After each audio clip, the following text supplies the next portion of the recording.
Radio Raheem down here for Canelo.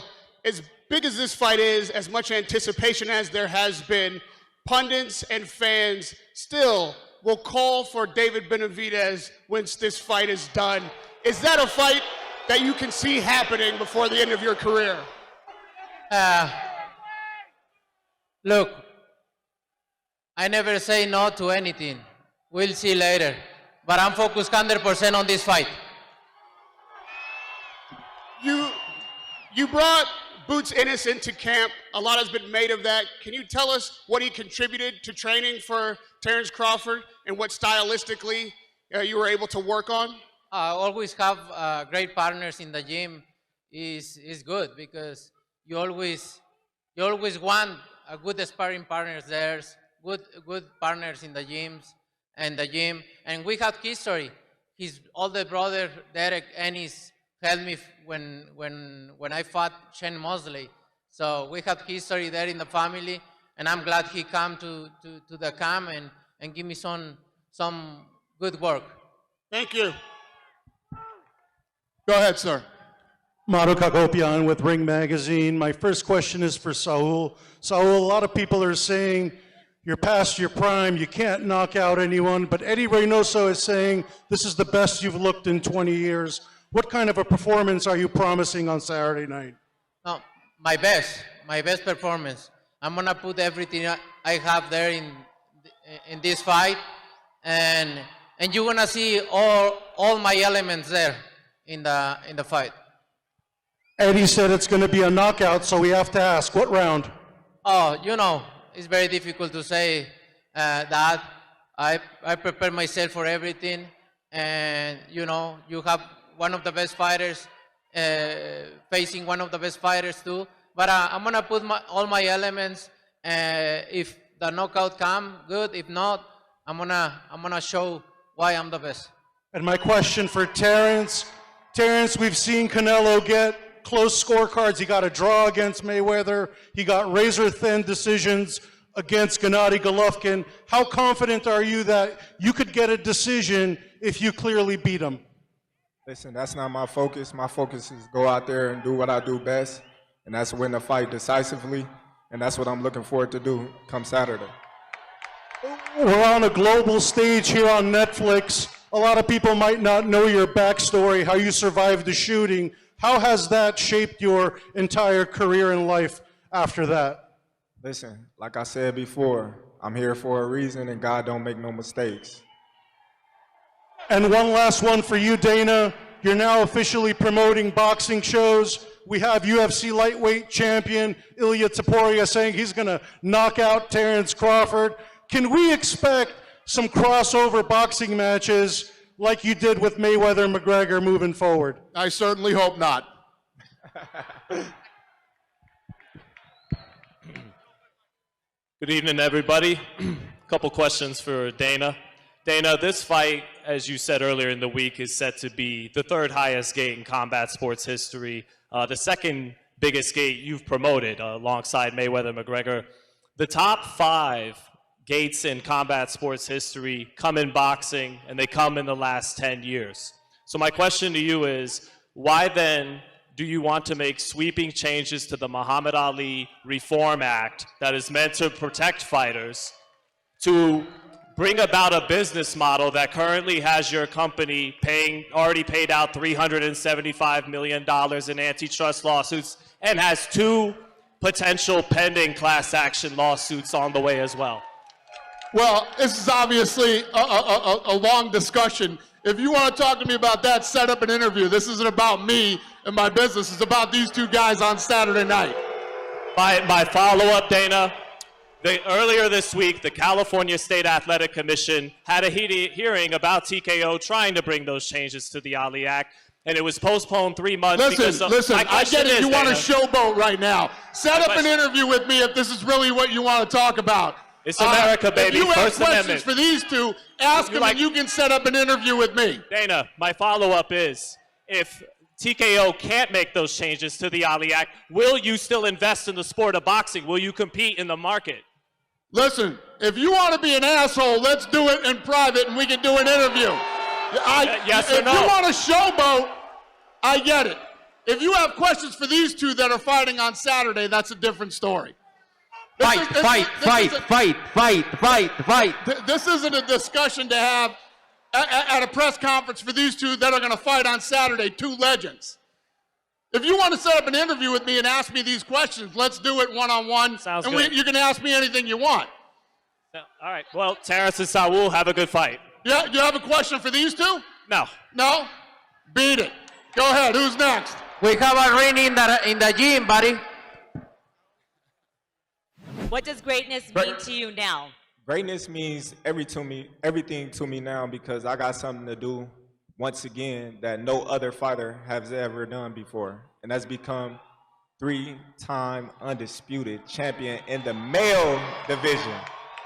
My girl Clarissa, she did it in the female division, but I was the first one to do it in the male division for 2 times, and I'm gonna be the first one to do it 3 times. And Saul? Oh, greatness means this. No, being in big fights, winning, and make all the accomplishments I already did. So I'm very glad with my career, and I want to continue to do it. When Crawford was first rumored to be an opponent for yourself, you seemed to dismiss him, saying he'd be too small and you wouldn't get credit for taking him on. What changed, and why did you take this fight after previously thinking you wouldn't get the credit for the win? You know, at the beginning when everybody start talking about the fight, I never have it in mind, no. But after a lot of talk and when they really come and offer me the fight, and you can see how big is this fight, no, because everybody's involved, and Netflix, Riyadh season, everybody involved around the fight. You can see how big it is. And 2 of the best fighters in this era fighting each other. You can see how big it is. And we need to thank Riyadh season and Turkey Al-Ashi and the Crown Prince Mohammed, because they can put this fight in Saudi Arabia, and they choose put this fight here for the Mexican people, for the American people. So we need to, I'm very grateful with that, because you guys can enjoy this fight, once in a lifetime fight. Thank you. Question for Bud. Nope. I go back to 2023. What you did to Errol Spence was one of the most impressive performances I've ever seen. I remember when you were telling me before that fight, you were confident you could beat Errol in anything, basketball, whatever he name it. Are you as confident you could beat Saul in boxing, strength, fitness on Saturday night? Absolutely. The only thing he probably can beat me in is horseback riding, because I don't ride horses. But anything else, he don't come close. Just a quick one for Dana. A narrative going into this fight. Obviously, this is a super fight, but this is also a coming out party for yourself and TKO. But you've been on this big stage before 8 years ago, Conor McGregor, Floyd Mayweather. Are there any similarities or differences in this promotion compared to that big one? Yeah, it's very different. Obviously, it was MMA versus boxing. We went on an incredible world tour. This fight, I mean, when you have a guy who's jumping up 2 weight classes and already is considered the best, in the world in his division, taking on somebody like Canelo. When Sheikh Turkey asked me to be a part of this thing, there's absolutely no way you wouldn't do it. And I've enjoyed working with both camps and both of these guys. And as we get closer, the energy, and as you start really, everybody starts breaking down the fight and talking about all the attributes, it's going to be an incredible fight on Saturday night, and I'm honored to be here. The last time we seen you in a hostile environment like this was the Errol Spence weigh-in, and you made sure to tell everybody that you get active. So for the Canelo fans that might not know what that means, explain what getting active means.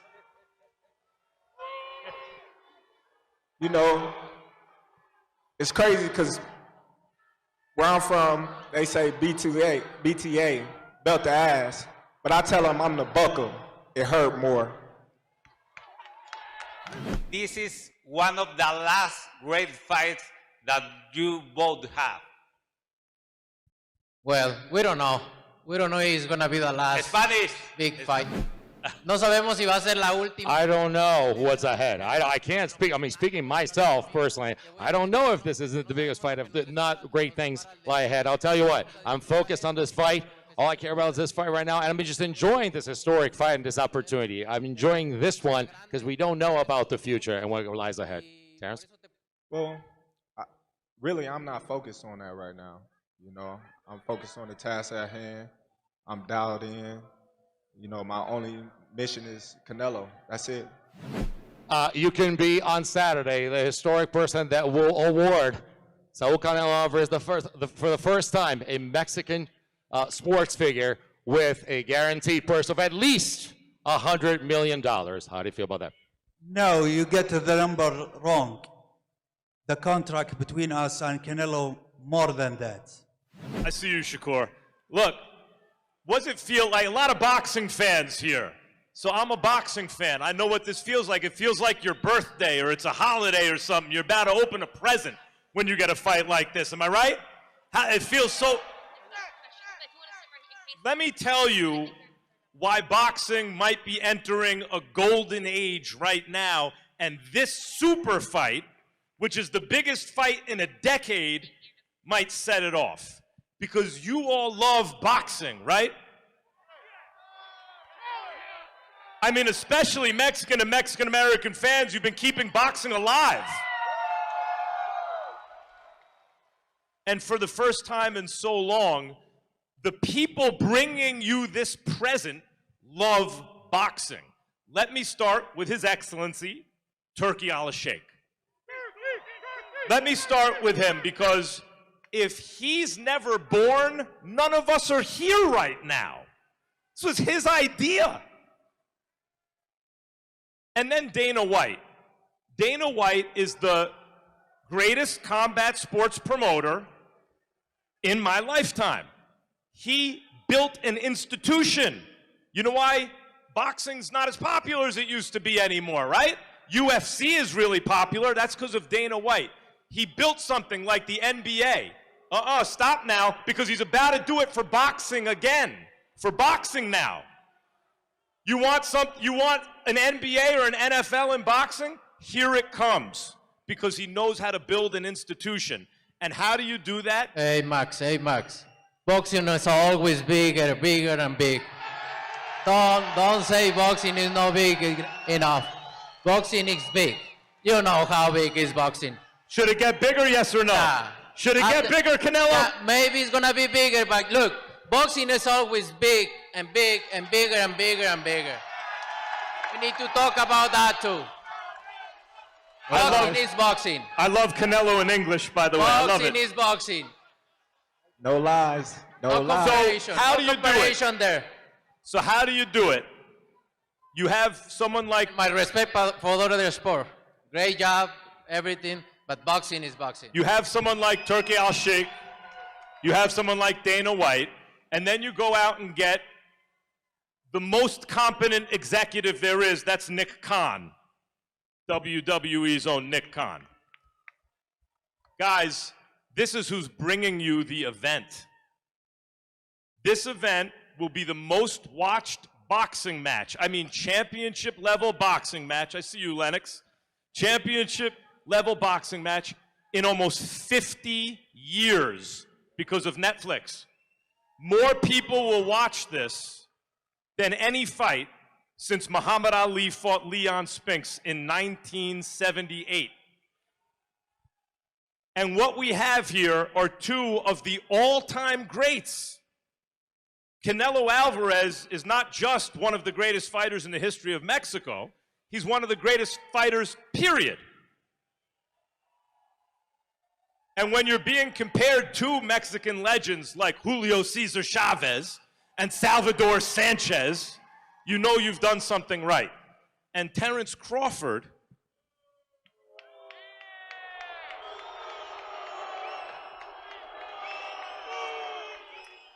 let's be honest, has never come close to losing a fight in his entire career. He's never come close. When people my age tell you about Hagler and Leonard and Duran and Tommy Hearns and those kind of fighters, and by the way, Sanchez and Gomez and the great fights from years ago, this is one of those, and you're all a part of it. Canelo, you have anything else to say? You're right there. Bud? Whoa! See y'all tomorrow. Before we go, I can't hear the chant. What are they chanting? Como? Hayete.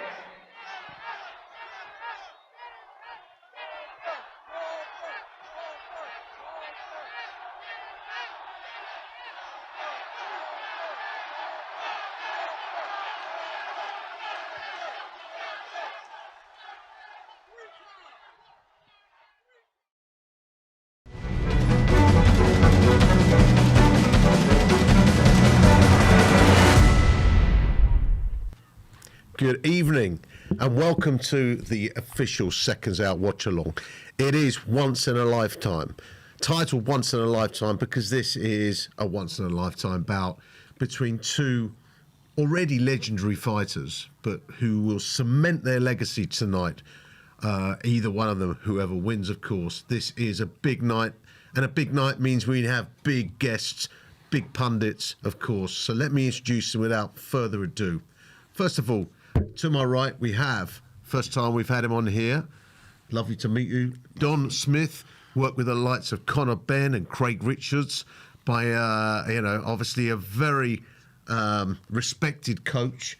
Lovely to have you on with us, Don. Are you looking forward to tonight's proceedings? I am. I'm really looking forward to it. It's going to be a good night with great people.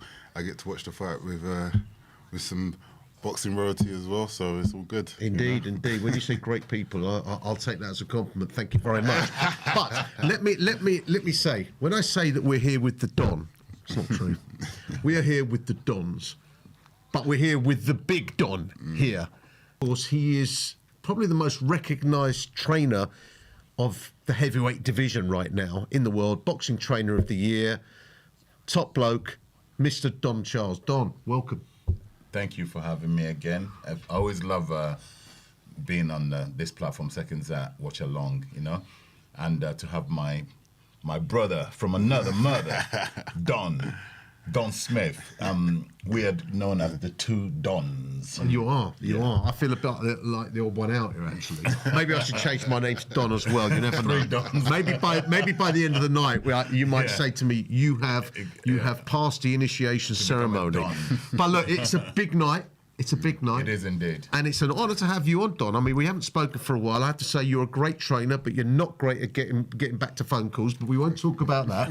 All right? Listen, it is great to have you on. And, I mean, it's a fascinating fight this tonight because you've got a guy going up two, you could say 3 divisions. He has fought 2 divisions lower, and he's going up to fight a guy who is, accomplished super middleweight undisputed champ. A very intriguing fight. Mixed emotions because Canelo happens to be if you asked me who's your favorite fighter in the world, for a long period over the years, I would say Alvarez, Canelo Alvarez.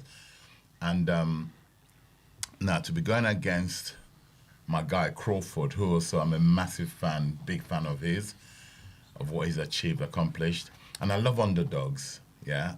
I love underdogs. I'm an underdog as a coach. And I can relate to underdogs. I won't give you my prediction yet, but it's a very intriguing fight. And I'm excited and like everybody waiting in anticipation to watch this fight.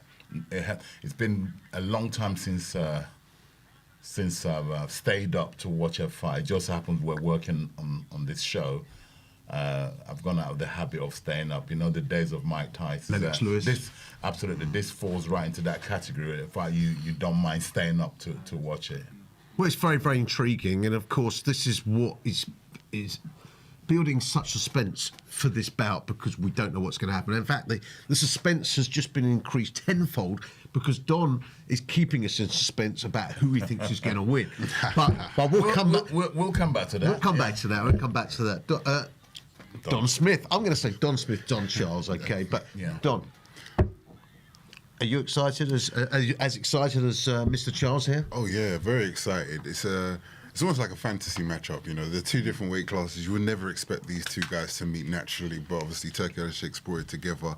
So it's quite an interesting one. We had Conor Benn and Chris Eubank recently, two different weight classes, and it worked. It was an entertaining fight. So I'm hoping for the same with this. You've got arguably two of the you can argue top five in the world right there, two of the top five in the world right there.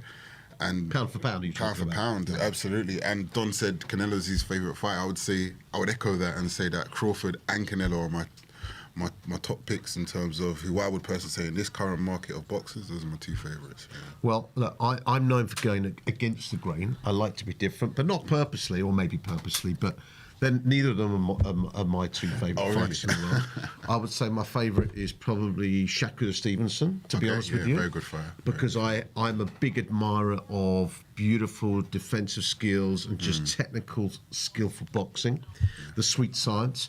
And you're gonna laugh when I tell you who else is my favourite fighter. And I googled him to see what's going on with him. He's only had 5 or 6 fights. That's Andy Cruz. Okay. Yeah. I remember telling Don, didn't I, a few years ago in the Paris Olympics. I said, Don, this guy, he's beaten Keyshawn Davis in the final of the Olympics, and I don't think I've seen a more talented Olympian since Roy Jones Jr. Wow. And he's in the lightweight division. We've got a lightweight on the bill, I think, from one of the guys from Saudi Arabia himself tonight on the undercard. But the lightweight division is one heck of a division. I mean, you name it, they've got it. But look, don't get me wrong, this is a very, very exciting fight. You've got a guy going up 2 divisions, even though he effectively it is 3 because he's only fought once, hasn't he? At what super welterweight, is it? Yeah, super welterweight, which is an incredible jump. And the last man to do something pretty much like that is my favourite of all time, who is Mr. Sugar Ray Leonard. Okay. Charles, how do you compare? I mean, look, if Terence Crawford wins this, when he wins, oh, there you go. You're out of suspense, guys. You are out of suspense. And if he wins, okay. You just dropped one there, but never mind. But Don, if he does win it, or as you say, when he wins. Where does he rank as a? I mean, we all love to talk about all-timers. I mean, it's a bit of a silly argument, really. But where does he rank, in your opinion?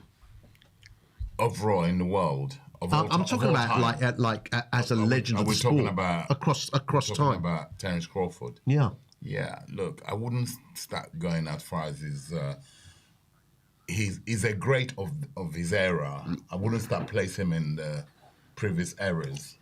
It wouldn't be fair and it wouldn't be right. It would be one of the best of this era, of his era. I mean, he has to. I mean, look what he's done. What is he 2-time undisputed in different weight classes? I haven't even started to put him in that where of all time.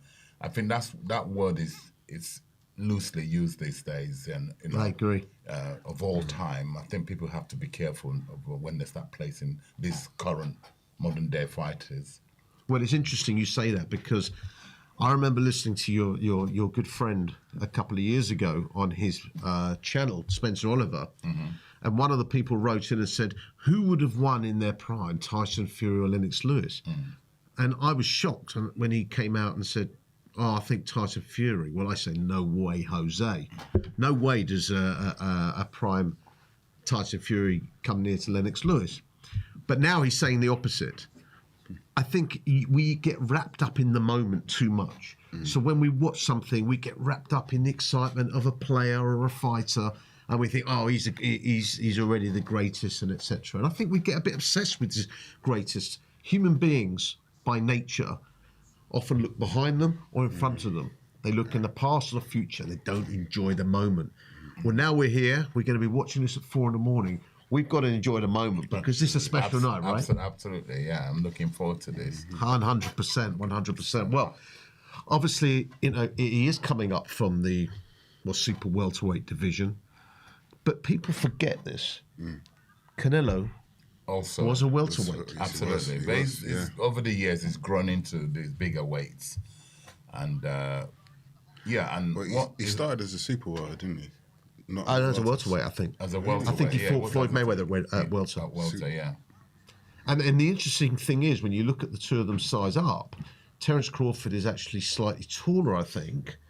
He's got the longer reach. Yeah, I looked at that. I noticed that the size isn't a problem. Won't be a problem in terms of he's got the frame. Crawford, this is to carry the weight. It's just that Canelo is used to fighting at that weight. If there's any disadvantage. So, you guys obviously know a lot more about me. Like I always say when I come on here or when I do other stuff, I'm just a fan. You guys are the man, right? Is it important to grow into a weight division, or is it just something you can step into like Crawford is doing? Do you need to grow into a weight division? Yes, you do. Absolutely. Yes, you do. For many reasons. Punch resistance.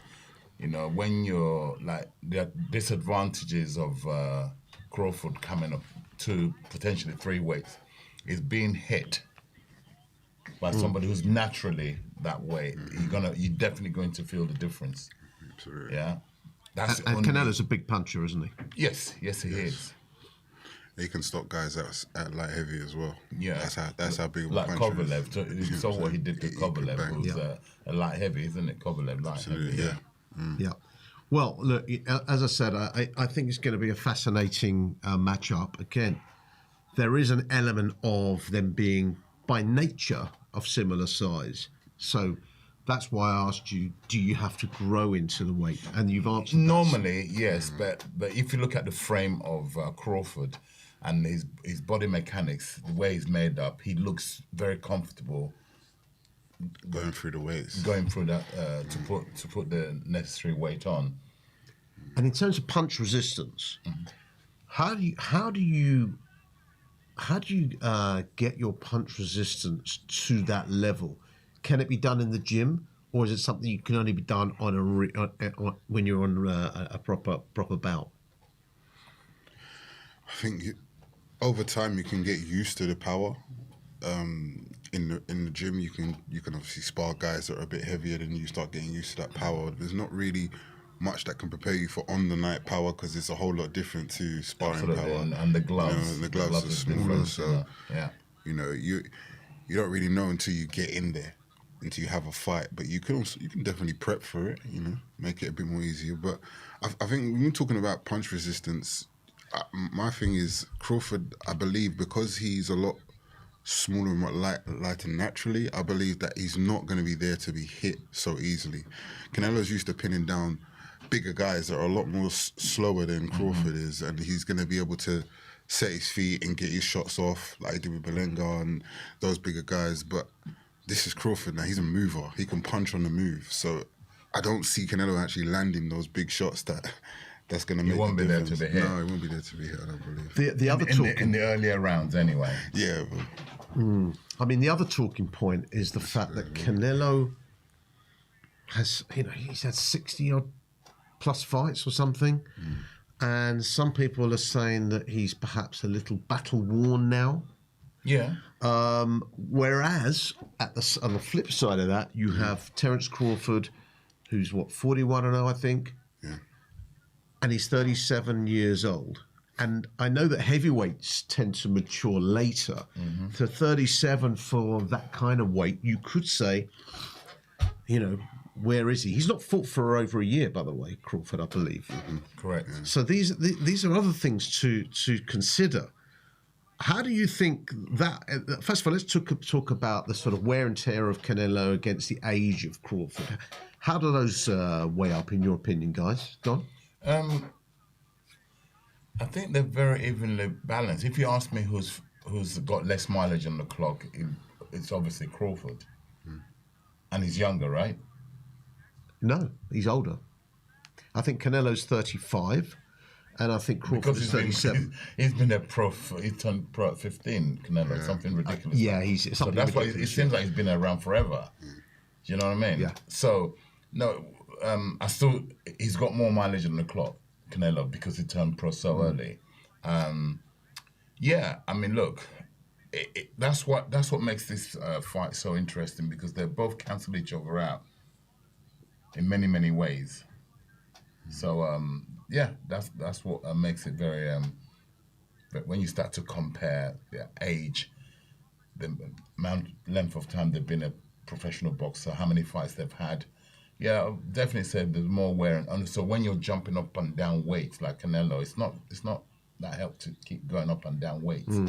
Yeah, so there's a lot of factors. Like I said, when you start to compare two of them, they do eventually even out for what we're getting tonight. Yeah, and that's what makes this fight so intriguing. Yeah. Don, are you on the same page as Don? Yeah, I agree. I think that there's things that favour Crawford and there's things that favour Canelo.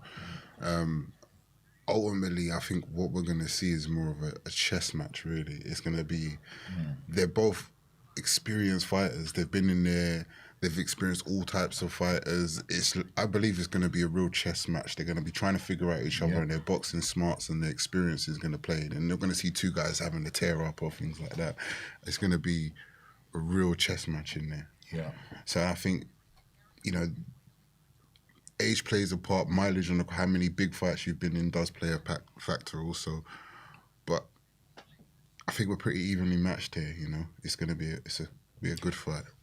The other very, very big talking point, Don Charles, as I look to you. Because there's two Dons here. I know we do. You're doing well. You're doing good. It's difficult, but never mind. Is a lot of trainers, or you tell me, a lot of boxers, when they look at other boxers, they compare the resumes. Now, Canelo's got a far greater resume than Terence Crawford. Without a shadow of a doubt.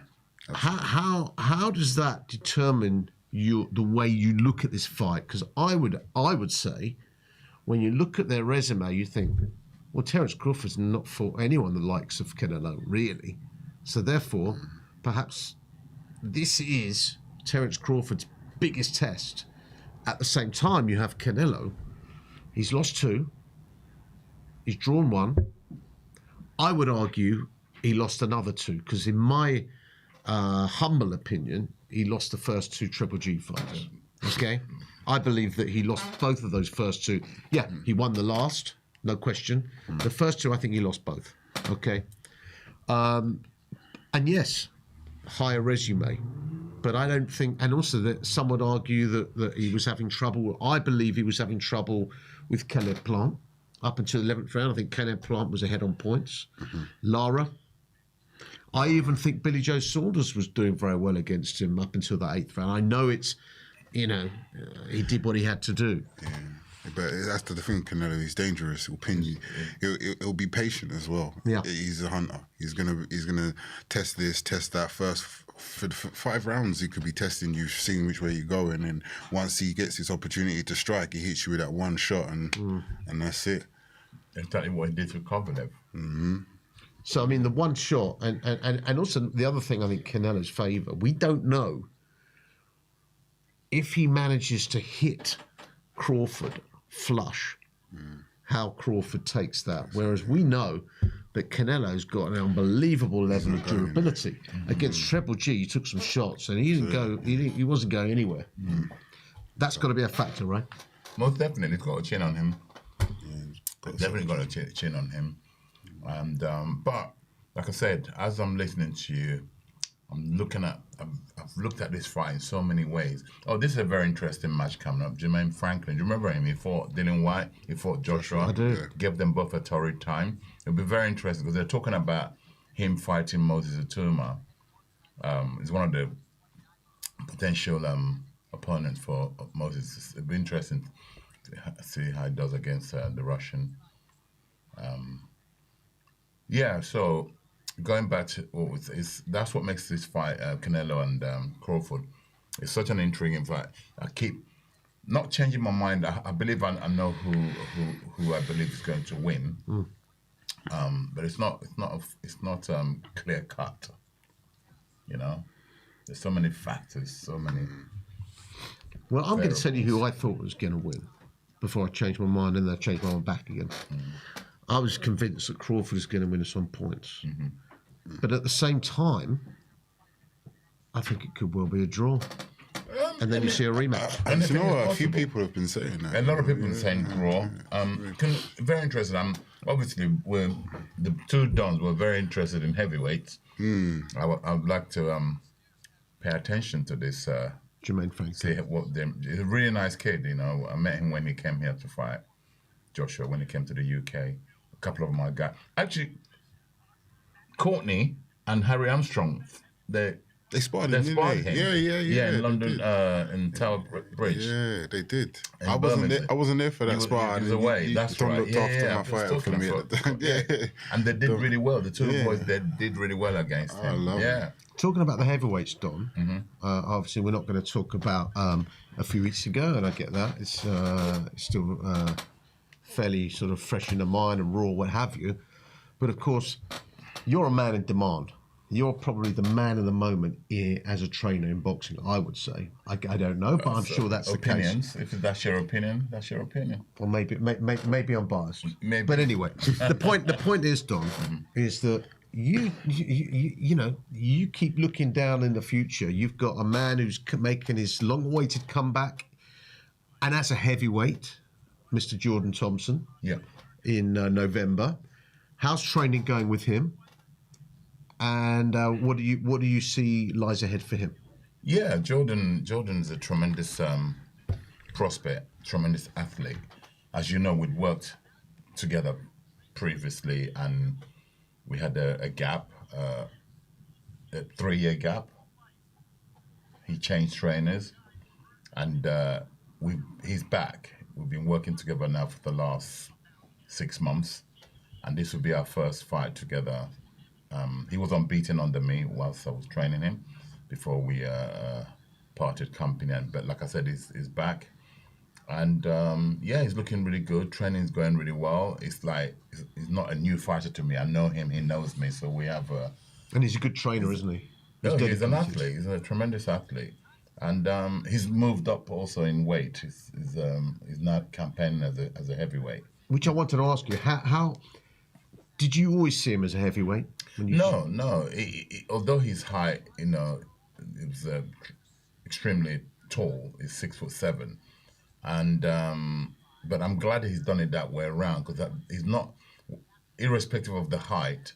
He had the height of a heavyweight, but the body, the structure, the mechanics, he was more suited to fight as a cruiserweight. Now he's making that transition, having campaigned, got all his experience. He's grown into he's putting on the weight, and the aim is to take the speed of a cruiserweight, and exactly what the great one, we have to refer to him, Alexander Usyk, exactly what Usyk did. He took his speed from being a cruiserweight, brought into the heavy, and the heavyweights can't deal with him. Although, if I may interject, with Usyk 6'3", different type of frame. Jordan's 6'7", a naturally bigger guy. So if anyone of the two would be more suited to heavyweight, you would have thought Jordan.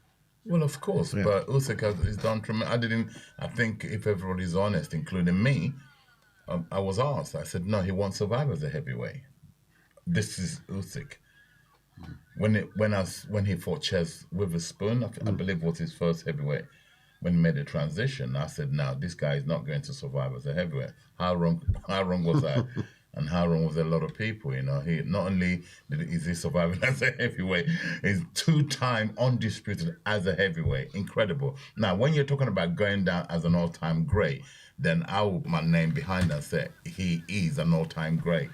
Absolutely. Where you place him is questionable in the top 10, where you place him. But based on what he's achieved, no one's ever done that. Yeah? Yep. Undisputed at cruiserweight, undisputed at heavyweight twice. You know, it's incredible. I don't think, when he retires, that's when people are going to start to. I don't think if that will ever be replicated, what he's done, what he's already done. If he retires tomorrow, that for the next 50, I certainly won't be alive when someone's going to do it. Right. I'm going to pay attention to this. I think we should pay attention to this. This is a potential We've got opponent. Mr. Heavyweight here. These are potential opponents. These are potential opponents. Don's got to do his homework, guys. So we're gonna tune in. So we have over to you, Don. Jermaine Franklin, who, like I said earlier on, who came over he fought Joshua, and he went the distance with Joshua. He also fought Dillian Whyte, and he went the distance with Dillian Whyte. Very awkward fighter. He's not the biggest heavyweight. He's about 6'2", but he's very, very fast hands and very, very elusive. Hard to pin, to hit with a clean shot. Yeah, it's hard to hit clean. Yeah. And what, Don? What do you both know about his opponent tonight? All I know is a Russian and rangy. Don't know much about him. That's the truth. We're just going to find out as we're watching it. Give me a minute on it. Oh, that's it. He's using his. You don't want to be taking those punches, Jermaine. Although the Russian Dishko, he's got a very low guard, hasn't he? Jenko. How'd you say that? I don't know. I would say Dishko. Diko, Daiko. Maybe. Anyway. First round, sort of feeling each other out. Oh, that's a great right hand 1-2 from Jaco. Let's call him Daiko. My apologies if I'm pronouncing it wrong. You say Daiko, I say Dishko. Daiko fancies this. Is what do you call it, Dom? It's a typical Diko. It resembles the style of Vitaly or Vladimir Klitschko. Very European type style. Yeah. See that? And then it will hit you and hold you, pin you down. That's reminiscent of Vitaly Klitschko and Vladimir Klitschko. What did you prefer of the two of those, Don? Sorry? Of the two Klitschkos? No, they're both equally as effective as one another. It's obvious. Oh, that's a good right hand from Jaco. Jermaine needs to is standing too stationary. If you're fighting a guy who's teeing off on you, you can't be in the firing line. He needs to remove his head, lateral movement, and more foot pressure.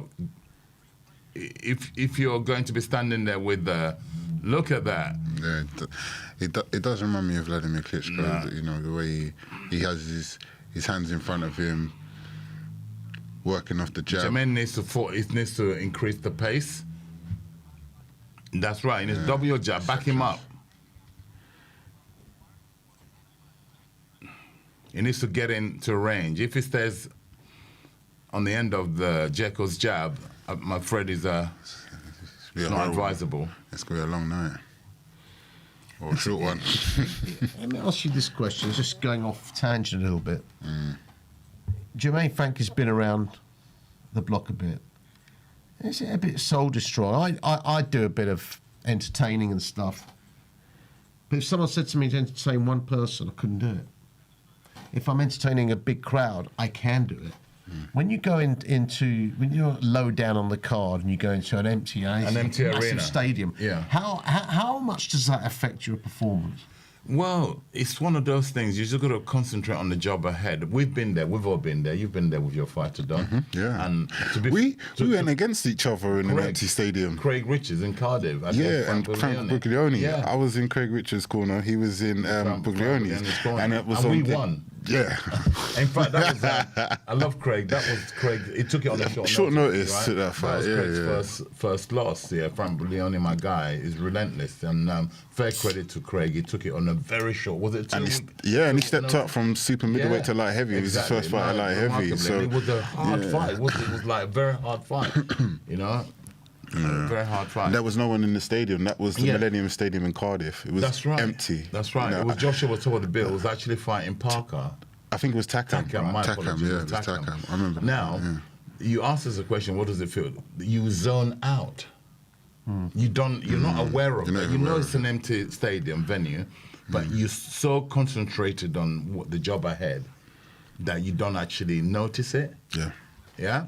Obviously, if the crowd is there, you can hear them again because you're so zoned out. Like we were, myself, Daniel, against Usyk, the stadium's packed, Wembley's packed. You don't hear it. It's all muffled because you have to be so zoned in. So it's the same, really, whether it's empty or full. What I'm alluding to is that it's the focused because you're so focused on the job, on your fighter.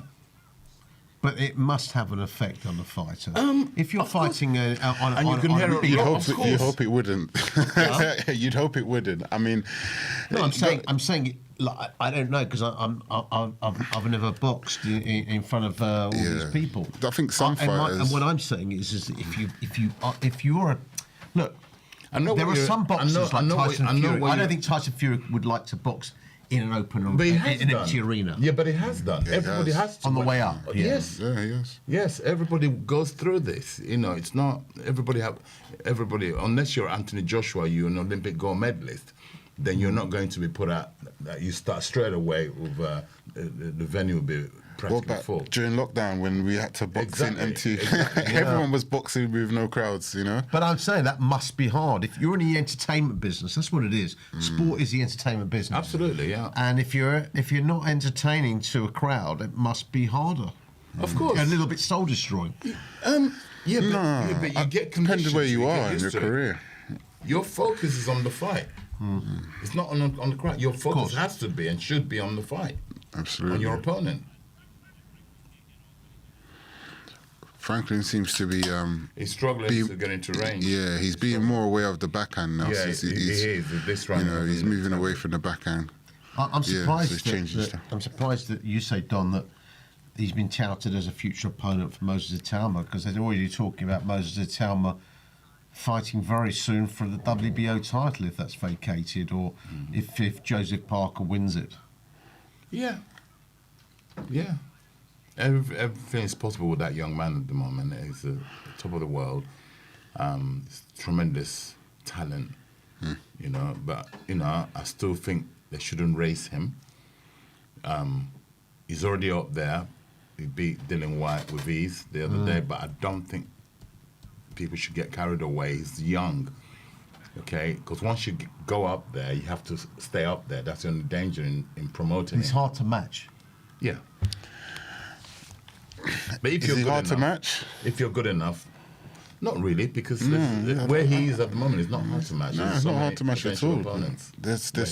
Well, as you said, you've got to try and rein him in a bit. So, I mean, I think his management team are moving him in the way they think is best for him, and I think they're doing a good job, to be honest with you. Yeah. You know, they picked the Dillian White fight. That was a good choice for them, and it's put Moses in a whole different limelight now. Correct. You know, Correct. and they strategically picked Dillian. That was a good pick, and I think they're going to be strategic going forward. And you know, Frank does that. You know, I give Frank credit. He really knows how to build a fighter. Over the years, he's shown how to build a fighter, and they're going to pick the right fights for Moses. That we get to see the best of Moses, which is what we all want to see, really. You know, to see. But there are still. I mean, I think I wouldn't want to put necessarily Moses in with Joseph Parker currently. I think Joseph Parker is probably one of the best in the division. Wouldn't you say? One of the. I'd be honest with you. I mean, it'd be a great fight to watch, just to see what Moses is capable of. But I'd think that I'd give it to Parker just based on experience and just, you know, he'd probably too young. I think he's a bit too young for that fight now, but definitely in the future, in terms of if you're comparing the two talents, I'd say definitely Moses is up there. Who's your? I know we're kind of not focusing on the job here. Did you go against Franklin Jr.? Let's just return back to that, and then we'll come back to the heavyweight outside of this particular fight. Guys, give us a little bit of the expertise on this Franklin's fight. Is struggling to get into range. He's staying. If I was coaching him, he can't be where he needs to close that distance. Yeah, even if you make it ugly. Yeah, don't fight. If you fight this guy on the outside, the Daiko, all day long, see that? You got to get past that jab. Take his rangefinder away, then you might have a chance. He can't be standing where he's standing right now. How would you tell him to sort of foot get pressure, out of that? foot pressure, calculated pressure, foot pressure, lateral movement, creep in as you're doing it, and double jab it. Do not throw no single jabs. Okay, double, triple jab, just to get his feet into range, and then let his because one thing Franklin is good at, is good at throwing combinations, fast hands. So you need to get in range to be able to do that against a taller opposition like Daiko, like that. He needs to make it ugly. It can't be, because he needs to get into range. If he doesn't get into range, it'll be a very long night. He'll probably end up getting knocked out because he's managed to avoid it. Most of the right hands thrown by Daiko in this round, in the second and in the third. He does remind you of a Klitschko type, that very upright. That's it, the same upright style. stance. The same style. It's interesting. What is it about the Eastern European style that they train their boxers like that? They maximize their height. You know, that's it's effective. They maximize their heights. There are vulnerabilities with that sort of style. They have got vulnerabilities, but when they're fighting someone like who's like much smaller than them, they really do use it to a good effect. That style. They're very technical. They're very technical fighters.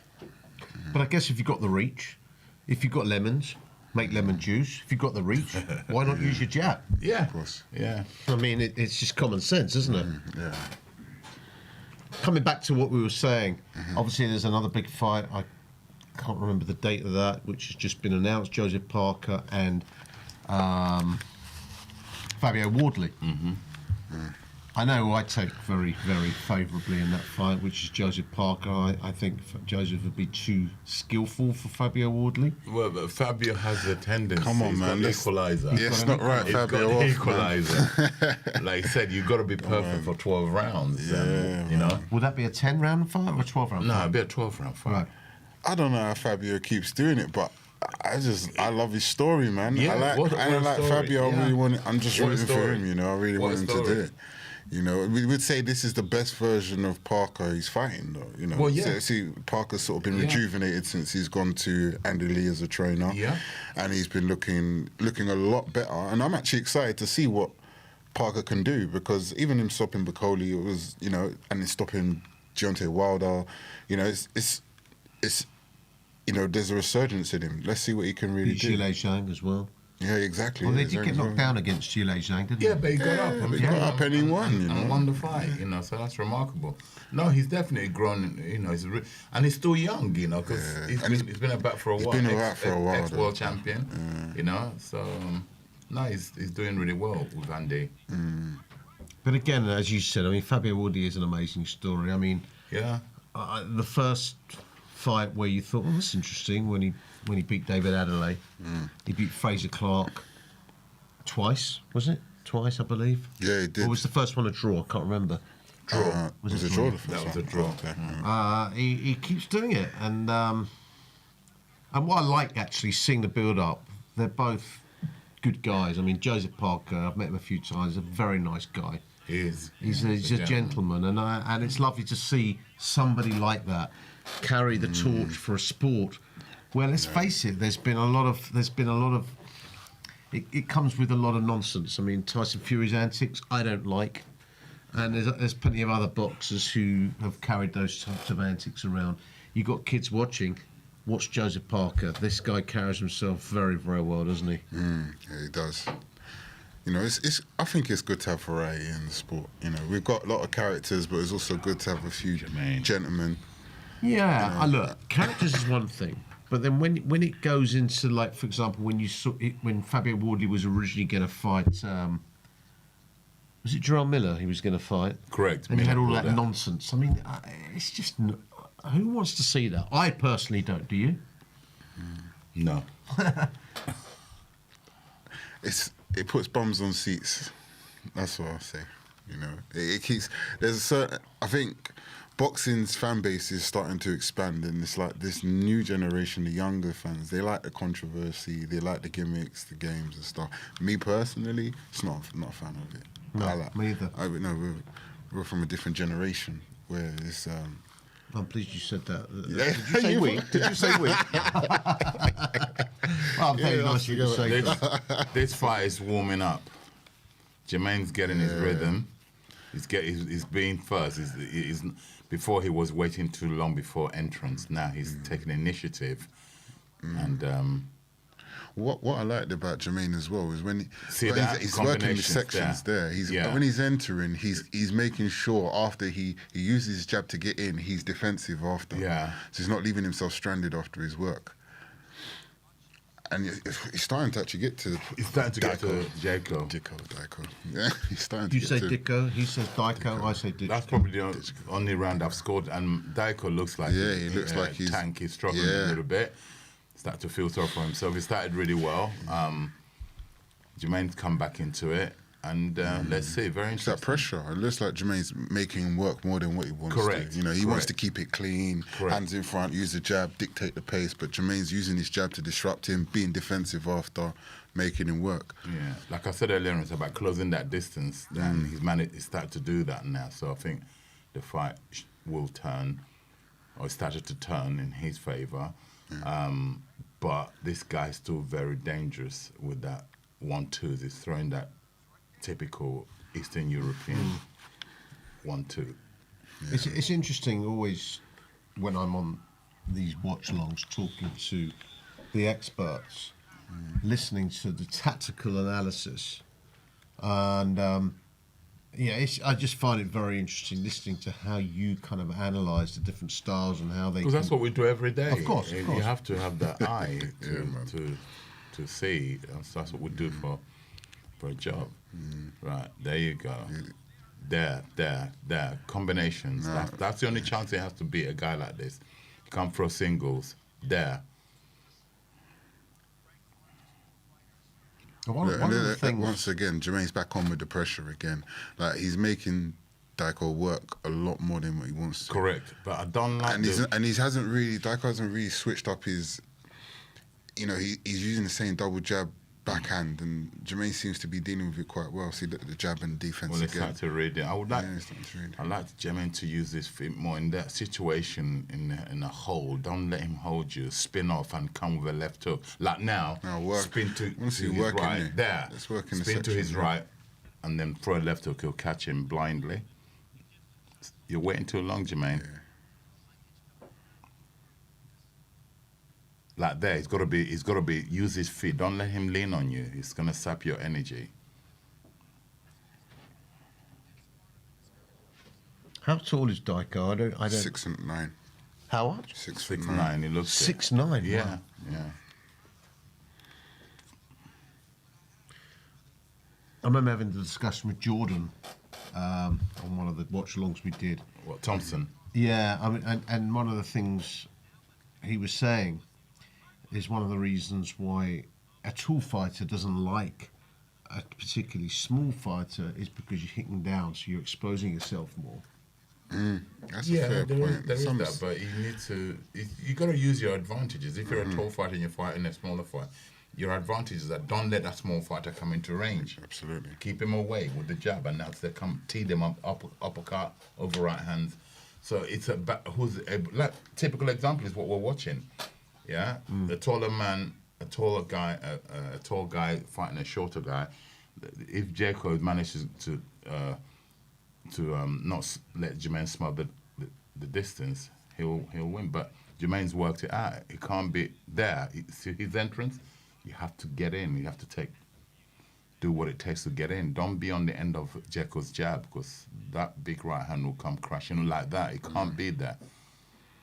It's interesting, Don, because obviously if you look at one of the greats, Mike Tyson, his ability, because he was a small heavyweight in terms of height, 5'10", 5'11". Correct. But the style of boxing his developed, head movement was so exceptional. which took away the advantage the taller person would have. Yeah. He had fast feet. But you don't see many. You don't really see many boxers with a style like that. Because they're not built like that. Who don't have that speed. Because mechanically they're not built like that. So if you're not built like that, you're not going to train to fight like that. I mean, you look at Tyson; he was very explosive, you know, and It had to be. He could close the distance Yeah. extremely fast. You know, if you look at someone I know personally, Conor Ben, working with him, he's got the ability to go from long range to short range in an instance. You know, Yeah. so him fighting against a bigger guy, it works in his favor, and that's what Mike Tyson had. He could get from section C to A. Like so quick, you can't pin him down. Can I ask you, Don? You're not actually. Are you training Conor at the moment? No. Connor's a friend of mine. You know, I helped him out when he's at camp. We do pads together. So you know, it's just he's a good friend. You know, obviously his trainer is the guy that I was an understudy to. Tony Sims is the guy that birthed me into professional boxing. So you know, I'm not part of the team, but I'm part of the team from a distance. How do you see the rematch going with Chris Eubank? I see Conor winning. You know. Do you? Yeah, I think.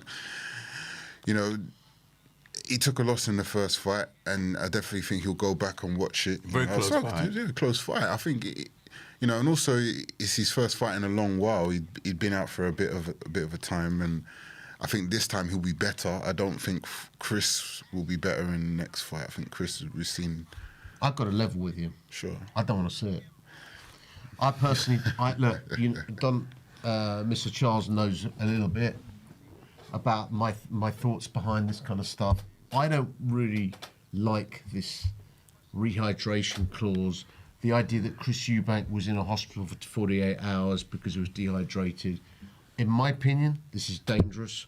It shouldn't be happening. That's my view. Well, it shouldn't be, but it is. So we have to. People make dangerous decisions every day. Chris is on sign the contract, man. Look, you know, you can make as much money as you want or as you can, but if you haven't got your health, you got nothing. And I just think it's stupid. It's daft. It's irresponsible. And I actually blame the British Boxing Board of Control for allowing it to go ahead with sanctioning that fight. That's my personal opinion.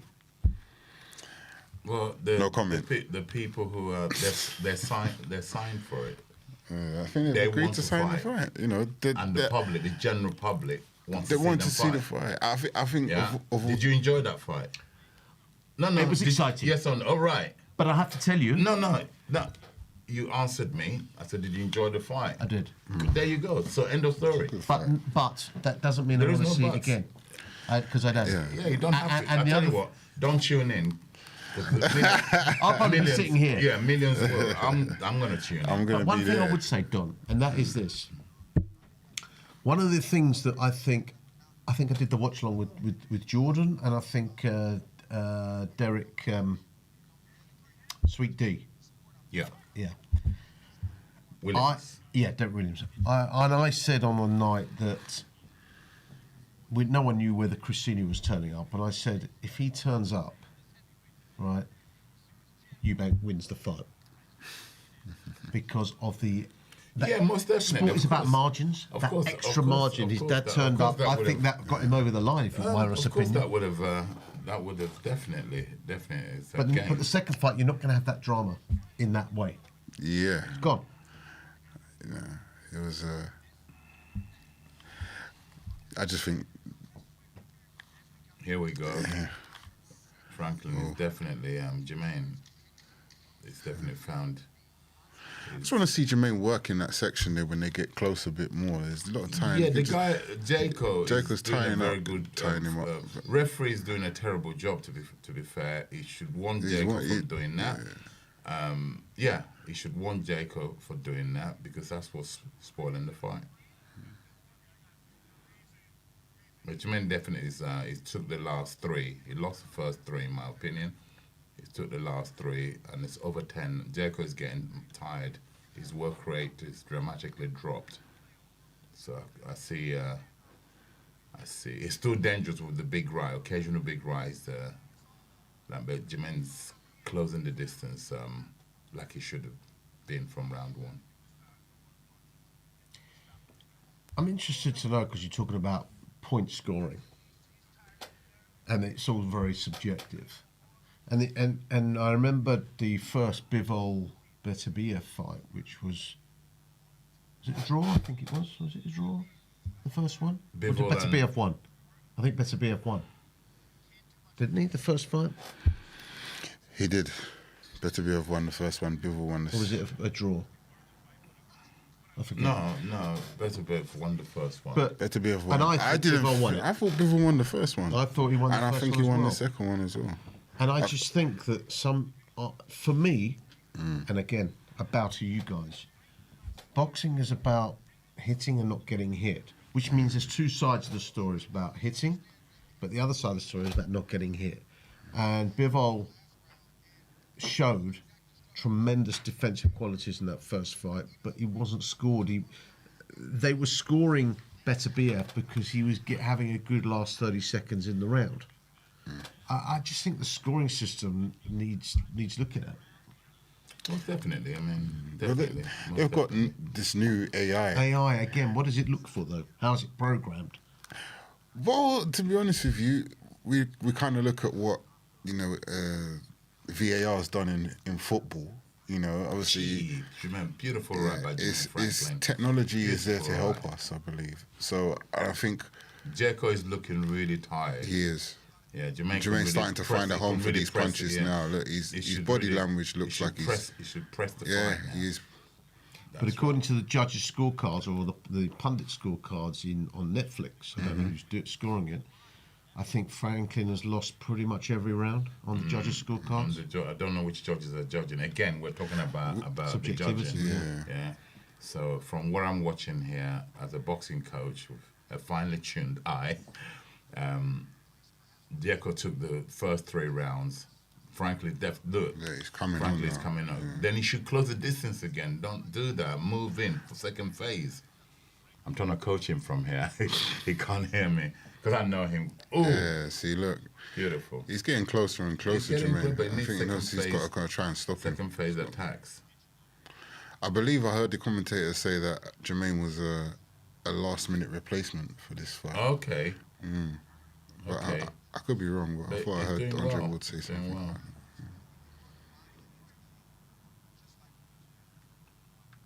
In terms of energy, Ooh, don't fall in like that. Daiko's got this style of obviously keeping him at range 1-2. Yeah.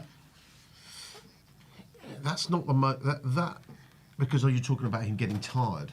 But how much energy can a fighter use in that style? I mean, obviously different styles will use different levels of energy. Referee's doing a terrible job. I can tell you that for nothing. Oh, man, he's just hitting and tying up.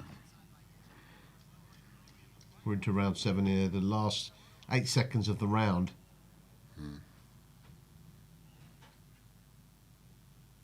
Use your jab, Jermaine. Come on, when you break loose, don't wait. Use your jab to get in. He lost that round because of that.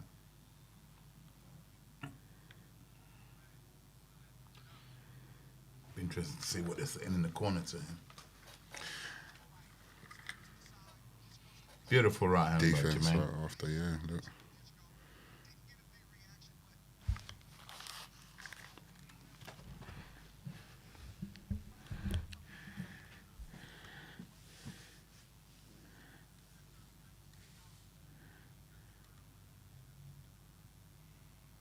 So just Okay, the corner telling me it's got to work. It's got to work.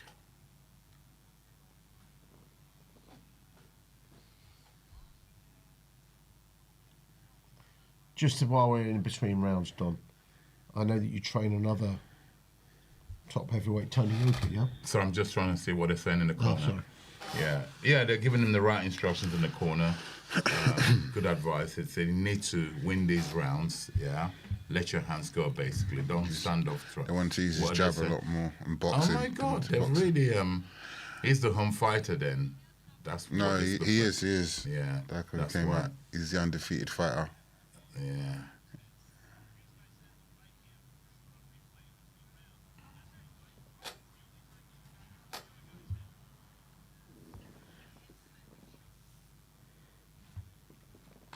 Feet. Don't move back, move in. And let your hands go. That's why the referee is the home fighter, hence why the referee is not urgency in breaking them up. It could be really rough in there, Jermaine. That's not enough. Double-handed when you're in there. Ooh.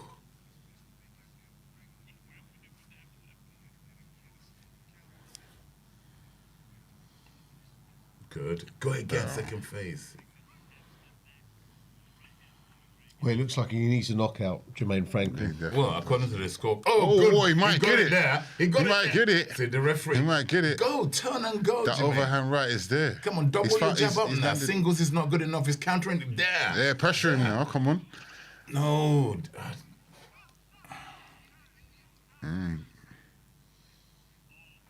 Oh, here we go. Oh, he took a point off. Good.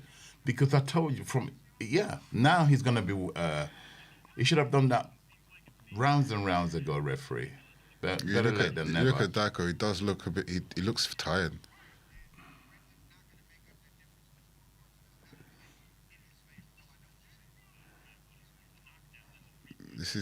Franklin's been 12 rounds. He's comfortable here, but come on, Franklin. If you want it, you got to go for it. Oh, yeah, another right hand comes in.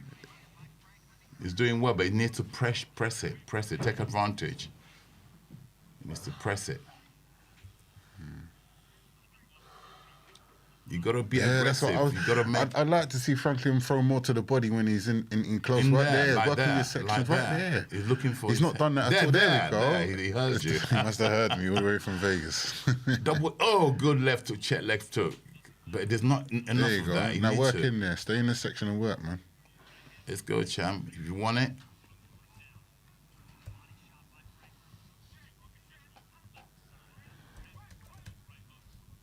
Referees, there's more urgency in his work now. The referee's work. There, good shot. He's gonna land. Good shot. It's coming closer. No, use your jab. He keeps throwing the same shot. I don't know how Daiko keeps getting hit with the same shot. Yeah, because they he's don't following have defense.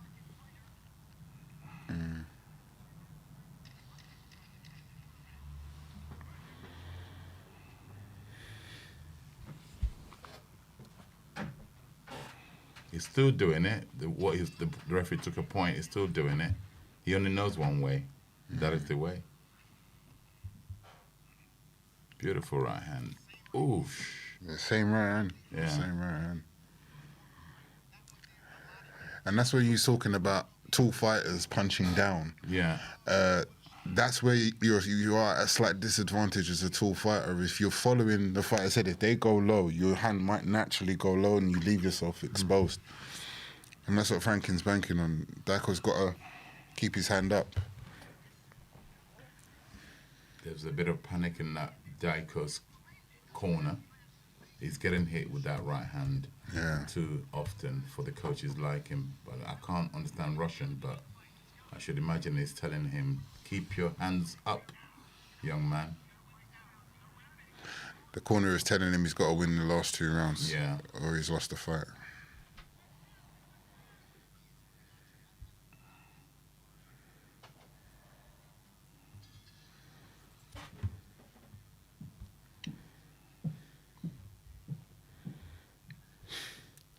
Jermaine puts him down in this round. If he floor, he has to. Jack has come out strong. Jack has come out strong this round. Ooh, he definitely come out strong this round. Jacob. Good counter, Jermaine. He needs to press the fight. He's not pressing the fight. He's waiting. Don't wait for counters on this guy. You need to lead and counter.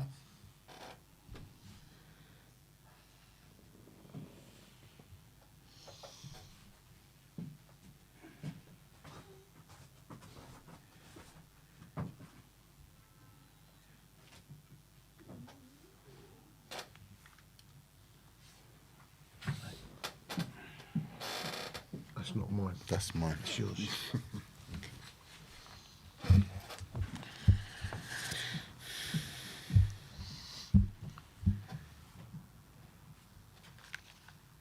So we're at round 9 at the moment. Many people are saying that Frankie is well behind on the judges' scorecards. Yeah. He needs to Daco's pull coming something out on the now. bag here. Yeah, Jericho is really having a very good round. Yeah, he's looking, sounding a bit better now. Yeah. Jermaine's waiting too long and then grabbing. He's the one initiating the holds now. That's not a good look. You need the knockout to win, Jermaine. Spin off. Really annoys me. It's something he has to be doing against the tall guy. He's not doing it. They haven't trained to do that. Yeah. This work. That's good work.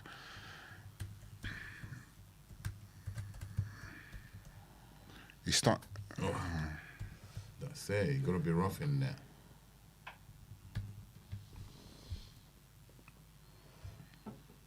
Bring that left hand up. That's Sharp, the shot. good hook. Now work in the body. Now work the body. Work in there. You stay in there. He's smothering his jabbing. He's falling in and smothering. Isn't work to the body there, Jermaine.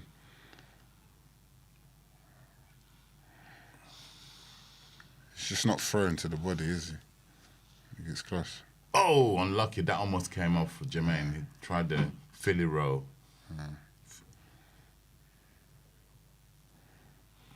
Keep those comments coming in, ladies and gentlemen. And I'm going to start reading them out, obviously, at the end of this bout. But, you know, I want to hear your opinion. Who's going to win? If you've got any questions to ask our esteemed guests, please go ahead. I'll read them out. And you never know, they may answer it. We will. We'll answer all questions tonight. I'll read out a few as we go up. So, actually, somebody agreed with me, saying, I think it's daft. I don't know why Chris has agreed to the rematch with Conor. Kerry W. Do you think there should be a third fight for Beterbiev and Bivol? I think there is going to be a third fight. I think they're contracted to a third, but I believe there should be one because there's one each, isn't it? Yeah, it is. Yeah. Can somebody tell me? I'm not really sure if I want to see a third fight with Beterbiev and Bivol. I wouldn't mind seeing it. I wouldn't actually tell her I wouldn't mind seeing it. Actually, yeah. I'm a Bivol fan. I'm a real big Bivol fan, and I where else does he go now from for Bivol? Benavidez? Yeah, Beterbiev won the first. Need to settle the score then. 10th and final round between these two. I believe he won both, but there you go. Yeah, that's what Oh, here we go, Jermaine. That's it. Yeah, Now I you think wait he to the won last both as round well. to let your hands go. Work in that section, drop back and work. He needs a big round here, Franklin, but when I say big, I mean a He big does. shot round. He needs a knockout to Yeah. win.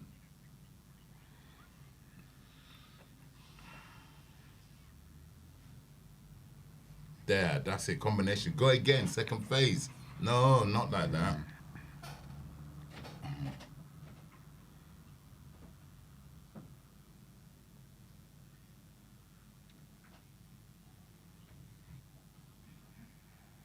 We should just tell him, let him work it out, man. Work in the section, work there. Referee, come on, that's a Come foul. on, man.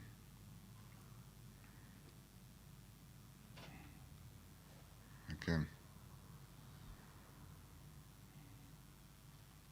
Good shot, Jermaine. He should spin off. The thing is with Daco, the way he boxes, which is similar to Klitschko, it's not It's not fan friendly. He's a bit messy. It's He not. doesn't. It's not fan He's not friendly. clean with his jab, is he? No, it's Well, it wasn't I think the the first- jab's it clean. I wasn't don't the think there's first anything wrong round. with his jab. Oh, he's on the attack. It looks like he wants to. Yeah, it's just. He wants to get rid of Franklin. They both look like It's like a hit, smother. You know, it's very technical. I'll take the distance, and it's not fan friendly. You know, people want to see engagement, want to see back and forth. Someone giving a go. Fighters really having a scrap, right? Almost. You know what I'm saying? It's not.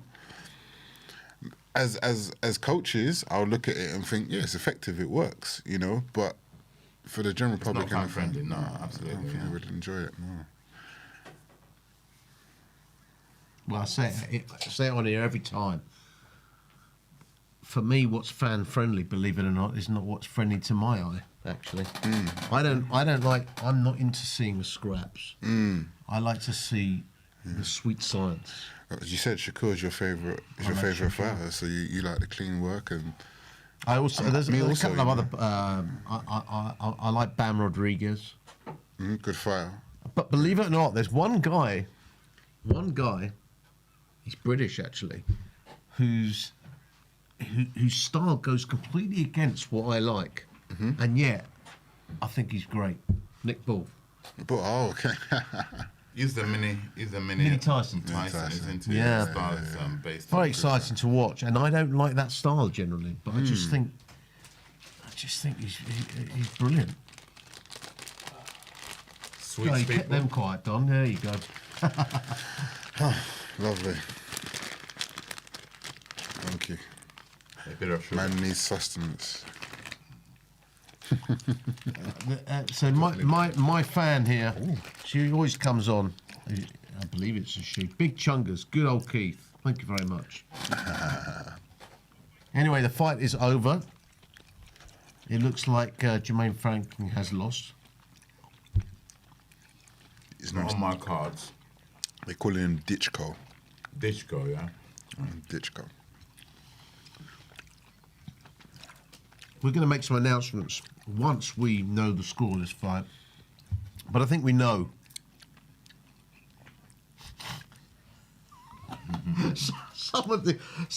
Big Chungus said, could Keith take Don in a fight? Well, first of all, which Don? He can try, but I think he's going to lose. Actually, one thing Don did say to me a few years ago when he trained me, he said I'm heavy-handed. You are. No. Naturally heavy-handed. Thank you. There you go. Obviously not that heavy-handed, Big Chungus. Now, Alamax 90 said Haribo's. No, I'm afraid not. Waitrose fruit jellies, actually, but they're very nice. They're really nice. I'd like another one, please. Thank you. Did you bring those, Don? No. Did you bring those jellies? No, Robert. Oh, Robert. I did. Good shout, Robert. They're lovely. They're very nice. You started something now. I'm going to be in Waitrose buying these. They're nice, aren't they? They're nice. I'm not even a Tom type of guy. Yeah, they're really nice. Really good, those, Robert. They should actually score them a draw. Quite juicy. Yeah. They should score this fight a draw, but...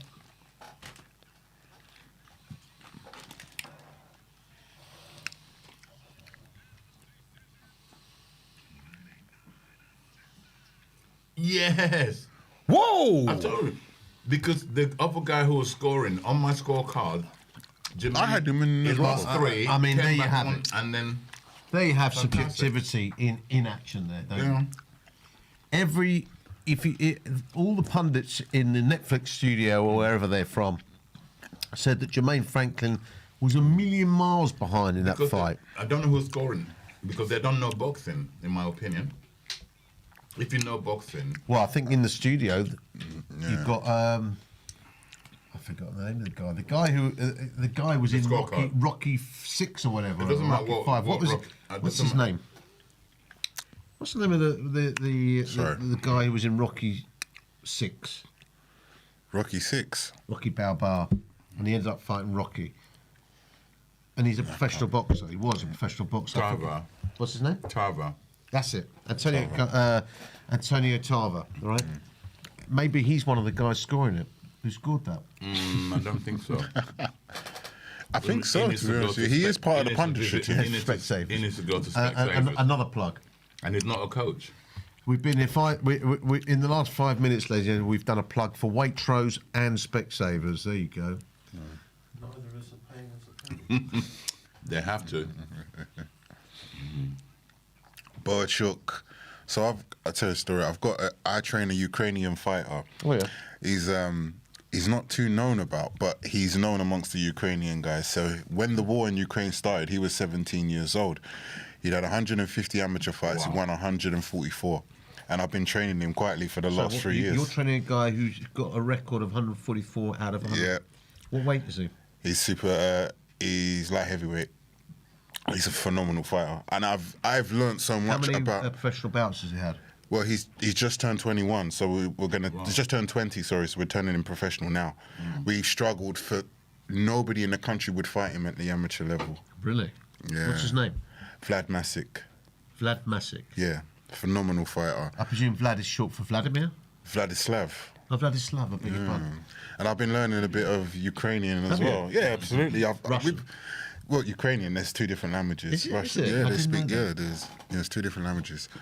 And you know, his story is phenomenal. When he moved over here, the war actually started in his hometown. You know, he said he woke up and he looked out and the field was all on fire at his background, and he had to. Instantly, his mum was like, his mum said, "Mum, the war started." And he came over here, and he was only 17. But I trained a fighter at the time called Adam Mohammed, who boxed for England. And when the England boxing team went to Bulgaria, the Ukrainian boxing team paired up, and they was doing sparring camps, and that's how they met each other. So when he came over, Adam Mohammed said to him, "Come to my gym," and from then we've just built this bond. And he So he's a real prospect, what you're saying? Absolutely. Like I've seen. Orthodox or southpaw? He can switch. Switch hitter as well, yeah? Oh, he can switch, man. He's a good fighter. Really excited about him. Well, guys, listen, we need to say a few things actually here, and I'm going to make an announcement because obviously we're in between fights. I don't know if you guys know, but coming up on the 16th of November is the Southern Area Boxing Awards. Now, you know quite a bit about this, Don, because you were voted, you were given an accolade. Would you? Can you elaborate on that a little bit? Yeah, it was. I've been in the industry as a coach, professional boxing as a coach for 25 years, and this is how difficult it is to get such an award. It's the first time I've been nominated and first time I've won the award, and I'm still getting used to it, being awarded that award, you know, because it's taken many years of hard work, determination. So all the people, all the coaches out there, including you, Don, just persevere, keep pushing, and we're all capable of. You need the fighter. In that case, I had Daniel Dubois, who aided me, because I wouldn't have won it or been recognized had I not. He succeeded as a boxer in the ring, and in return, I succeeded to get awarded that prestigious award, and I'm really appreciative and honored to get it. And we can, congratulations on that and other awards I know you've won. But of course, this year, this particular Southern Area Awards, the media partner for those awards is Seconds Out. Wow. You can watch it all live on Seconds Out on the 16th of November, so that's pretty cool. And of course, I don't know if you know that there will be some opportunities for you to vote, and I think it's in the. Let me just double check this. I think you can vote for a legendary award in the Southern Area Awards, and of course, if you go to secondsout.com, I believe you can go and check it out, and you will be able to vote. Let me just double check the award in which will be on offer there for you guys to decide. Yeah, it's the Legends Award. There you go. I wasn't wrong. So listen, don't forget to tune in live 16th of November at lunchtime. When you're noshing on your Pret sandwich, there you go. There's another plug for another brand. When you're noshing on your Pret sandwich, you can watch the media, the awards live, while people like Don are probably having a 3-course meal at some hotel or something. But that's beside the point, you know. You know, the way he lives and the way we live very different. But nevertheless, you can watch it live on Seconds Out and vote secondsout.com.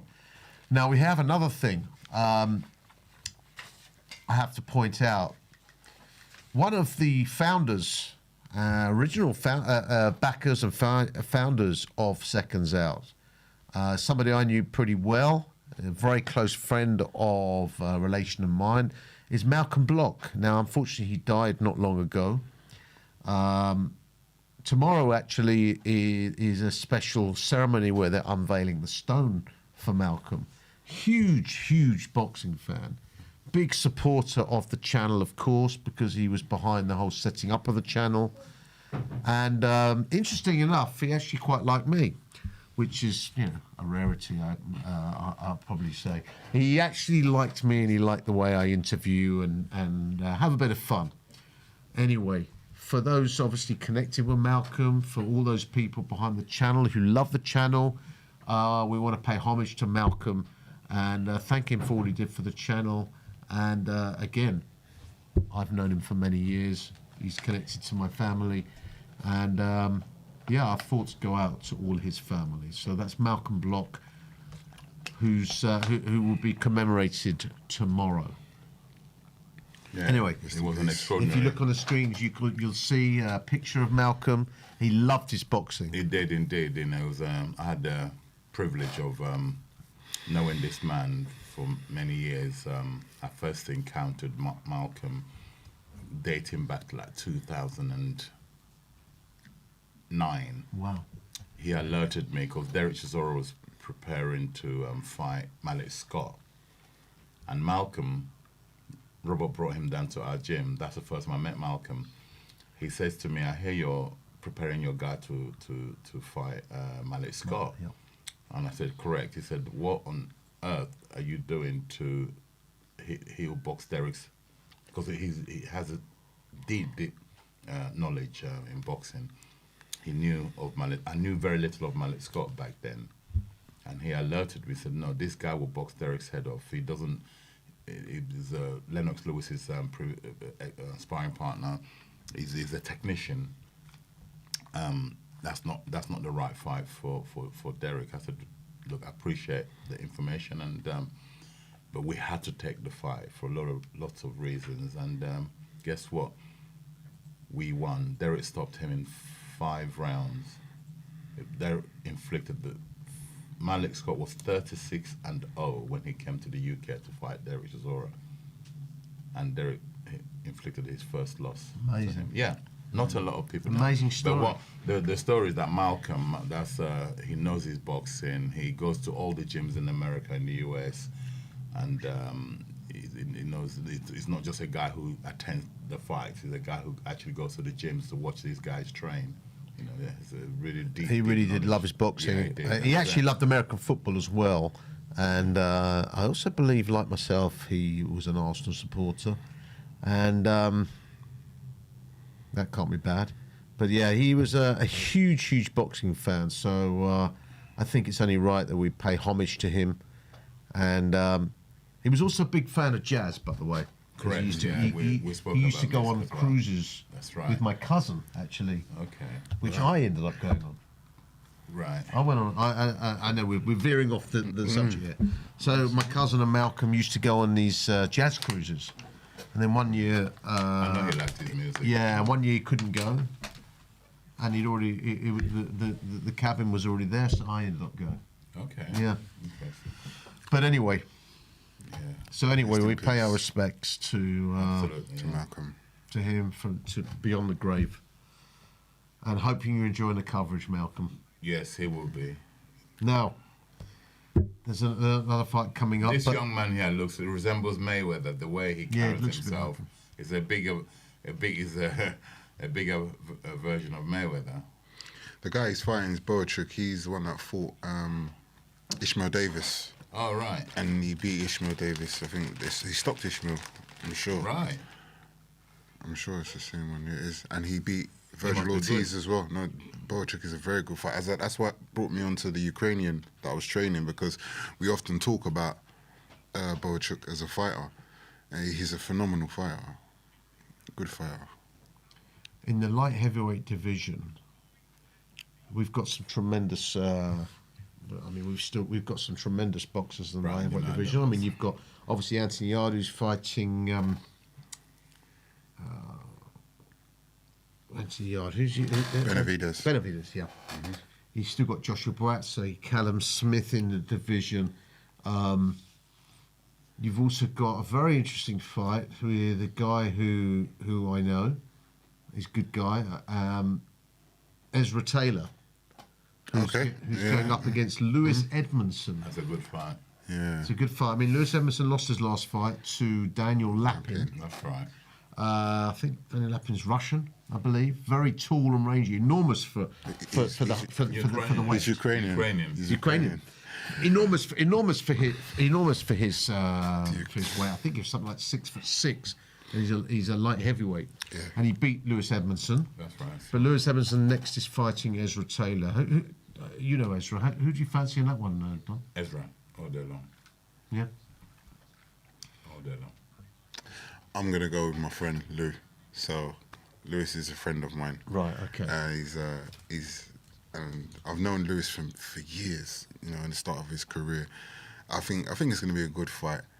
I don't like calling fights that my friends are fighting. So it's look, I support Ezra. Yeah, I've been to a couple of fights to support him particularly, and I want him to win. I hope he goes all the way. Look, he's getting to the point in his career where he needs those big fights.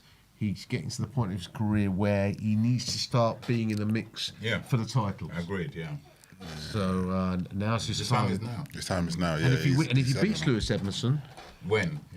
When he beats Lewis Edmondson, I stand to be corrected, then he's in the mix with those guys, the British guys, Buatsi, Smith and stuff. He then becomes talked about in that breath, doesn't he, Don? Correct. Yeah. Well, we have another fight here. I actually, if you wouldn't mind, if you excuse me for 1 minute, well, I just got to get myself a jacket because it often gets a little bit cold in the studio. Yeah. And I don't fancy getting pneumonia, so let me just go and get my jacket. Tell a lie. That's right. I'm actually here. I was asking people in the studio to go and find it for me, and I was sitting on it. There you go. This is going to be an interesting fight. I really like Boshuk and how he boxes. Tell us a little bit about these guys. The guy he's fighting, I'm not too sure about. I've never heard of him before, but I know Bochuk with the Ukrainian here. He's producing so many boxers, Ukrainians. You know, I think he might. I have to double check if he did beat Virgil Ortiz or he lost to him. It was a good fight, but I think he beat him. How would you see someone like Virgil Ortiz against your friend Connor? Oh, that's a good fight. It'd just be a war. Oh, it'd be a war. I think quietly Virgil Ortiz is one of my favourite fighters. Also, I've liked him for years. He's so exciting. Like every time you watch him, I would fancy Virgil Ortiz quite strongly. I like him. Yeah, as I said, I've always backed my friends. So I get that. Yeah. Listen, if I'm honest, Team Connor all day. Don's sitting next to me, and Don knows me as quite a straight shooter. Yeah. I was very much rooting for Treble D a few weeks ago. Yeah. As you knew I would. But I think no, actually, when I was sitting here, I said that I think Triple D is going to stop him. But it's sometimes hard to separate your heart from your head. Yeah. Yes, that's very true. But, very true. But you can only you judge. When I judge, you have to be able, like I said, be able to separate your heart from your head. And but I go purely from how the strengths of the opposition against the strengths of whether I'm training the person or I'm not training it. I've got weigh up their strengths and see who outweighs who in different departments. That's how I judge. I pick a winner that way. That's my method. Yeah. Incidentally, Don, I did touch on Tony Yoka, who you train as well. Yeah. What is going on with him? Because there was talk about him fighting Joshua. Correct. That talks because nobody is sure of what Joshua's future plans are. as you know, it's coming back from Dangerous fight for Joshua, to be honest. As you know, Joshua's had an operation, Yeah. elbow operation, so it's all down to how that's healing up, and he's not going to take a dangerous fight like that. If he's just coming up, probably needs a tune-up before any fight can materialize between him and Tony. And what about a certain George Fox, who I saw a few weeks ago? Yeah, who told me he was on his way back. Yeah, he's in training, and he wants to have give it another go. You're a busy guy, Don. I'm indeed. You are a man in demand at the moment. I've always been in demand. That's what I do. I'm a boxing coach. It's only because I'm getting more noticed now. Yeah, That's sure. all. I don't do anything different. I'm in the gym training fighters like Don Smith. He'll tell you that he's always in the gym training the fighters. I've got a question for both of you, okay? Sure. I might not answer you. All right, whisper in my ear. But I want from both of you, if you could choose one boxer, any weight, who you'd love to train, who would it be? No? I'll have to think. I'll let you we'll give you a moment to think. Would we say of all time or currently boxing right now? Let's start off with boxing right now. Could be a prospect. It could be someone you think is not maximising his ability. A bit like Don did with Triple D. He took a boxer with talent and maximised his ability. Do you know what? I'm training all the fighters that I want to train, and they're my fighters. The man's a politician. Absolutely. I don't want. There's no fighter that. Don? You know. All right, we could. Just because he was an inspiration to me to keep going, would be Anthony Joshua. Right. And I also love the way his body mechanic works. I know how his body mechanic works, and I know how to get the best out of a fighter like that. Right. And also just because of, when I was coming up in the game, he was one of the people that encouraged me to keep going. So I'd probably Joshua. Okay, you're talking from quite an emotional standpoint, although I was talking more of a stylistic kind of standpoint. But stylistically, I did say as well, because his body mechanics, the way he works, I believe that's a fighter I could get well with. Yeah, absolutely. Yeah, the way he shapes up, he's. Don, anyway.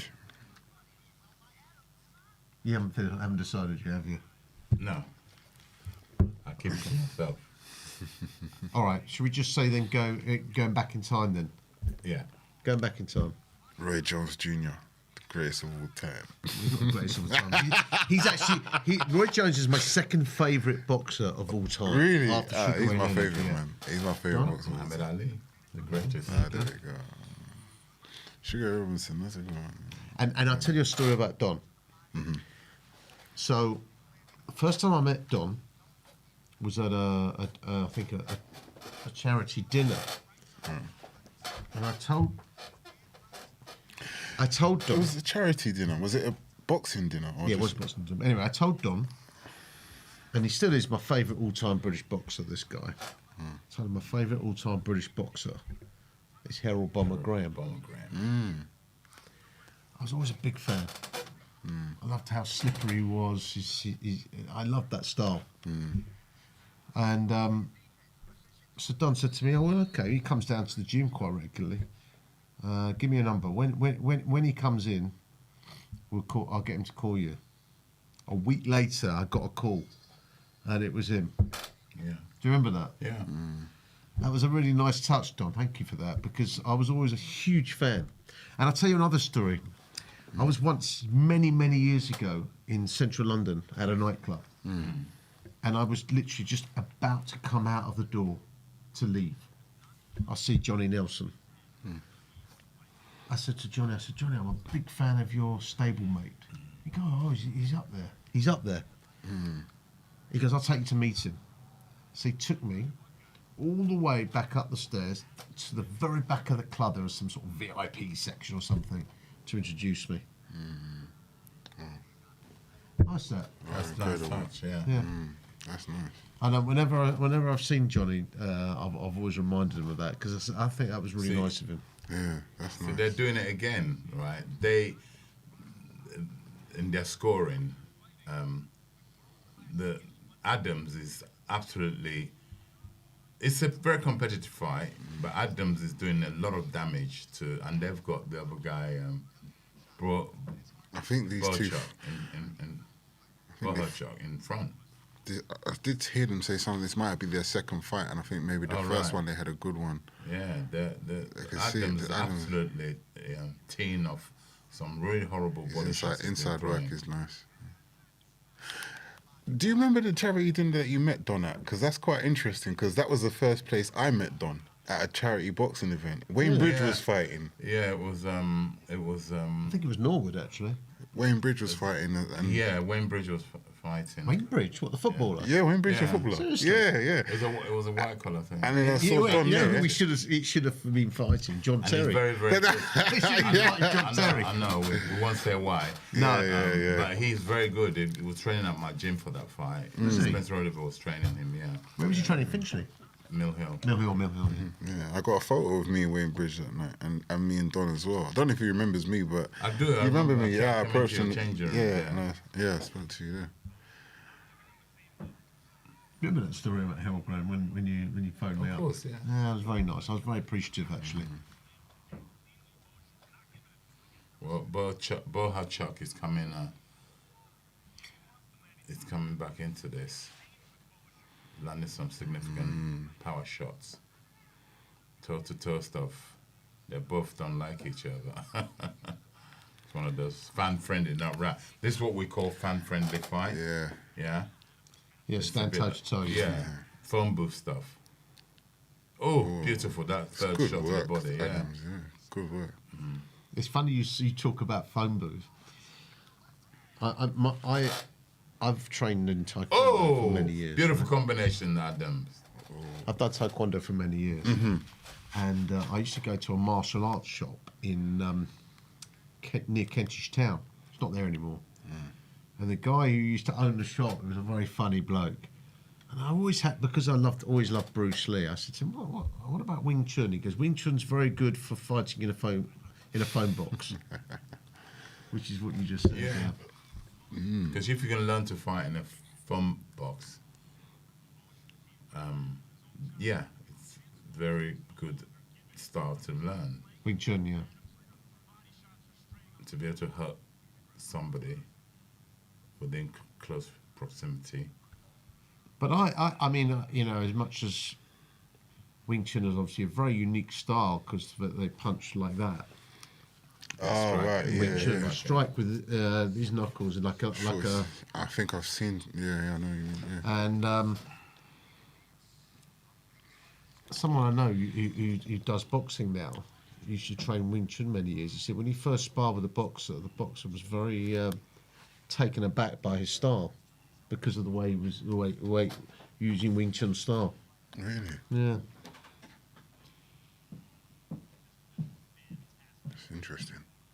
Although Bruce Lee, I think, won a boxing championship at college, actually. Did he? Yeah. Wow. That style that you're talking about, there was... in my mind. There's a... have you ever watched the movie Jet Li, The One?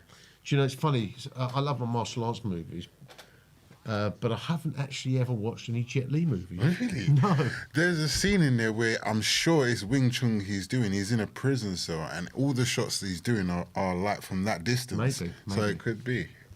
Well, if you want to, I'll tell you what. If this is Wing Chun, do you know Donnie Yen? Donnie Yen, no. He's a martial arts. Maybe if I saw a photo of him. If you want to watch a good set of movies, he did some movies based on the Yip Man. The Yip Man was the guy who taught Bruce Lee Wing Chun. Right, yeah. Good movies. Okay. Sorry, guys, we're veering off here. Bohachuk against Adams. We're into the third round. Don, how'd you see it? Very even fight. I've got Adams slightly in front, but Bohachuk is really coming back into it. He's landed some very good telling uppercuts on the inside. I mean, Adams has got very chunky, very, very big legs. Yeah, it looks big for the weight. I correct me if I'm wrong. When you have legs like that, it's got to, if you punch correctly, coming up from, particularly with an uppercut, coming up from with your legs, it's got to. Thanks. You unplug me. It has to help with the power.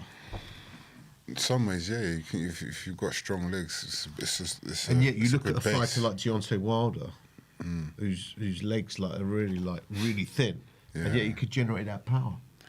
Yeah, Deontay gets his power from, I think, from leverage, because he travels such a long distance with the punch. These guys are basically standing in front of each other.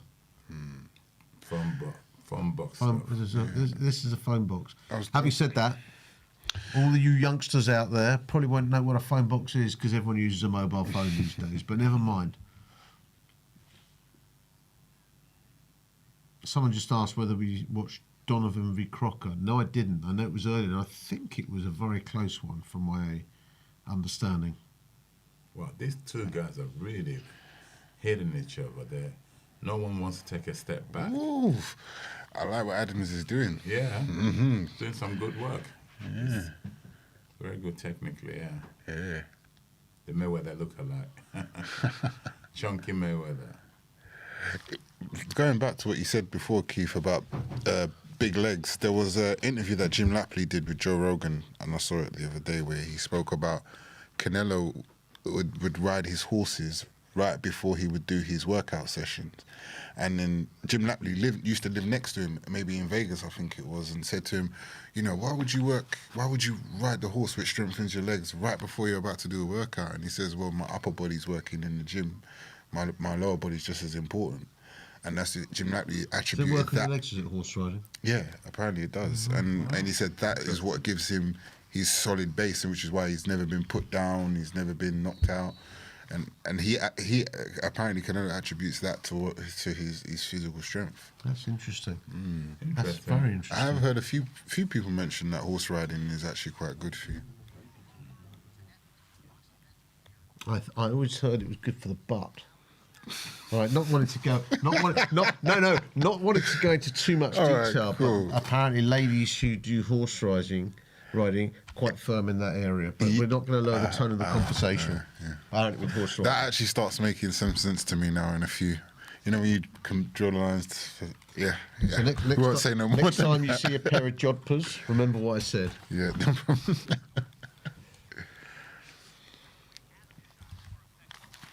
So Nick Kinnaman said, "Is Canelo power?" Fantastic Adams. He's really putting some good combinations together on the inside. Whenever they come close, his defense is nice and tight. He's getting caught with the odd uppercut, right uppercut. He needs to be careful on that. Berhachuk is a very competitive fight. It's a good inside fight, actually.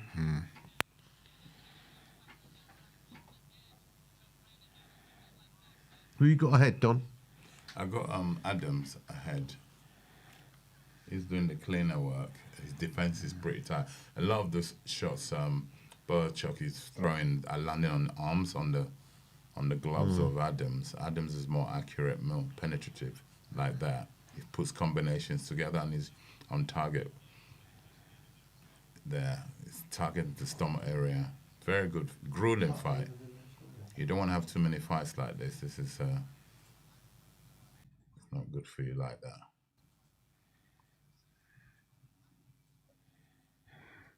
I'd like to know what that punch count is after this fight. I mean, look at that body shot from beautiful body shot. Adams on Berchuk or Berchuk.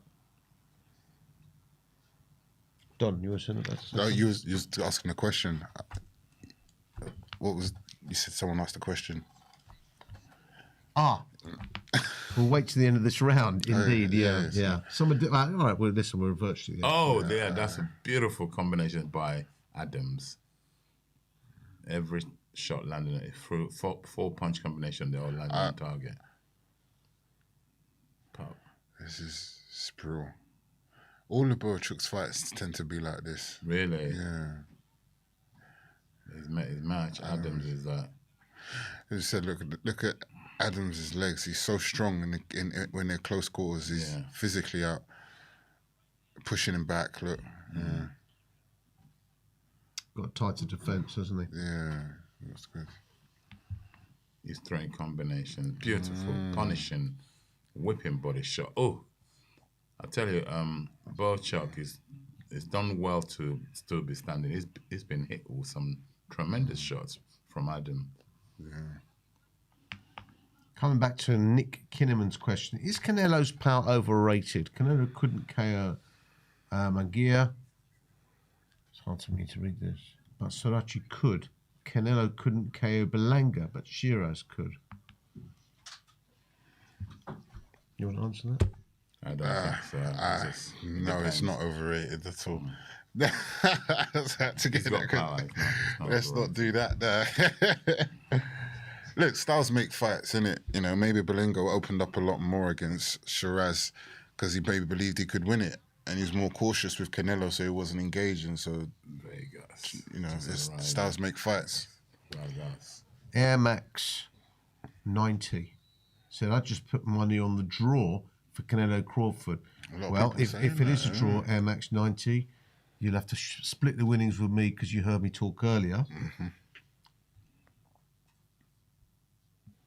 I mean, it's round 5 of this fight now. It's only round 5. I mean, it's been a grueling fight so far. I mean, yeah, it's been a lot of punches thrown, a lot of punches landed as well. They're just gone into the 5th.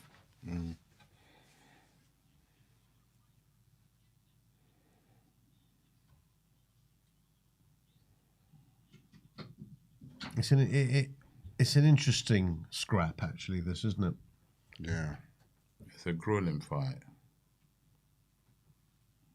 You don't want to have too many of those. What's Adam's record?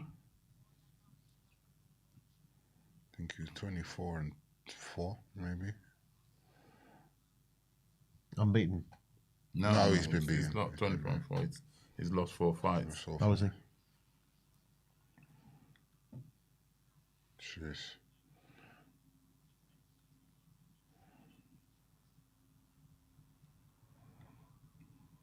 Oh, 3 left hooks by Adams. Uppercut. Burmack has a lot of success with that right uppercut. Adams is not blocking that right uppercut. It's the only shot he's really getting hit with clean with that right uppercuts of Bochuk. Oh, good left hook on the inside. Bochuk. Those are ones that hurt because you just don't see him. He keeps investing in the body of Adams keeps investing in the body of Bochuk. That's going to take its toll down the stretch. If this fight goes down the stretch, I can't say it. I think somebody will get knocked out by the 8th. Yeah, honestly, it's not advisable. To stand there and trade like that. They can basically knock each other out like that. The thing is, I don't see Adam lost. It was only 10 rounds, so it's not 12 rounds. But oh, that's the one. That's a good shot. Right hook, short right hook on the inside, on the chin of Bochuk. He did well to stand up from it. Adams is really he's tough, Bochuk, man. He's tough. He is tough.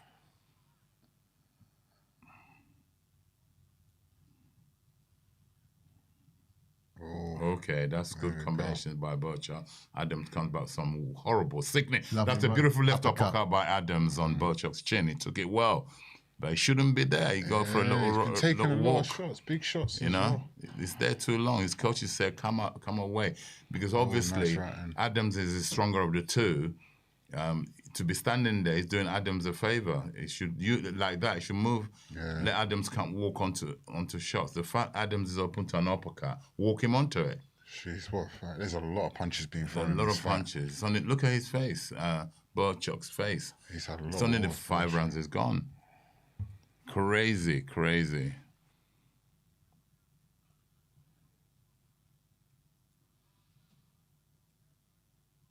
How much do you think going into this fight, do you think they're both expected to fight this way? I mean, it's... obviously, they both know each other. It's not advisable to fight that way. Yeah, they fought before. So they know each other well. The first fight was exciting. So that's why they've made it a number 2. But he's you keep on plugging stuff.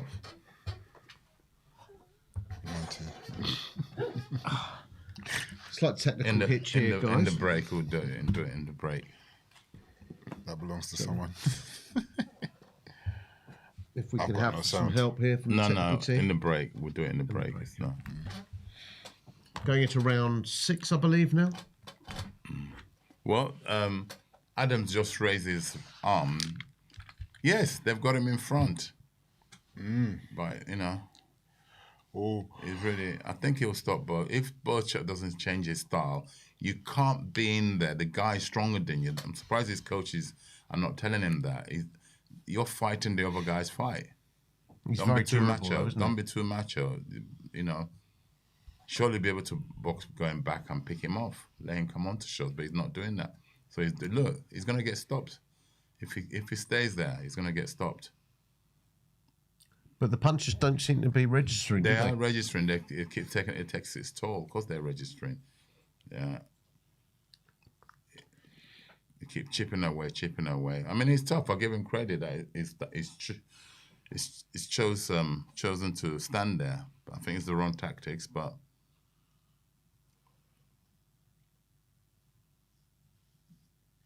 Those body shots takes their toll, round after round. Eventually, you keep investing in the body. Adams has been investing into the body from round 1.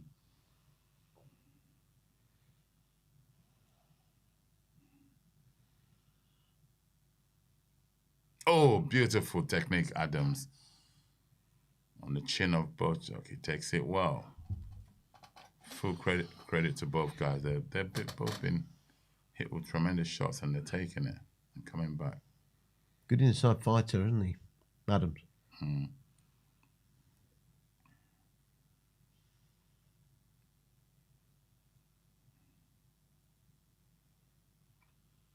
Wow. Beautiful. That's a very good body shot. Yeah. Straight down there. He's on it. Can you see this going a distance? No. I'd be very surprised if it does. Very surprised if it does. The thing is, they're both capable of knocking each other, right? Yeah, I feel like Bochuk might walk onto something here because... Looks a bit like Marvin Hagler, doesn't he? It does. It looks a cross between Mayweather and Hagler. Yeah.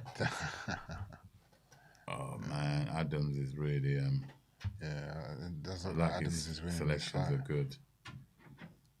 Nice switch. Gee.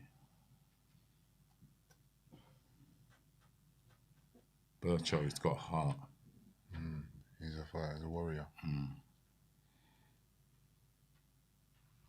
Will either of you be watching the fight between Floyd Mayweather and Mike Tyson? I'll watch it, yeah. I'll watch it, why not? Yeah. Pantomime. This is what, it's even Jake Paul versus Gervonta Davis, is that even happening? It's a Adams just delivered vicious over right hand. I tell you, this Bochuk's got heart. He's got heart. He's durable. Heart. I mean, he's giving it everything. It doesn't. He's unbeaten, right? Bochuk. Is he unbeaten?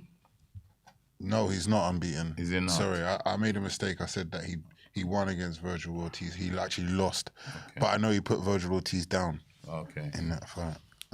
Don, your birthday's in December, correct? Correct. Your birthday is today. Happy birthday to Don. We had somebody who gave it away. Jermaine, tonight. Jermaine Mitchell. That's my friend. That's my friend from school, Happy Jermaine. Birthday to you. Happy birthday to you. Happy birthday from Seconds Out. Happy birthday to you. Many happy returns. Thanks so much, man. I'm glad to be coming into my birthday with some good company. Where's the cake? Where's the cake? We should have brought a cake for you. He didn't tell us. I kept it quiet, but it's my birthday. Where's Just Eat? Another plug for another brand. Just Eat or Deliveroo or something like that. Jason Statham. Jason Statham sitting next to His Excellency. He was previously he was wearing his T-shirt, Turkey Al Sheikh. Oh, did you see that shot from Adams? Nice right hand there. Bochuk took it very well. How much more can he take?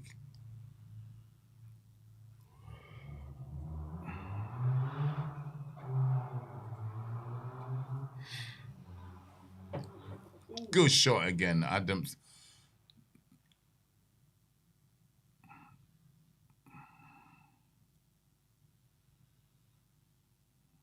Where do you train your boxers then, Don? Well, so currently we're in the rival gym in King's Cross. They've just opened a rival gym. I'm there with Steve Broughton, and it's a really, really good gym. You know, I've got some young up and coming fighters. Tino Bellot, who's 2-0 now. Courtney Bennett, who's a heavyweight. And I'm really enjoying this new gym that I've moved to recently, and it's nice. Well, I wish you the best of luck with it. Thank you so much. I appreciate it. I've been in so many gyms across the country. And Talking of new gyms, Don, one of your former charges sent me a text the other day saying he's opened a gym up in Highgate. Yeah, Daly. JJ Ojideri. Yeah, Daly Perales, yeah, and JJ. They're brothers, yeah. Yeah, I don't know his brother. JJ was my neighbour. Okay. He's a good guy. Yes. Wow, the punch count is high, man. yeah, it is. There's a lot of punches in this fight.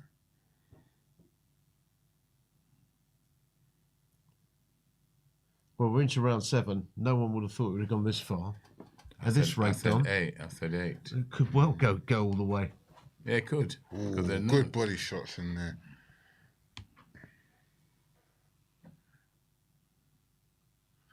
I don't know. I'm going to go outside what everyone's saying here. I think this might go the distance. Game what? I might go outside of what everyone's saying and say I think it might go the distance. I think it's going the distance. I mean, it doesn't look like...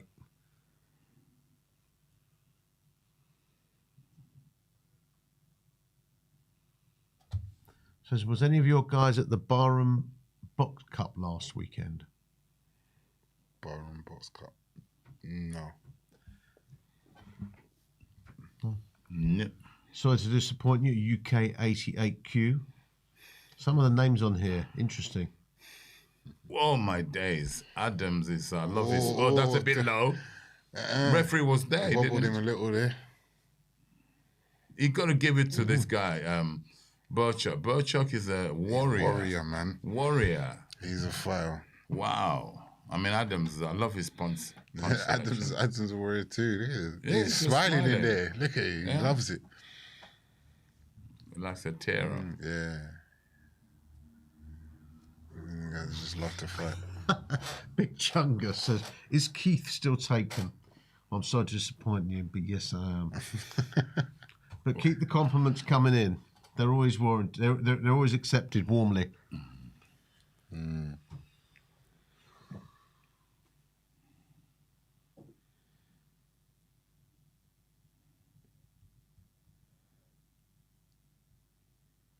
Yeah, the ring walk, it says here 4 a.m. of the main fight. Wow. 4 a.m. Still got 2. 2 hours to go. Keep the Coca-Colas coming, guys. Another plug. That's true. We need that Coca-Cola. Next time I'm actually going to bring a plug.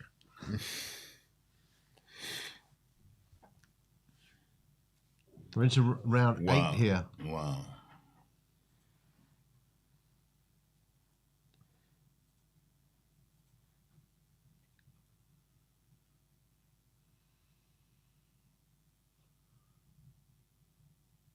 No, look, he's trying to maybe make it a little bit more range now. Yeah. You're trying to box then. Yeah. Maybe he thinks... Oh, dear. Sure. Good right hand by Adams. Oh, good left hook by Burchuk. If I was Adams, I'd stick to what we was doing before. Yeah. But Burchuk is doing what I said he should do. He's stepping back disengaging. out. Yeah, and come, that's what he should be doing because his And corner stepping would have back. told him that because to stay in that fumble, obviously Adams would be in there all day long.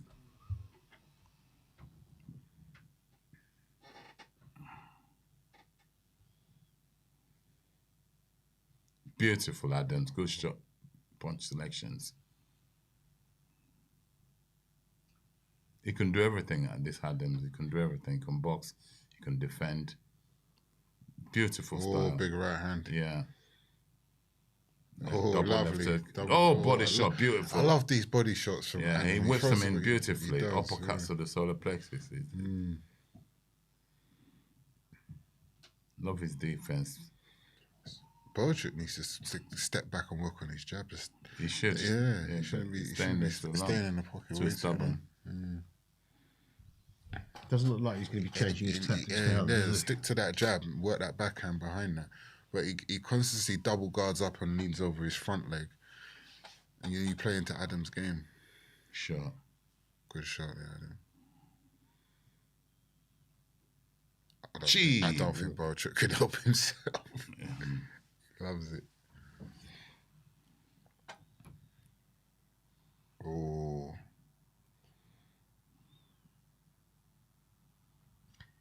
Kipton Anthony said, "Hi guys, watching from Bangkok. It's 8 a.m. here. Anyway, very easy fight to understand as long as Crawford can take a shot and stay, and the way of a shot he wins. Maybe, just maybe, I see a draw." Wow, this is a grueling fight between these two warriors. Jesus, Adams again, punishing. I mean, Yeah, Bojack, punishing. he's Oh my durable. God, this Don guy. called it- Don said it, eighth round. He said the 8th round. Come on, how many seconds to go? 1 second. Okay. Nearly. Yeah. Look, it looks like this guy is. He's. The prediction nearly came in there. This Don. Bojack, though, is It was a good shout. extremely durable. He can take some He punishment. could that take guy. some shots, man. The corner should think twice about sending him out again because. They're Ukrainians. Yeah. I mean, he's been taking some horrible shots. That was class. That was on the neck. That was on the chin. He Started would've at the done that. body, slipped the counter, Yeah, came back bam. up with the headshot. Beautiful. And pivoted off at the end there. Clean. Good work. They're thinking about it because their man is damaged. I would think of, from what I've seen, pull him out, but it doesn't look like it. I'd definitely say Bojack's going to need a stoppage. I think, yeah, I think Adams is one. I think he'll get knocked out this round. He's feeling it. Round 9.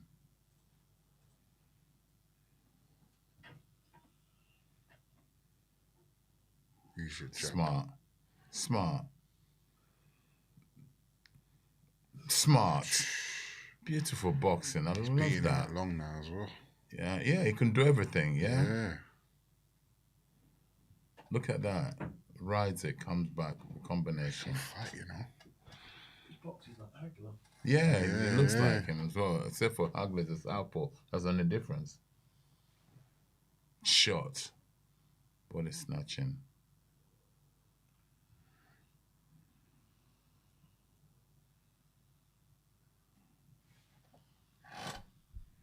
Boom. Hey, he's controlling the distance. He's well, controlling Adam. the distance, yeah. Yeah. Because Going he knows he's inside. done. He knows he's ahead. He knows he's done all the damages. Why be in there and take unnecessary punch? Setting trap. Beautiful. I like his outside Yeah, work. yeah, exactly. I'd say he's working well long, working well on the inside. It's The a great boxing performance. is doing something. Referee's gonna warn him in a minute. You don't do that. He's doing a chop.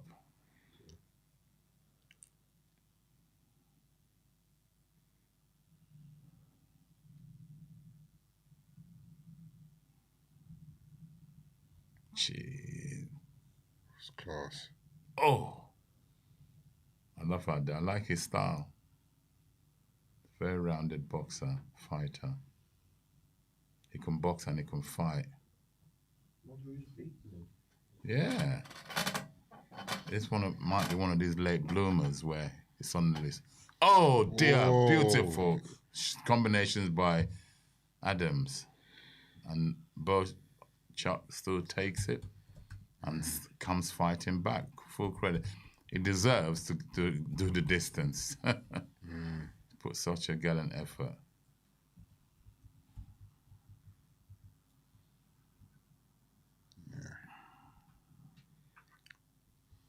I don't see anything from Bochuk that's going to come back and win this fight. I just see Adams sort of. It's Adams' fight to lose. Beautiful Adams. Beautiful body shots. Probably one of the best boxers I've watched in a long while.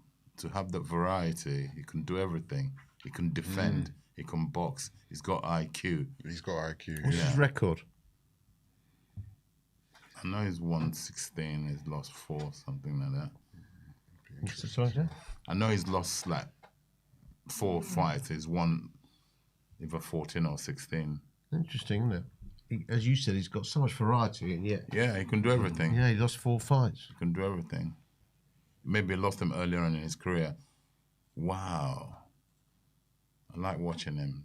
Very, very good. I like everything. But the Ukrainian is very durable. Yeah. Tough.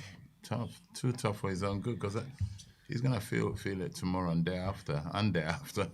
He took so many punches, the body punches, punishing punches. Got a question for Don Charles, I think.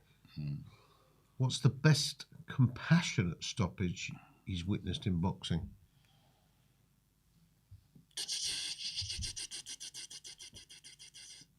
The best compassionate stoppage. Can a stoppage be compassionate? I don't know. Well, of course, yeah. In terms of the fighter being pulled out by the coach. Yeah. You've got to be looking at when... There's been quite a few. You're probably looking at when Billy Joe Saunders, Canelo. Yeah? That's one, yeah. That's one of them right up there. Say Wilder and Fury. When Wilder and Fury, when he was pulled out, ear was bleeding. Yeah. 100%. Compassionate. Yeah. He fired 100%. his trainer after that, Yeah, which was he did, disappointing. yeah. He said he never wants to be pulled That's out. a good shot. That's a very good example. Yeah. Wasn't his trainer Malik Scott? No, that was... No. Gee. I know his trainer's name is eluding me now. What's his name? Breland. Mark Breland, that's it, yeah. Mark Breland, yeah. Gee, this is brutal. This is brutal. This is like a surgeon, man, at work. I like this kid. Class. I like this kid. He's actually looking, he's going for a stoppage because there's 2 more minutes to go. And because Bochuk knows he needs a stoppage to win, which is a silly thing by the corner to tell him to go, you're being beat. No. He's just walking up the line. I say, you wanna come out? I'm gonna stop you. I've got to give I can see why his corner might want to leave him in there just for his own confidence to finish off the fight. But at the same time, no, I can see that, but the punishment he's punishment taking is is a just, lot. what will he be like after this? This is a career-damaging fight where the amount of punches he's took to the head, to the body, will he be the same fighter again? Probably not. It's fights like this that take it out of you. And he's had a few like this, to be honest with you, Bochuk. Yeah, but this is one too many, in my opinion. I didn't see the others, but this one.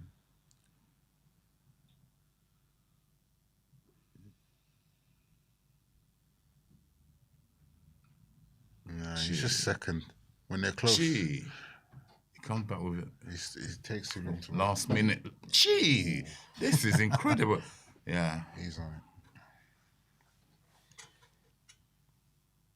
Gee, good counter, Adams. Catch counter. I love that. I mean, come on. How much more? 45 seconds. Ground finish.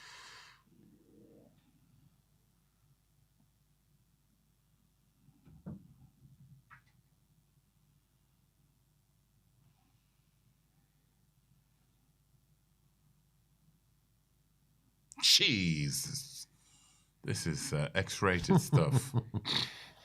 It is. It's X-rated. Man, it's bad. It's brutal. It's brutal. 15 seconds. Who wants it? Who wants it? Oh, wow. Another big right hand in there. 5 seconds. He's an entertainer. Oh, Adams. He's teeing off on him now. That bullshit, no matter what you hit him with, he's not going to feel it. He's finished like a hammer. He put with a sledgehammer in there. He's got up and smiled after that. That's crazy. Wow. So, wow, that's incredible. He doesn't feel punches, that Boachuk, does he? Wow. I thought Boachuk was going to win this Kipton fight. Anthony said, does Crawford have the power to KO Canelo? Look what Pac-Man done to De La Hoya. Size matters. Yeah. Not really asked Usyk about that. Great fight.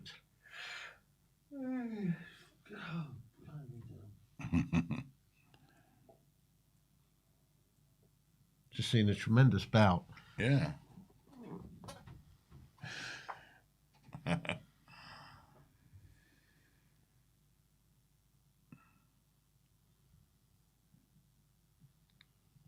mean, the Ukrainian got through with a few shots as well. Oh yeah, no, it wasn't one-way traffic, but he was receiving some horrible shots. Yeah. Look at that. Wow. He's a character, Adam. It's a shame that the stadium's half empty because he deserved a bigger crowd, didn't he? Correct.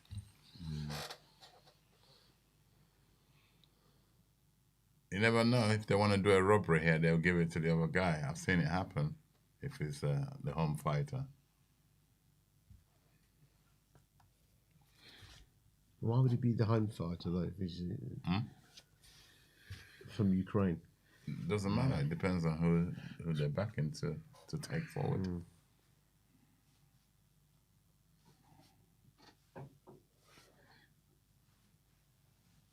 Yeah, Rahman won. Yeah, and that's about right. Unanimous decision. Have they miss? They didn't write his name correctly, did they? Brandon and Adams. Brandon Adams.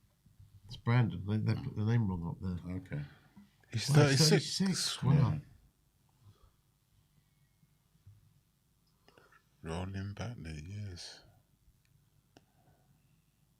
Jamal Charlo. Charlo. Okay. One of the Charlo brothers, yeah. Good fighter.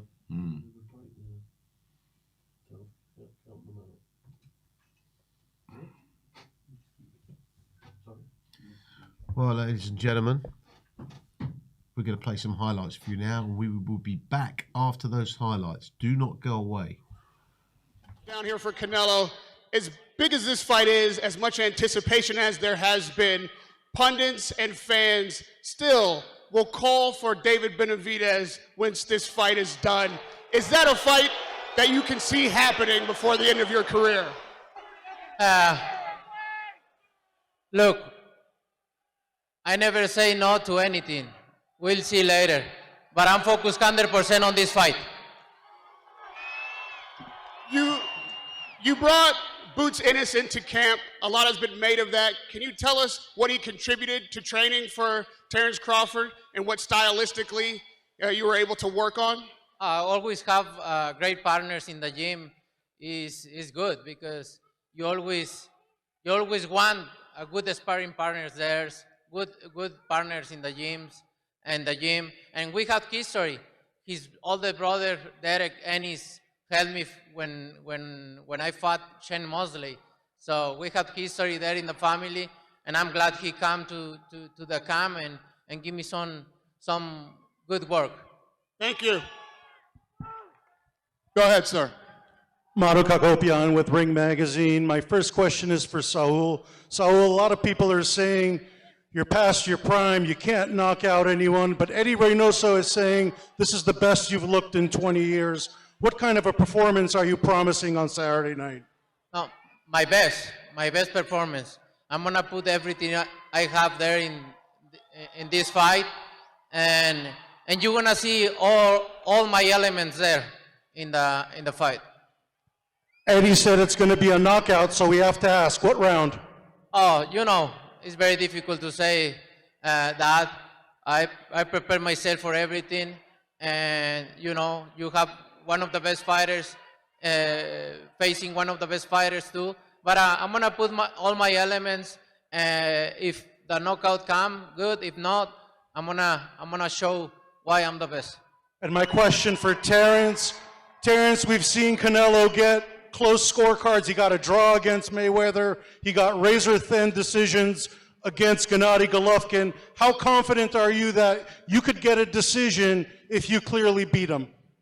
Listen, that's not my focus. My focus is go out there and do what I do best, and that's win the fight decisively, and that's what I'm looking forward to do come Saturday. We're on a global stage here on Netflix. A lot of people might not know your backstory, how you survived the shooting. How has that shaped your entire career and life after that? Listen, like I said before, I'm here for a reason, and God don't make no mistakes. And one last one for you, Dana. You're now officially promoting boxing shows. We have UFC lightweight champion Ilia Topuria saying he's going to knock out Terence Crawford. Can we expect some crossover boxing matches like you did with Mayweather and McGregor moving forward? I certainly hope not.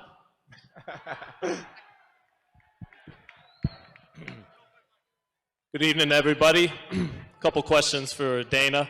Dana, this fight, as you said earlier in the week, is set to be the third highest gate in combat sports history, the second biggest gate you've promoted alongside Mayweather and McGregor. The top 5 gates in combat sports history come in boxing, and they come in the last 10 years. So my question to you is, why then do you want to make sweeping changes to the Muhammad Ali Reform Act that is meant to protect fighters to bring about a business model that currently has your company already paid out $375 million in antitrust lawsuits and has 2 potential pending class action lawsuits on the way as well? Well, this is obviously a long discussion. If you want to talk to me about that, set up an interview. This isn't about me and my business. It's about these 2 guys on Saturday night. My follow-up, Dana. Earlier this week, the California State Athletic Commission had a hearing about TKO trying to bring those changes to the Ali Act, and it was postponed 3 months. Listen, I get it. You want to showboat right now. Set up an interview with me if this is really what you want to talk about. It's America, baby. If you have First questions Amendment. for these 2, ask them and you can set up an interview with me. Dana, my follow-up is, if TKO can't make those changes to the Ali Act, will you still invest in the sport of boxing? Will you compete in the market? Listen, if you want to be an asshole, let's do it in private and we can do an interview. Yes or no? If you want to showboat, I get it. If you have questions for these 2 that are fighting on Saturday, that's a different story. Fight. This isn't a discussion to have at a press conference for these 2 that are going to fight on Saturday, 2 legends. If you want to set up an interview with me and ask me these questions, let's do it one-on-one. Sounds and good. You can ask me anything you want. All right. Well, Terence and Saul, have a good fight. Yeah, you have a question for these 2? No. No? Beat it. Go ahead. Who's next? We have a ring in the gym, buddy. What does greatness mean to you now? Greatness means everything to me now because I got something to do once again that no other fighter has ever done before, and that's become 3-time undisputed champion in the male division. My girl Clarissa, she did it in the female division, but I was the first one to do it in the male division for 2 times, and I'm gonna be the first one to do it 3 times. And Saul? Oh, greatness means this. No, being in big fights, winning, and make all the accomplish I already did. So I'm very glad with my career, and I'm gonna continue to do it. When Crawford was first rumored to be an opponent for yourself, you seemed to dismiss him, saying he'd be too small and you wouldn't get credit for taking him on. What changed, and why did you take this fight after previously thinking you wouldn't get the credit for the win? You know, at the beginning when everybody start talking about the fight, I never have it in mind, no. But after a lot of talk and when they really come and offer me the fight, and you can see how big is this fight, no, because everybody's involved, and Netflix, Riyadh season, everybody involved around the fight, you can see how big it is. And two of the best fighters in this era fighting each other, you can see how big it is. And we need to thank Riyadh Season and Turkey Al-Ashi and the Crown Prince Mohammed, because they can put this fight in Saudi Arabia, and they choose put this fight here for the Mexican people, for the American people. So we need to, I'm very grateful with that, because you guys can enjoy this fight, once in a lifetime fight. Thank you. Question for Bud.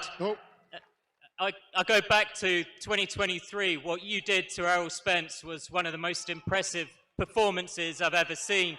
I remember when you were telling me before that fight, you were confident you could beat Errol in anything, basketball, whatever he name it. Are you as confident you could beat Saul in boxing, strength, fitness on Saturday night? Absolutely. The only thing he probably can beat me in is horseback riding, because I don't ride horses. But anything else, he don't come close. Just a quick one for Dana. A narrative going into this fight. Obviously, this is a super fight, but this is also a coming out party for yourself and TKO. But you've been on this big stage before 8 years ago, Conor McGregor, Floyd Mayweather. Are there any similarities or differences in this promotion compared to that big one? Yeah, it's very different. Obviously, it was MMA versus boxing. We went on an incredible world tour. This fight, I mean, when you have a guy who's jumping up 2 weight classes and already is considered the best, in the world in his division, taking on somebody like Canelo. When Sheikh Turkey asked me to be a part of this thing, there's absolutely no way you wouldn't do it. And I've enjoyed working with both camps and both of these guys. And as we get closer, the energy, and as you start really, everybody starts breaking down the fight and talking about all the attributes, it's going to be an incredible fight on Saturday night, and I'm honored to be here. The last time we seen you in a hostile environment like this was the Errol Spence weigh-in, and you made sure to tell everybody that you get active. So for the Canelo fans that might not know what that means, explain what getting active means.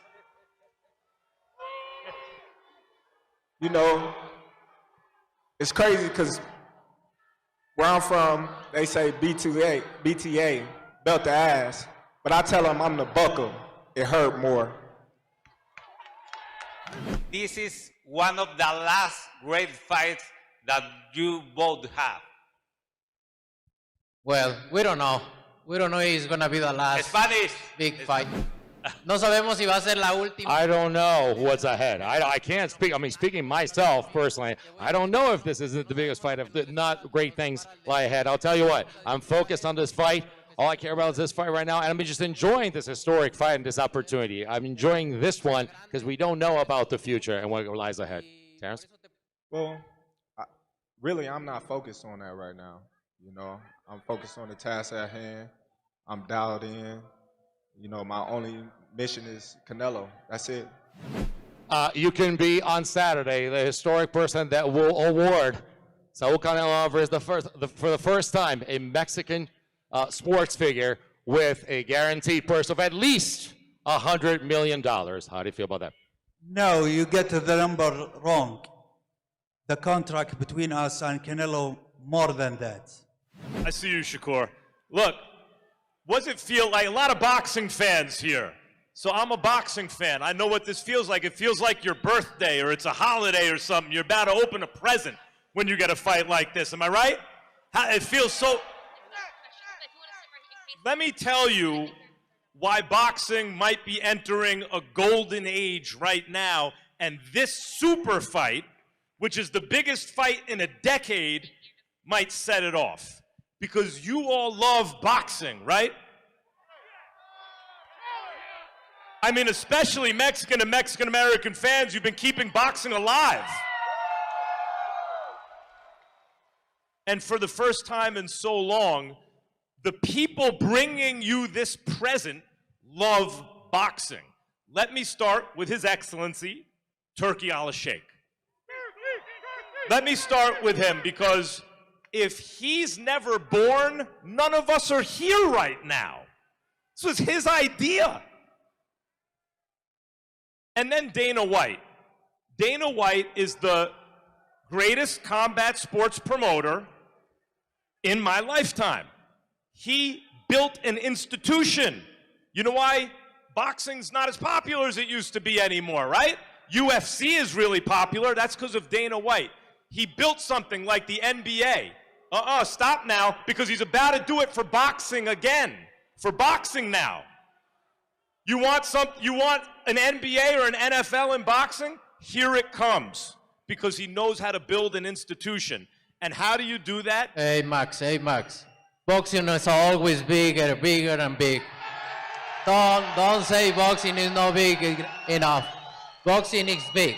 You know how big is boxing. Should it get bigger, yes or no? Yeah. Should it get bigger, Canelo? Yeah, maybe it's gonna be bigger, but look, boxing is always big and bigger and bigger and bigger. We need to talk about that too. Boxing is boxing. I love Canelo in English, by the way. I love it. Boxing is boxing. No lies. No lies. So how do you do it? There. So how do you do it? You have someone like... My respect for todo the sport. Great job, everything, but boxing is boxing. You have someone like Turki Al-Sheikh. You have someone like Dana White. And then you go out and get the most competent executive there is. That's Nick Khan. WWE's own Nick Khan. Guys, this is who's bringing you the event. This event will be the most watched boxing match. I mean, championship level boxing match. I see you, Lennox. Championship level boxing match in almost 50 years because of Netflix. More people will watch this than any fight since Muhammad Ali fought Leon Spinks in 1978. And what we have here are two of the all-time greats. Canelo Alvarez is not just one of the greatest fighters in the history of Mexico. He's one of the greatest fighters, period. And when you're being compared to Mexican legends like Julio Cesar Chavez and Salvador Sanchez, you know you've done something right. And Terence Crawford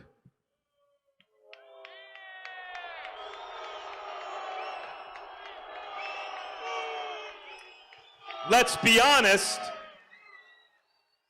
has never come close to losing a fight in his entire career. He's never come close.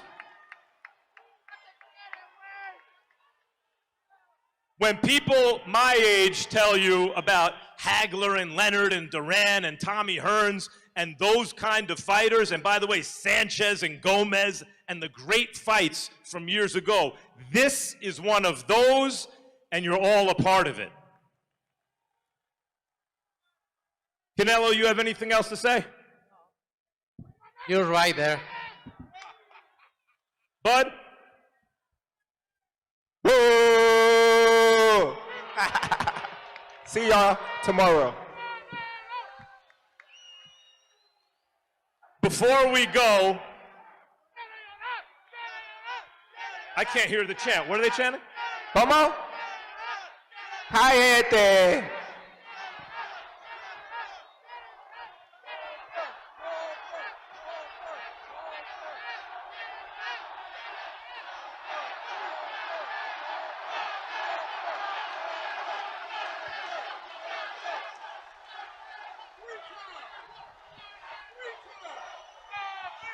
Y'all ain't loud enough.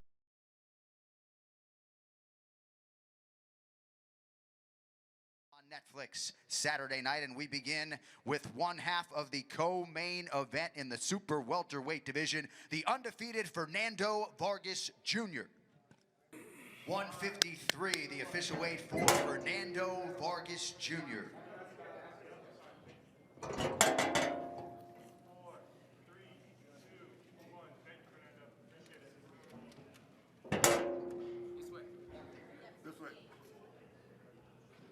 All right, next athlete to the stage, also competing on the Netflix main card, the WBC Super Middleweight Interim World Champion, Christian Mbili.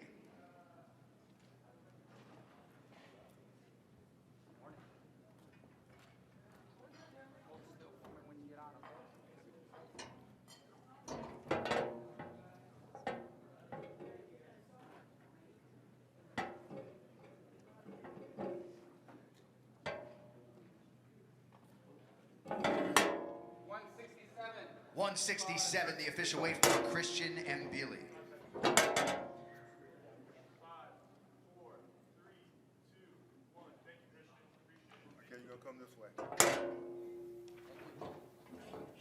All right, next athlete to the stage competing in a YouTube prelim in the super featherweight division.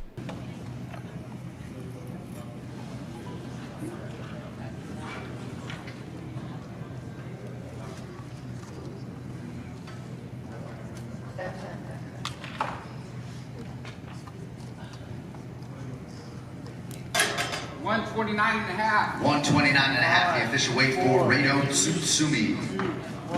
Thank you, Rachel.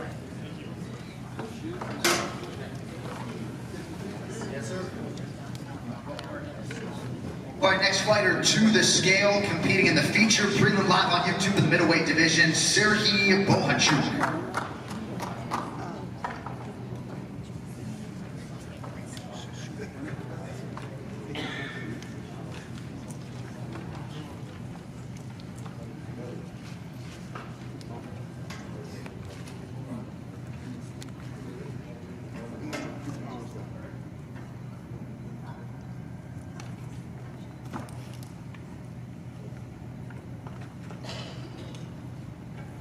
$155. 155, the official weight for Serhiy Bohachuk.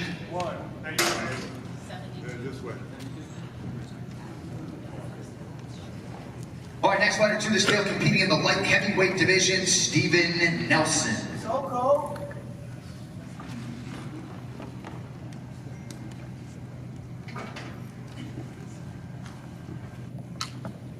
So cold. 171.5. 171.5, the official weight for Steven Nelson. Thank you, Steven. Work time.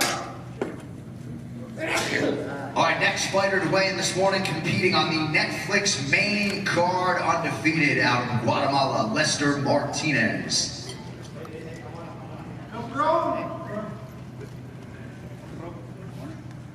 Amigos.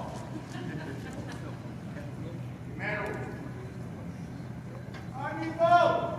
Primero.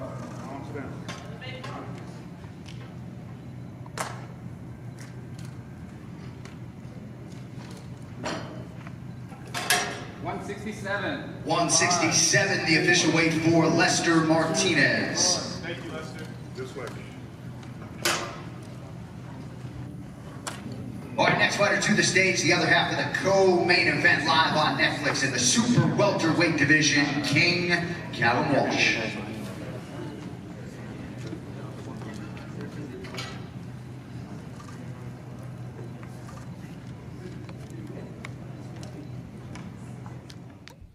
Welcome back. Well, I hope you enjoyed the highlights. We are now on the home run towards the big event tonight. I have to say, I enjoyed the last fight, didn't you, Don? Loved it. It was fan friendly, what we know as fan friendly in the business. It's not advised to do boxing like that, although it's very entertaining for the audience. But it's not advised to do boxing like that because you won't have a very long career. No. Talking of boxers who do fight kind of that way, is Nick Ball. Nick Ball, you would think, would not have a very long career, wouldn't you agree? I'm not. When I say that, it depends. It's not advisable because although Nick Ball is a pressure fighter, the opponents he fights are not like what we saw. Yeah. They weren't. He'll get people who will run, then he'll go to them. So I wouldn't compare Nick Ball's career, his style of fighting, his aggressive come forward, yes. But unless he gets another person who's like mirrors what he does, then it's not advisable. Yeah, But most I of get the that. people he fight, they're usually on their back foot. I mean, how good would Nick Ball be if he was a few inches taller? Well, he's not. He's the best at his weight, and I know, but can you? I'm saying if he was a few inches taller, he'd be tremendous, wouldn't he? Then the other people will be taller as well. So it's all relevant. He's doing well. He's the world champion. Do you know, as we speak, he's the only British reigning world champion, isn't he? world. Yeah. So you can't say how good would he be. He's already good. Yeah, at the weight and phenomenal. at the size he's at. So he doesn't need to be taller. He's a phenomenal. Yes, he is. Little boxer. I remember watching him live. One of my, as I mentioned before, Adam Mohammed was a young fighter that I was coaching, and I remember we had a fight on the Frank Warren show, and I remember early days of Nick Ball's career, watching him come through. He boxed. I'm sure he boxed at your call. I watched him box, and I just knew from then this guy's got a talent, man. Like the spite in which he throws his shots with, sits down on his work. Like I was really impressed with Nick Ball and to see him make it to win a world title. Credit to him, man. Brilliant fighter. Yeah, he's phenomenal, and like I said, it doesn't really. It's not the style that I would normally love to watch, but I just do enjoy watching him. Yeah. He's a tremendously exciting champion. We're now at home straight towards the big night, though, obviously, and this fight is, I believe, a Saudi Arabian lightweight. He looks pretty handy. The Saudi Arabian fighter. Yeah, I Mohammed guess, Al-Akil. Al-Akil, yeah, he looks he's reminiscent of Shiraz. He's tall for the weight and rangy boxing, very accurate with his shots, very technical, very accurate. Yeah, I like it. I like what I've seen. But a very tough division to get anywhere. I mean, you've got some fantastic, probably the best division in world boxing, in my opinion. Shaka Stevenson, you've got obviously Gervonta Davis is still hanging around those areas. You've got Keyshawn Davis, Andy Cruz has come up, who I talked about before. I mean, it really is a talent laden. It's a loaded. division. It's loaded division. Yeah. I mean, they're very earlier in their career. By the time they come up, most of the names you mentioned will be on their way out. So this is the next generation. That's what you're looking at there. It's very accurate. It works really nice behind a vicious jab. He's picked up the pace in the second round. Al-Akil.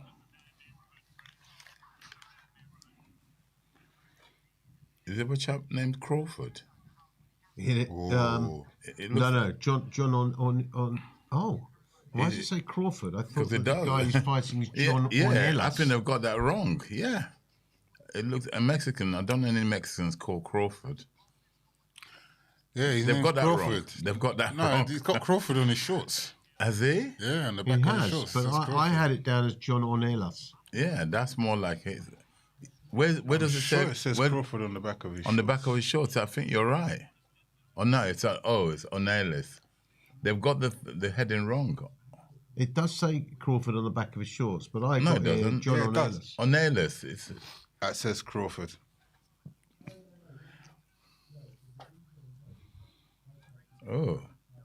They we have a fight here.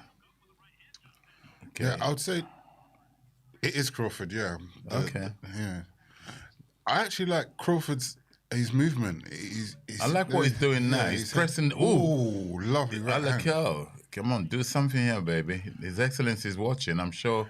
At this point, he's backed by the beautiful body chop by Al-Akil. You can see Crawford sort of taking one to get one. Yeah, he's marching him down. Yeah, he's marching walking. him down. Beautiful uppercut lead by Al-Akil. We have a fight.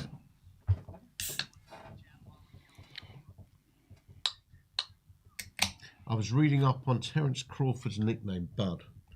Did you know how it came about that nickname? I think because he had a big head or something like that. No, it's because I think his mum used to call him Buddy, and then it got shortened to Bud, and it's caught on. Everyone called him Bud, apparently. Really? Wow. And of course, Canelo. Canelo was cinnamon. Spanish for cinnamon. The guy that had ginger hair. Yeah. Well, guys, again, we love your feedback, and I'd love to hear from you who your favourite nicknames are. You got a favourite? A favourite nickname? Yeah. That's a good question. You got a favourite nickname, Don? Bone Crusher. That was a good one, Bone Crusher. Crusher Yeah, Smith. James Bone Crusher Smith. Yeah, I actually like the real deal. I sparred him. I was just about You to sparred Bone Crusher? I sparred him for 4 rounds at the Kronk. What became the Kronk in Kentish Town? Kentish Town, I was there. He came over Bone to Crusher Smith. He came over to. This is before it became the Kronk. He came over to fight a friend of mine, Henry Akiwande. I remember Henry Akiwande. Yeah, and Henry pulled out through injury, and the sparring partners was myself, Joe Bugner, who sadly passed away. Was it 2 And weeks this ago? all took place at the St Pancras gym? Yeah, no, his son, Joe Bugner's son, Joe Jr. Right. He was the other sparring partner. And, Wow. Yeah, and he wanted me to come over to the States afterwards. I was 30 years old. He said, "You've got to come. Let's turn you over." And I didn't take him up. But I had no intention of turning professional. Yeah. What was that from? Pardon me? Why you didn't fancy it? Because when I did boxing as an amateur, the trend was like, you do it. Very, very few people went on to turn pro, but the trend has changed. Everybody wants to. Yeah. That was the same with me in my generation as well. When I was an amateur, had no intentions. None of us really wanted to go pro. There wasn't really much of a pro scene out there, you know. There wasn't. I came up. Me and Anthony Yard used to box together as amateurs. Yeah. And I never forget. He was a little bit younger than me, so I was ahead of him. Yeah. And I was like, no, I don't want to turn professional. I don't like the sport. But Yard went on and he's doing really well for himself. He's done very It's well. only recently pro boxing has now been a bit The more. trend is that people don't even complete the amateur circuit and they want to turn pro. You have about 6, 7 amateur fights that want to turn pro. That's the trend now. Whereas in my days, you've got people like a young chap called Pat Paisley or Pat Pathley. Boxed for Lynn Athletic. Pat won the ABS 3 times. He's actually a lawyer. He never turned pro. Really? Yeah. People used to win the ABS 2, and he didn't do it because she wanted to go and do it for a living. That was the trend back then, and I was one of those people. I was a good amateur, but I never had no intentions of turning pro. I had my mind on business. Do you know, it's interesting, Don, because I've obviously do some end seeing amateur and pro. And when I look at the amateurs, you very rarely see an amateur, what I've seen, throw any body shots. No, don't know about that. They do. They do. Things have changed. It surprises me every time I watch it. No. The amateurs, the things have changed. Amateurs, I mean, it's just a word, okay? It's a word that means you don't do it for a living. I know loads of amateurs who are better technically than pros. They do everything. They box like pros, what we know as pros. Ooh. Yeah, things have changed. Boxing's changed a lot, Keith. Yeah, I have to disagree with you there, my friend. It's just something that I've seen. Maybe it's just the shows that I've been at. You know? Maybe. And what level of amateur fighting are we talking about? Well, there you go. Yeah. Right. It's If not- the not the highest novices, perhaps. No, I hear you.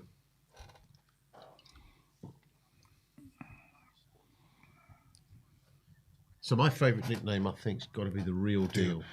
I'd actually second that. When you said it, I was thinking, That's a good one. I like Real Deal Holyfield. Like it was the one I was gonna say. Funny enough, to be honest with you. That's a good one. Keith. I like Body Snatcher. Body Snatcher's Oh, the dope. Body Snatcher's good. Now, who was the Body Mike Snatcher? McCallum. Mike McCallum. McCallum. He was the original Body Snatcher. Then Dylan Who White actually defeated Steve Collins and Harold Graham. And, although Harold Graham had a point taken away. Had he not, he would have won the fight. And Lloyd Honegan. Lloyd Honegan? Mike McCallum fought Lloyd Honegan. Yes, he did. He fought Lloyd Honegan, really? Check it. No, I take your word for it. Wow. Yeah, I believe he did. Yeah. Yeah, I think Real Deal's. He died recently, Mike McCallum. Did he? Yeah. Okay, yeah. I think, yeah. God rest his soul. Yeah. That's right. Body Snatcher's a good one. Bone Crusher. Is it Bone Crusher Smith you sparred? Yeah. He Big fought man. Mike Tyson, didn't he? Yeah, he was the first person to take Tyson the distance. Distance, yeah, he He did. beat Tim Witherspoon, James Bone Crusher Smith, and I think And he beat Frank Bruno. He beat Bruno. Yeah, he did, yeah. That was his first defeat, wasn't it, on Bruno? No, Jumbo Cummins. No, Jumbo Cummins lost to Bruno, but he's Bruno. What happened was when he fought Bruno, he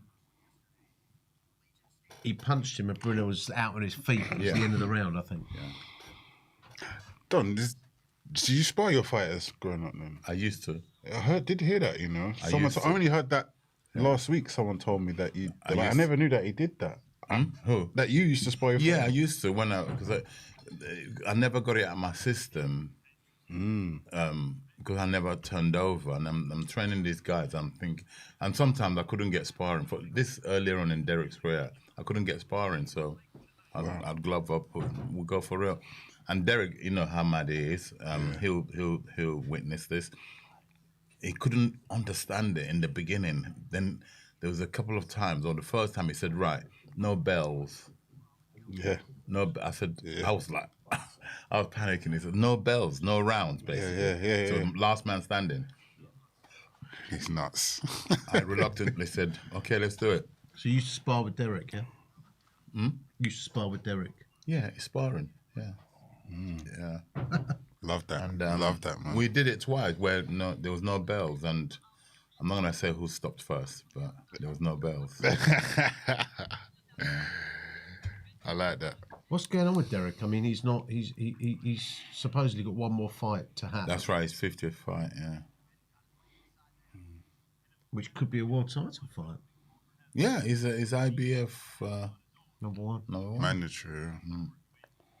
Here comes Alakel, stepped her up. I can give respect to both of these fighters. They're both boxing. Yeah, they're really individually quite well. Yeah, you know, got good stuff. Good stuff from both of them. Good styles, good matchup. I really like Crawford's pressure, and he's pushing the fight, closing the combinations the that he puts together when he gets down. It's a strange name for a Mexican. Oh, Alakal's let 3 shots go and backed up. Put Crawford on his back foot. Rocked him onto his back foot.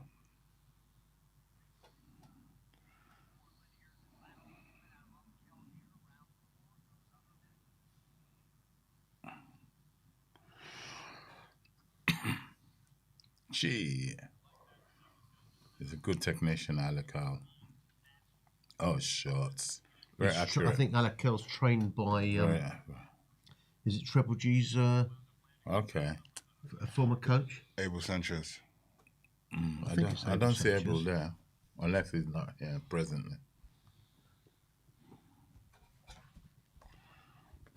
Good IQ. Yeah, he is there. Abel Sanchez,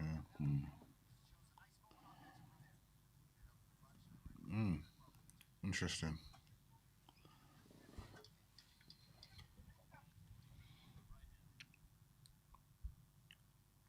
Gee, I like that. I like that.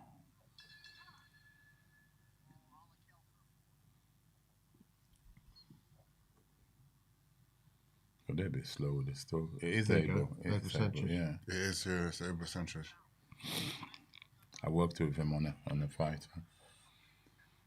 He used to train a guy that I trained for a short period. Who, Abel Sanchez? Abel Sanchez, yeah. I spoke to him a couple times. Arsene Gulmarian. Oh, that's right. You used to train him, didn't you? That's right. That was his trainer.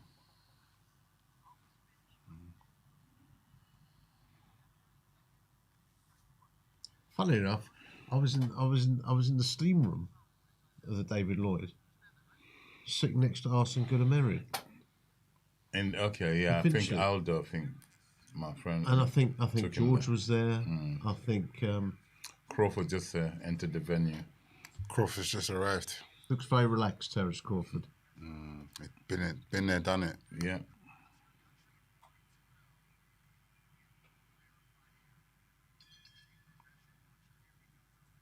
But we haven't had. He's a presence, though, isn't it? What's that? Arsene Gulmarian. He's what? He's quite intimidating, isn't he? He's got a coldness about him. He's not that tall, though, is he? He is. No, he is massive, mate. I don't know. I was sitting down at the time in the sparring. He's a big guy. Arsene is about 6'3", 6'2", bottom 6'3", but wide neck. Big guy, man. Big jab. It's interesting. I was. Beautiful uppercut by Al Lakel. Beautiful technician. Talking of a big cruiserweight, there's a guy who actually I was emceeing that night, I believe, and the guy who you'll know him, and Kostakis said to me, "Oh, he's decent," but he was he was quite short for a cruiserweight. Nick Peppers. Yeah. Do you know Nick Peppers? I used to train him. Oh, did you? I mean, he's got enormous legs, hasn't he? Yeah.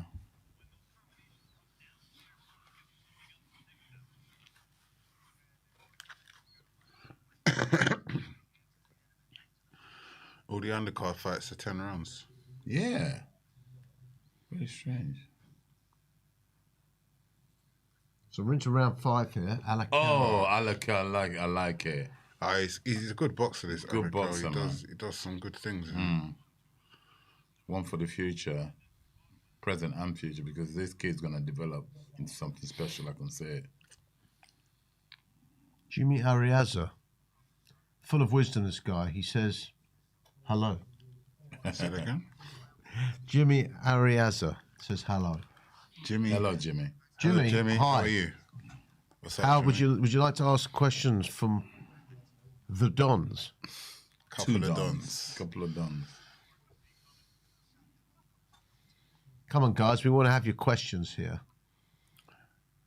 Same name. As we watch together, Alakal against Crawford. Just so everyone knows, we didn't actually organise to wear the same colour scheme today, me and Don. No, we didn't. The black hat and black. Yeah. Just great minds think alike. That's what it is. Absolutely. Wow, these two are tagging each other in that exchange. That's a fair exchange.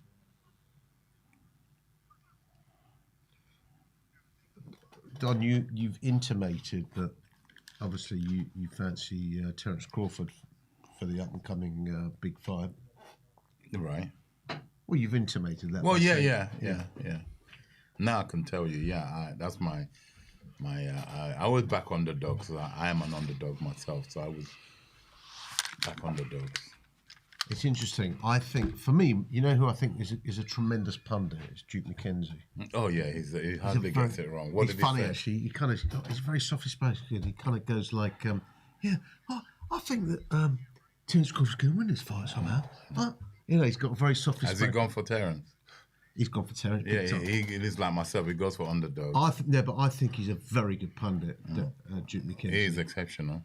He hardly gets it wrong. No, he really doesn't. Fun enough, I obviously I don't want to remind you. A few weeks ago, He called it that. he said Usyk, and I remember when I was sitting here, I said, "Look, I'm going with Daniel." I said, "But it's very hard for me to go against Duke McKenzie." Yeah. And I sent Duke McKenzie a message, said, "You are the best pundit out there." No, And he she was is, very he's, thankful, and he supports the Arsenal. Sorry, Tom. Although Right, your boy George, like me, is a big Arsenal fan. So. It's a game. You can support who you want to support.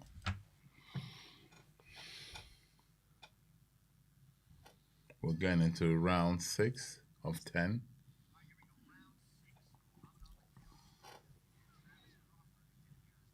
I feel like Alakal's just being very patient.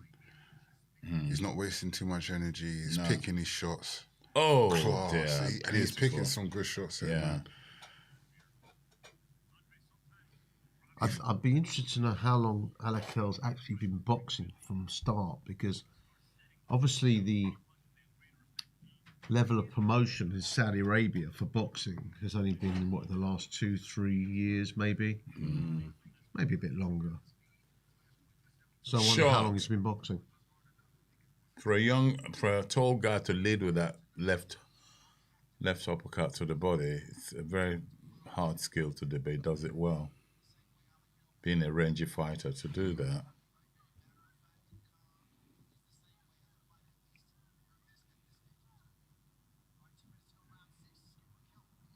Wow. Jab master. He's landed 3 clean jabs there, unanswered.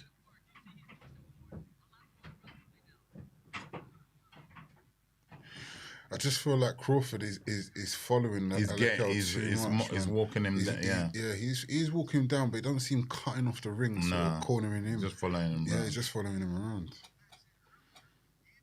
You want to sort of cut that ring off, make it a bit smaller in there. You're giving him room to escape now. That's a bit better. Yes, there you go. That's better. Nice.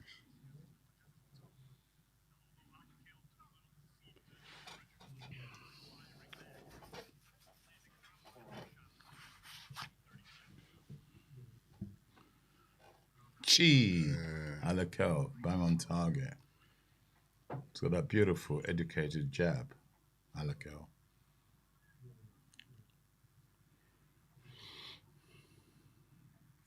And he's thrown the right uppercut quite a few times today as well, very nicely. And one thing that very few people have actually mentioned is that this fight tonight is back in the traditional home of boxing, Las Vegas. Yeah. Don, have you ever have any of your fighters that you coached box in Las Vegas with you? No. I'd love for that to happen in my career. What's that, sorry? I'd love for that to happen during my career. It's still got that magic. Of course it has, yeah. Even with the big money in Saudi, you know, they had to have this fight in Vegas. It's a home of boxing. It used to be also at Atlantic City. It was for a while, yeah. Atlantic City also was a big boxing mecca, wasn't it? I think that place is deserted now, isn't it? Is anyone? Apparently they've got a lot of derelict casinos left in there. Have they really? Is that right? Yeah, it's pretty much deserted. All for the American fans, don't quote me on that.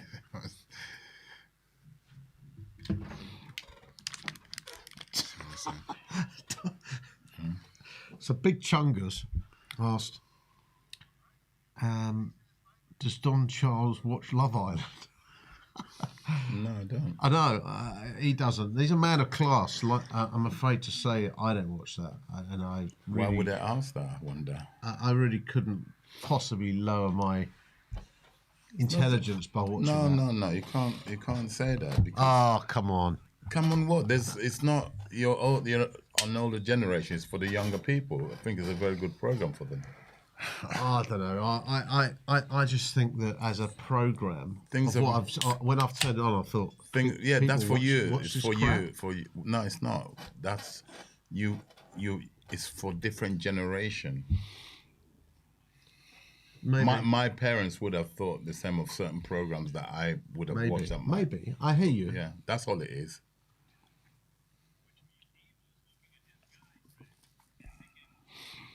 OG World says, please, Mr. Don, why can't you train Anthony Joshua? Well, he did train Anthony Joshua. We've got two Dons here. We'll gladly team up and train Anthony AJ, Joshua. We can do it. absolutely. Why not? Absolutely.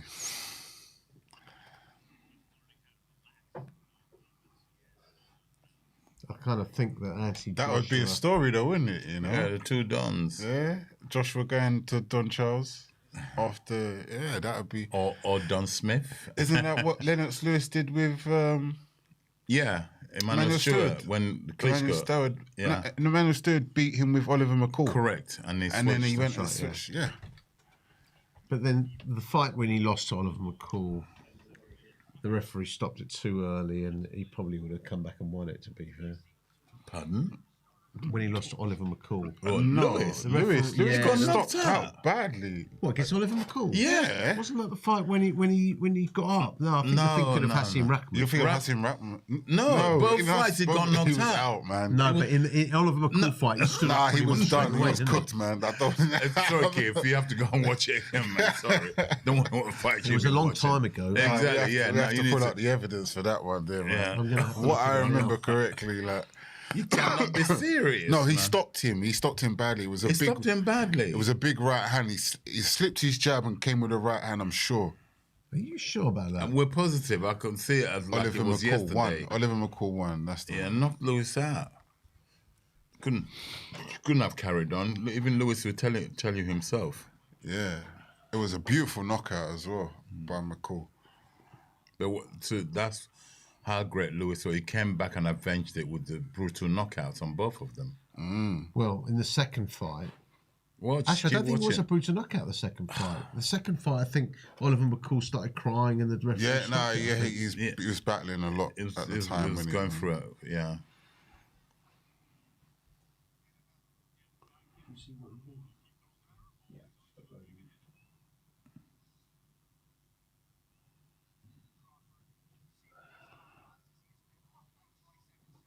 Slip backhand. Yeah, that was it. Yeah.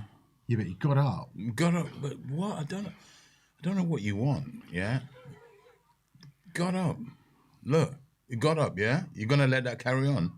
You're gonna let that carry on. No, he's Keith. No, he's Obviously, you cooked, haven't man. done boxing. For no disrespect to you, if you've done boxing, obviously he would have. Look Yeah, at he it, would have it's been working stopped between after the that. bang. He would have got, not gone to his family. He walked onto it. He went to throw his own right and ate a bad one. And that was his last fight with Pepe Correa. Whatever happened to Pepe Correa? He trained Audley Harrison. Okay. And that was it? Nothing wrong with the coach. Nothing wrong with the fighter. It's just one of those things. That's No, but did he? Is he still coaching? I don't know.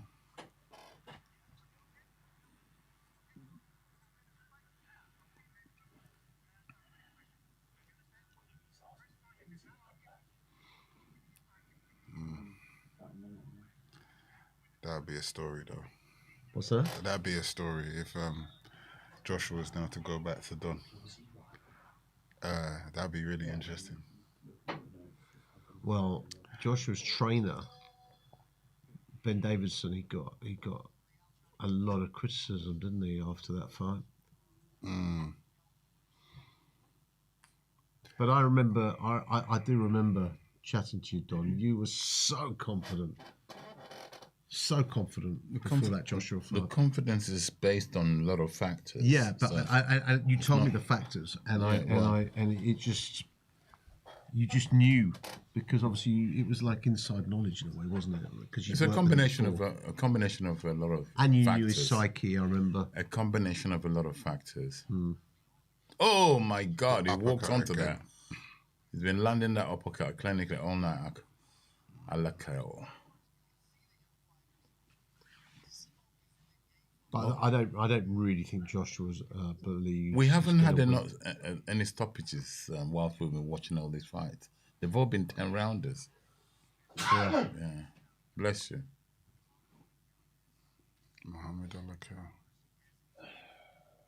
But it's interesting. It's a 10-rounder. This is only his 6th fight, Alakal. Yeah, well, it's good. They've stepped him up now. Oh, that uppercut came in again. Again, the right uppercut. Yeah, uppercut left hook. He's got a home for that uppercut. Beautiful jab. He's only had 6 professional fights, but he shapes up. He shapes up like someone who's like, quite a few, more than 6.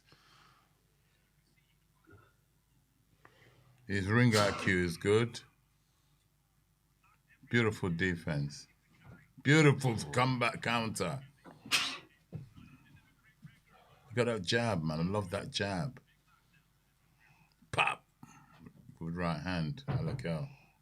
Oh, did you see that? I like that. He's showing his class now. When you're in there on small gloves, it really is just inches. It's inches, inches.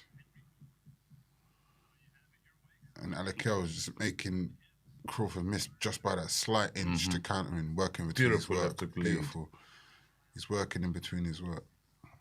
And then,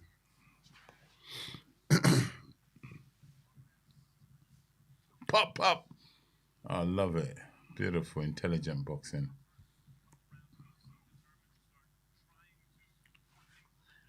And the kid's good. He could see the class now. He's opened up that way. He's on a different level to this, to Crawford.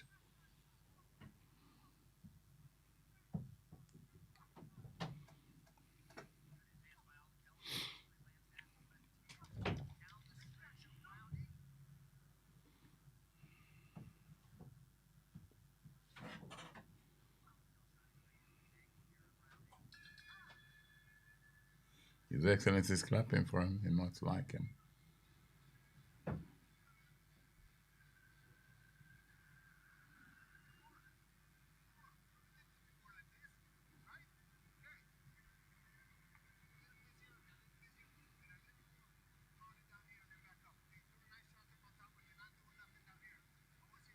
So I think we're about to go into the 9th round, I think. 9th round. Mm-hmm. Abel Sanchez is saying to him, I'm seeing a lot of work up top, but you're neglecting the body, which is he's quite right there. Yeah. He isn't really working into the his body. head He's got his head too much. hunting.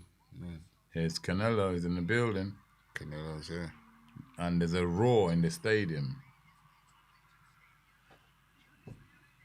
Canelo. Do you know what I can give respect to these two fighters about?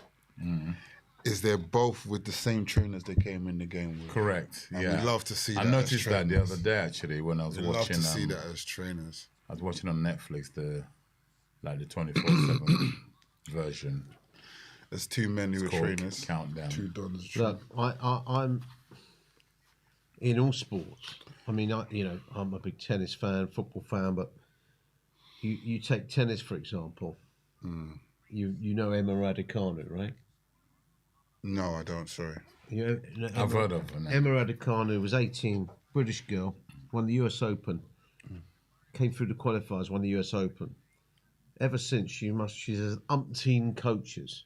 She's not done anything since, right? I think, at the end of the day, she moved on from the coach that helped her win the US Open. It doesn't make any sense to me.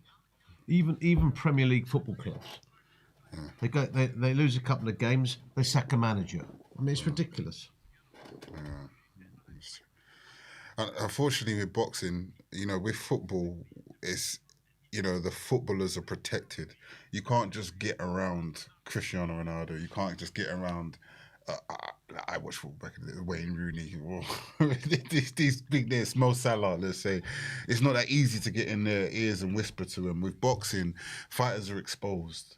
So outside influences is easy to get in and convince them, oh, you need to change your trainer. Yeah. And that's the problem, I think.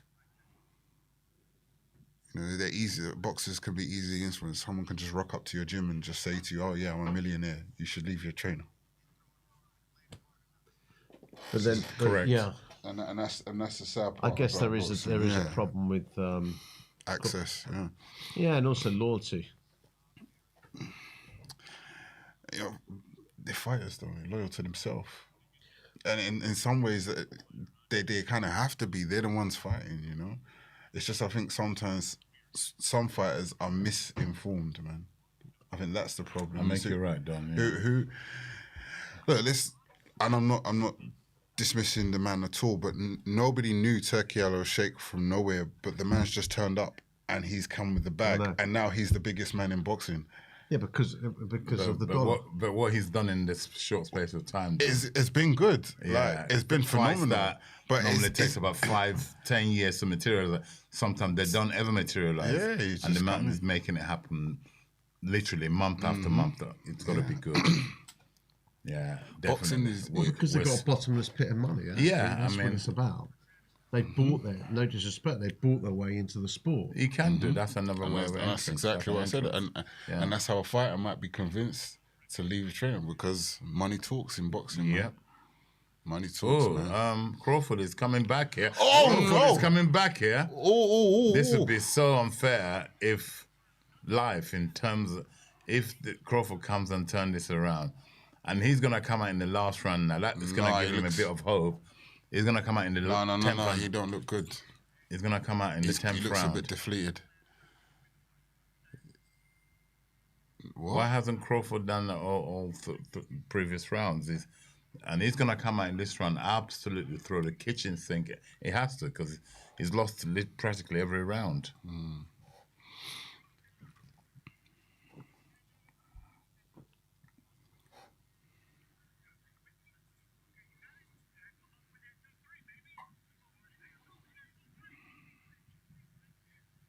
Interesting, you were talking about Muhammad Ali before. And Colin Hart, he said that the greatest boxer he's ever seen live is Sugar Ray Leonard. Okay. I can see why, yeah. He was unbelievable, wasn't he? He's going to go for it. Look, that was the only round he's won. I said to you, look. Yeah. That'll keep him at range, I imagine. Yeah, he's gonna go for it. It has to. Throw caution to win, but he might leave himself open to counters.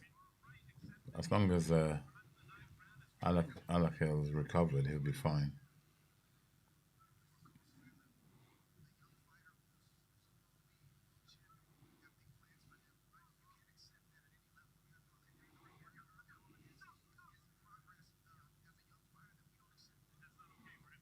Oh, beautiful one too by Alakel. And Crawford keeps coming. Keeps coming. Keeps stalking him, making him probably work more than he wants to. Oh, beautiful double right-hander by Alakel, but Crawford's still in his face. So Crawford's just taking one to get one. He's not going anywhere. So I'm here. I'm still here, champ. Oh, he felt that one. Crawford.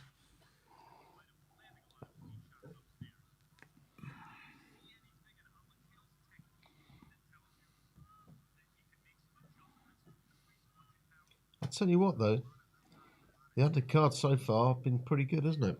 Yeah, been decent fights.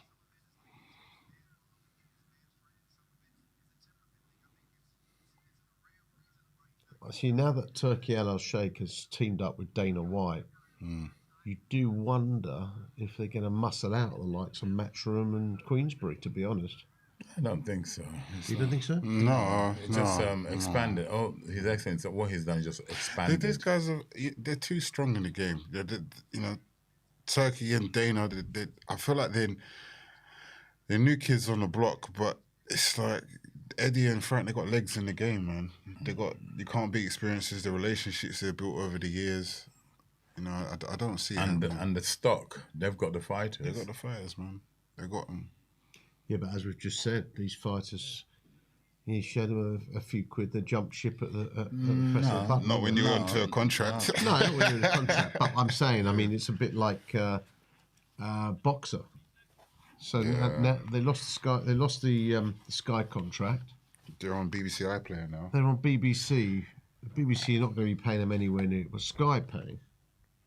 Most likely. And those fighters who wanted the Sky platform, they're gonna, once their contract comes to an end, they're gonna probably look to move on. Saying that, Adam Azim just signed a new contract with Boxer. So Adam Azim just signed a new contract with Boxer. Has he? Yeah. Oh, beautiful. Yeah, good fight. Good fight.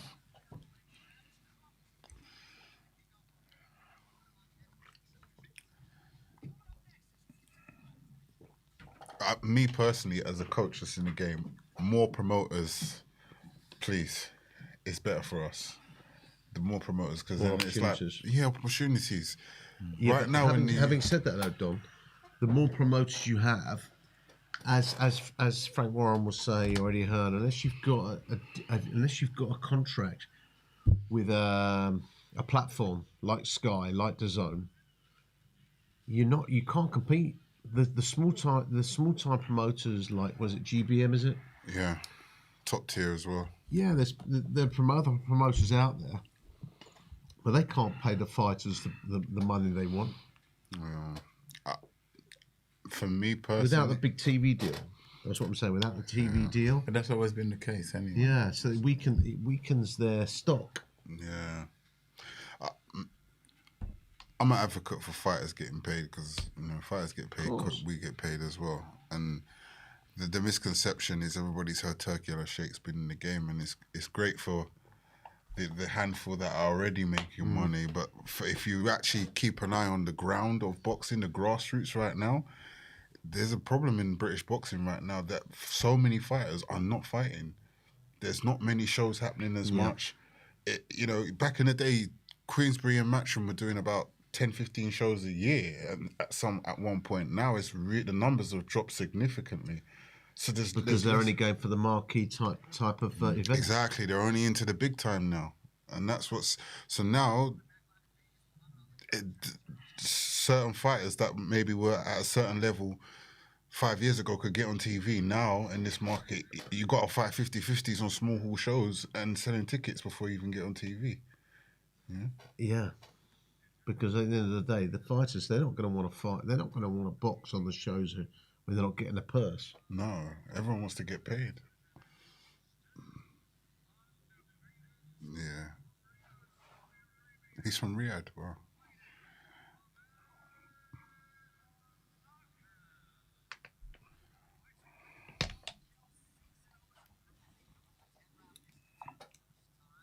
Who's the cowboy in the ring?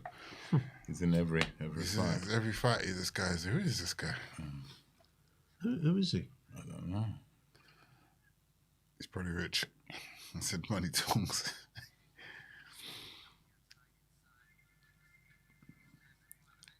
Is that Tom? Oh, Josh. Don't know. It looks like, what's his name, Brad Pitt? He's an actor. I don't know these people. No, do I. DeMarcus Cousins. Oh, right. NBA. Okay. Oh, wow. Ah. Rob Lowe. Lowe, remember him? Oh, blimey. That video ruined him. Jay Williams. Andy Ruiz.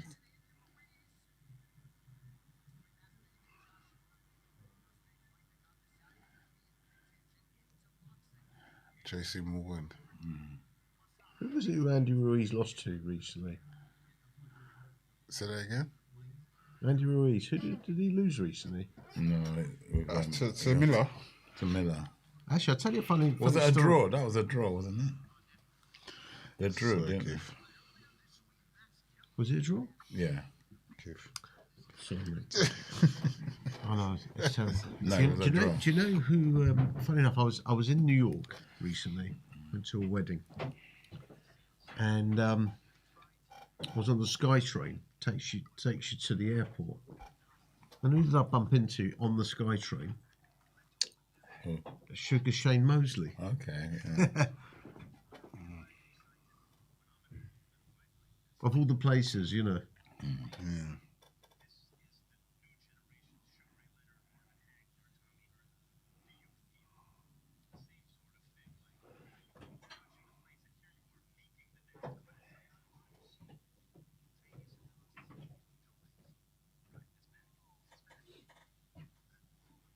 Yeah. Anyway, guys, come on. Let's see. I want to hear from you. Come on out there. Haven't had a decent message in a while.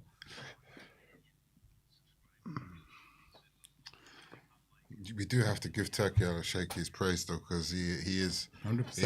he has brought boxing back in a big way. In a big way. In a big way. All these man. super fights are happening like literally every other month. You know. But what happens? What happens when he turns the tap off? The money tap. Well, he's done it well for as long as it lasts. It's good. Always look at the positives. We worry True, about. but what I'm saying is that we worry it's about not going that. to carry on forever. Like No, no. But when it goes back to how, then at least we've had a treat. You know, Christmas doesn't come every day.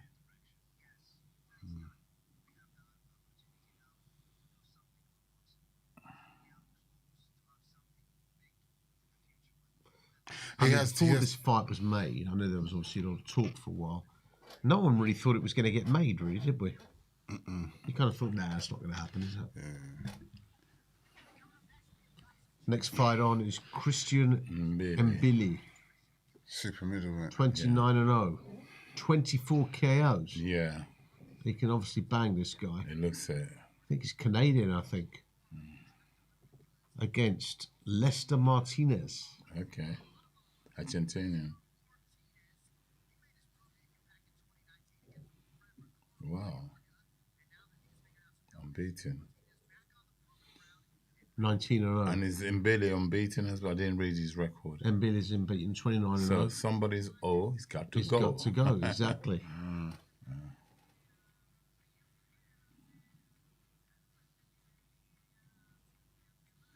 We don't have that long if it's for Sergio. Yeah, that's what I was thinking. Only There's just fighting another one before the main event.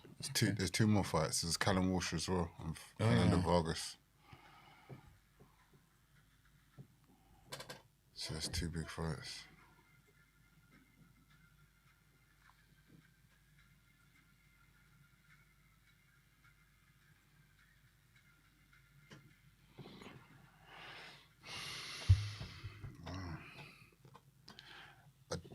So we're still two fights away. Wow. Yeah. So I did this read 4 it, o'clock start. 4:30 more likely. Yeah. Keeps looking at me like that. My boy's got a football game. Something like midday or something. Yeah. I've got a babysitter watching my daughter. Sorry? I've got a babysitter watching my daughter. As soon as I get through the door, she might even be up. So I don't think I'll be able to sleep. So good. It's all for them. I think most boxing fans, though, will be getting up or waking up to watch this fight. I think. Yeah, 100%. It has. It's interesting because, you know, many of British boxing fans would have watched AJ against Daniel. But this is a boxing fan, a proper boxing fan's fight. This is a fight that the average person on the street wouldn't know about. But your boxing fan, real boxing fans, will be looking forward to this. Most definitely.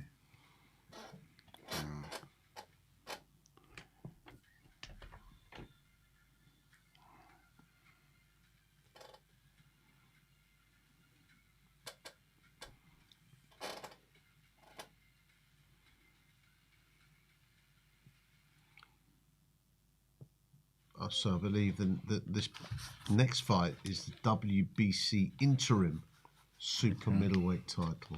Okay.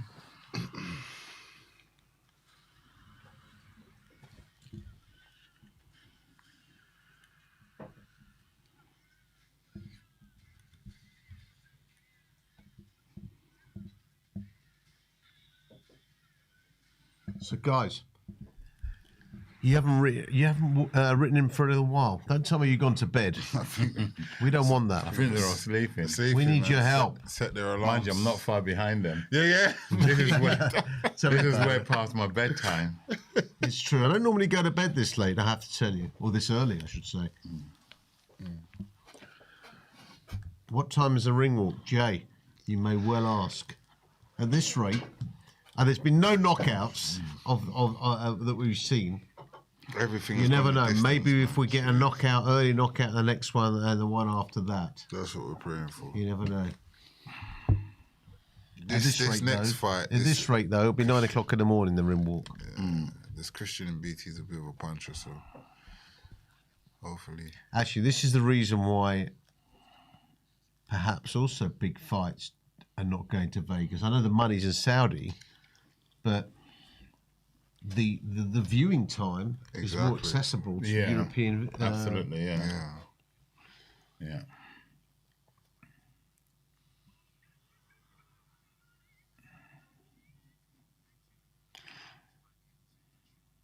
But I do find in terms of numbers, I think just the numbers in America and South America compared to Europe numbers, it definitely does. They do more numbers in America than here. That's also true. Yeah, they've got more population over there, so more eyes. And for something like this with Canelo being a big, he's got massive support from the Mexicans, yeah, South Americans, yeah. Ooh. This guy guy's looks a bit of a devastating. puncher. Yeah. The fashion is putting people away. So, Right, both hands by the looks of things. We want to see an early knockout, please, mate. Celeste Martinez from Guatemala. He's Mexican. He's going to be tough. He ain't getting stops.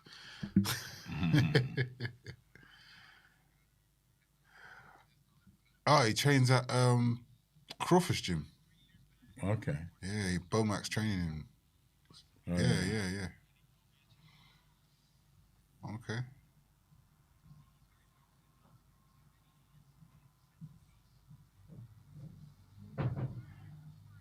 Speaking my geography is Guatemala. You get the impression this fight may not be going the distance. Where is Guatemala? The next fight, huh? Where is Guatemala? South America. Huh? Guatemala. Where is Guatemala here. Guatemala, isn't that? I think that's Central America, isn't it? I thought it was Mexico. Finny, is the grapes in there? In Robert's office, isn't it? What, sorry? The grapes. Yeah, It's placed in Robert's office. Guatemala, here you go. Where's Guatemala City? Is it in Mexico? Yes, no, it's kind of like, yeah. It's in that gap between, yeah. Oh, yeah. Oh. Thanks. Thank you. Grapes, boys. Nice. Have they been washed? Doesn't matter. I'm okay, I've got a... Yeah, Central America. Am I allowed to get one?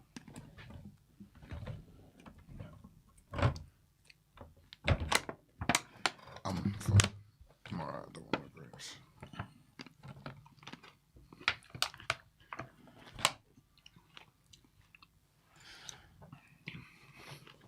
Well, here we go. The man from Guatemala is making his entrance. Get good coffee from Guatemala, actually. Good what? Good Good coffee. I've become a bit of a coffee drinker lately as well. Funny. You're not a coffee drinker? I have become one. My dad was a coffee drinker. Oh, yeah? And now I'm starting to become one. There's a coffee shop right next to my new gym, and they've been getting my money every day. It's You've terrible. been getting a coffee shop every day? Every day, yeah. You know, I used to go every day to Nero in North Finchley. Get a coffee. I've reduced it. Have you? The Yeah, coffee's got like me, £4 man. a coffee now. Oh, £4 yeah, now, man. You don't forget it. They're hustling. They're hustling. Became a habit, you know. Yeah, it does. Yeah. You see so many coffee shops. I'll tell you around what, it's here. quite a good coffee, actually. I had with you done once.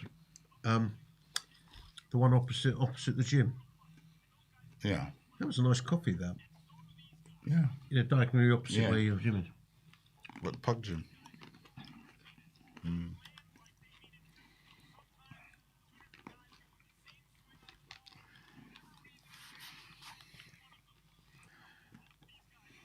Who's that dude?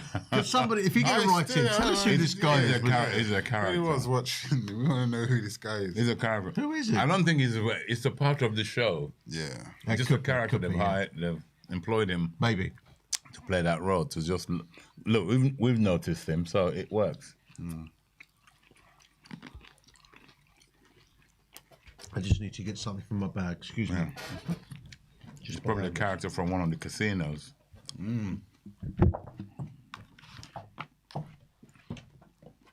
More grapes done? No, thank you, Don. All right.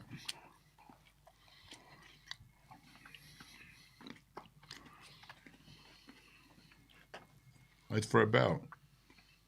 WBC. Is it a full bell, I wonder? Or interim?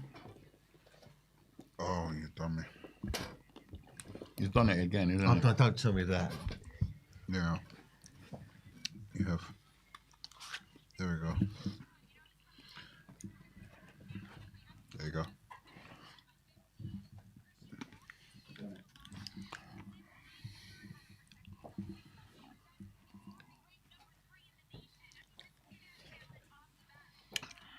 Sorry, no. You had 90 amateur fights. Wow. How many? 90. 9-0. Yeah, that's a lot. Who did? This fella here, he had 90 fights. 90 amateur fights. This For guy? France, yeah. He's French, yeah? Yeah, he boxed Must out be Canada. French Canadian, I think. Yeah, French Canadian, yeah. It's amazing that the stadium looks it's not full by a long shot.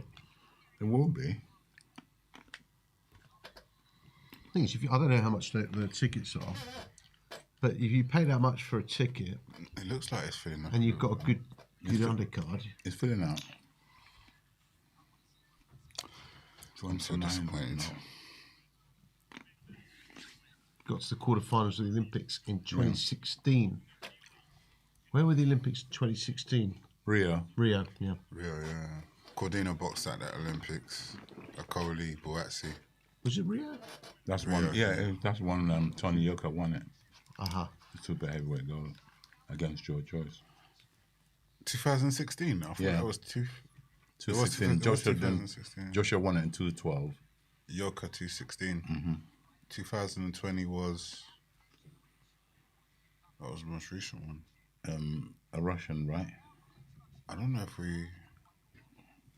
I have to remember.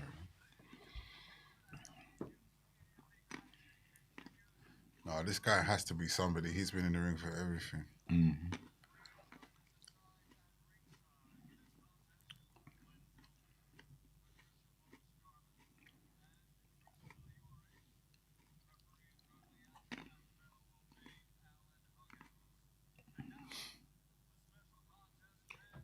So, Christian Nabili against Lester Martinez coming up now, guys. Bernie Tillidi said, greetings, fellows. Greetings to you as well. Anything to say? Any questions? We'd be delighted to hear from you. Noor Hussein. Crawford is going to run around like a super skull. Okay. We shall see. Fernando Vargas Jr. for the win. That is the next fight after this one. What time does the Canelo fight start? Good question. At this rate, be a fair while yet. Hopefully not too long to go.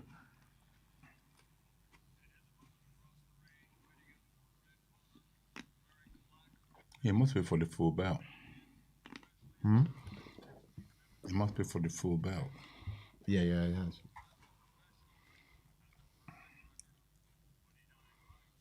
Billy. 29 fights, 24 by knockout. Wow. He's 5'8". That's probably why. Yeah, it's from Montreal. He's not tall for a super middle at all. No. He's very short. No, he's short. 5'8". 5'8" is short. That's short. But it must be explosive. Wow.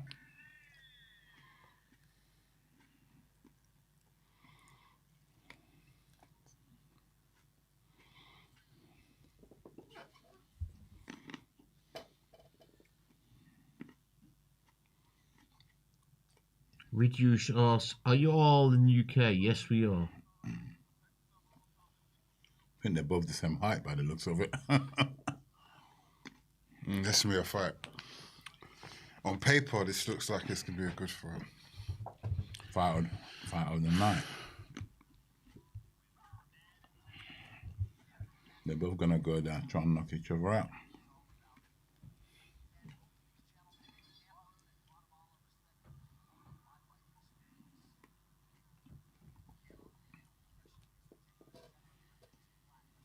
Here we go. First round.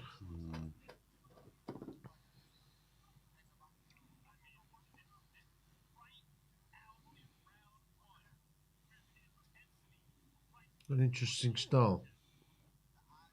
Strange.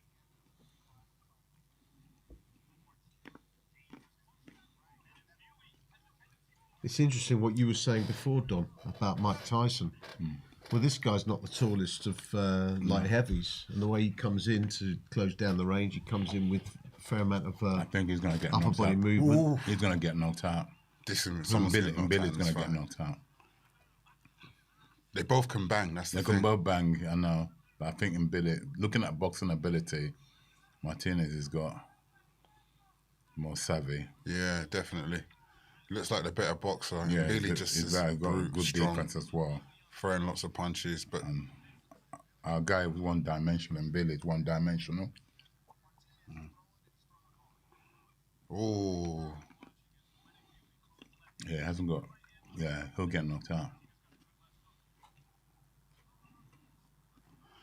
Yeah. Ooh. Good left hook. Good left hook, double left hook by Billy. Ooh. It's only 1.5 minutes gone. I tell you what. They've come out the traps.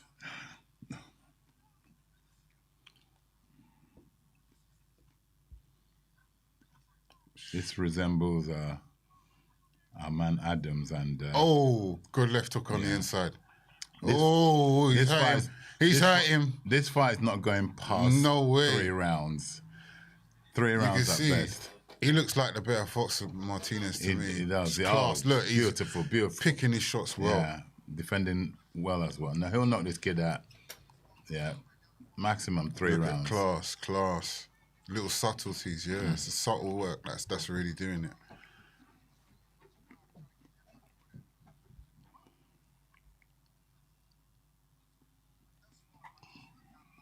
Accurate as well. Yeah. He's done his homework on this kid. Look, beautiful. It's only like first round. Oh my God! Now this ain't even going past this round. Wow.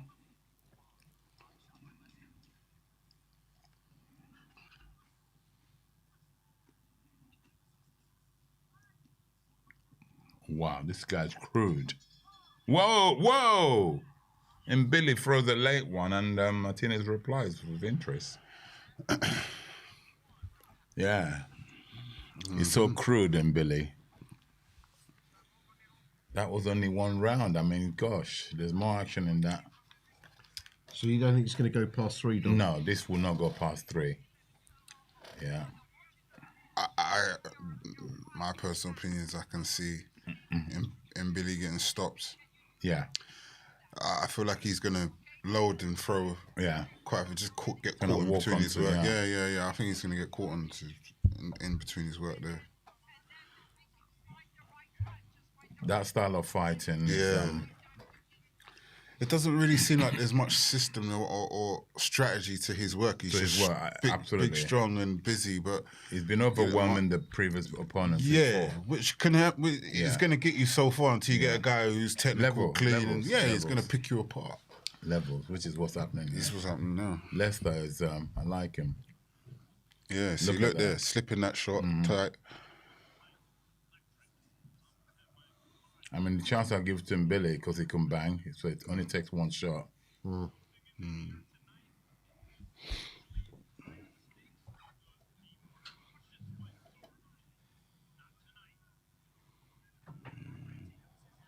It's a little bit. He's coming back this round. It resembles a little bit the Boachuk fight. The fight we saw before. Yeah. What was it? Boachuk and Adams.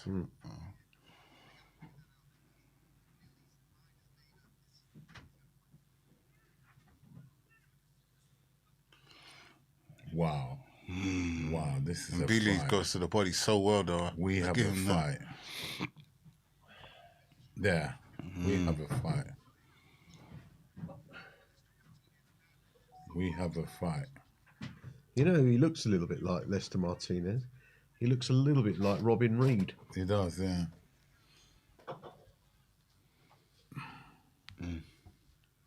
Jesus. This fight is brutal. Oof. Relentless. And Billy.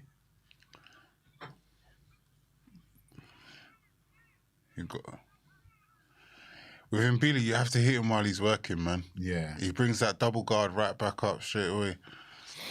The only time he drops his guard is when he's working. That's right.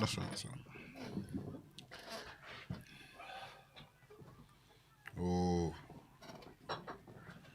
Good. This is That's a it. fight. See, in between the work. This is a fight.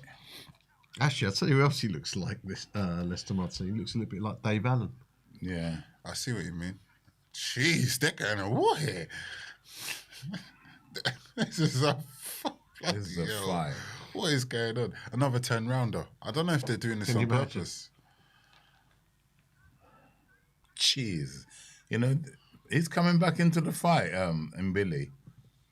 He had a terrible first round, but he's relentless.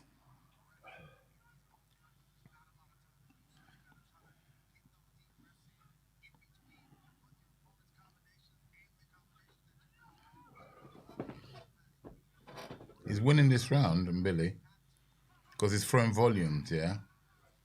Martinez is in good. between the work.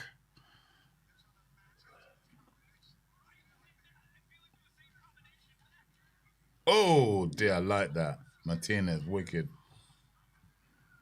Jeez. This is brutal. This is an absolute war. This is a war.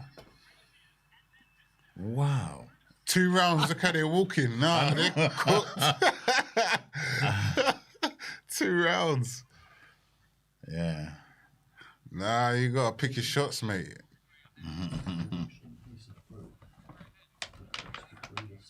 Only 2 rounds have gone. They're marked up. Giving value for money here.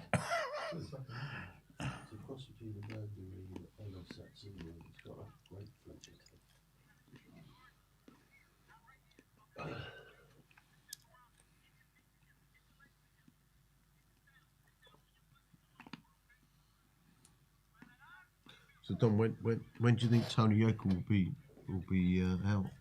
December, hopefully. December.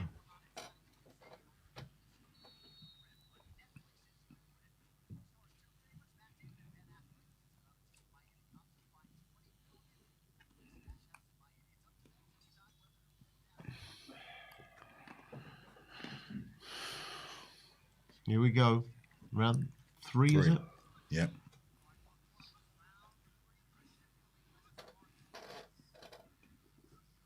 Jesus. Another telephone booth type of fight. They could have in a phone booth.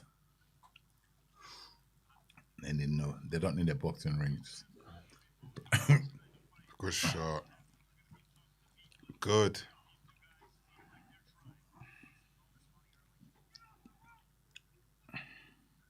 If Martinez don't get rid of this guy, I think he might overwhelm him. Because it puts too much. It puts a lot of pressure on you. Makes you work. Oof. Martinez. Jesus.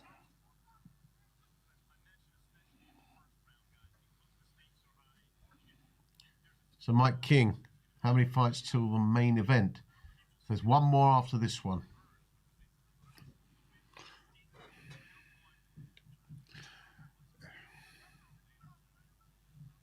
They're tired already.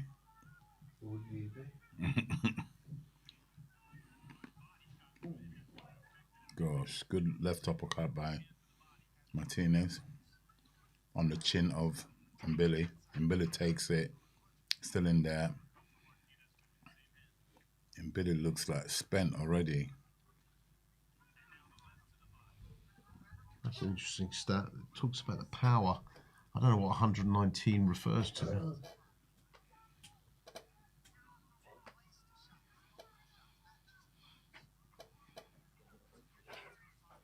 Jesus.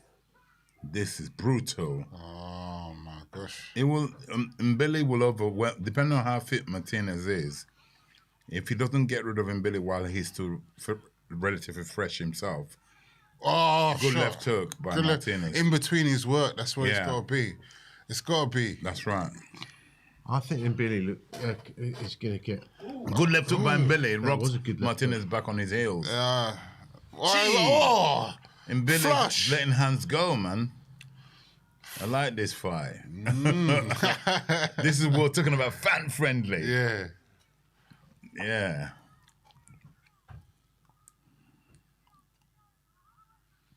Wow, he puts it. Oh, takes an uppercut from use your jab, man. Martinez. He's got to use his jab. They're not. No one's using your jab. No, there's no jabs. It's just hooks. Yeah. Hook City.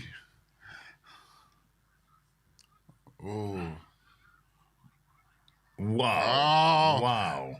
Wow. How do you score that? We got to Jesus. fight, man. We I got know to this fight. is not your time.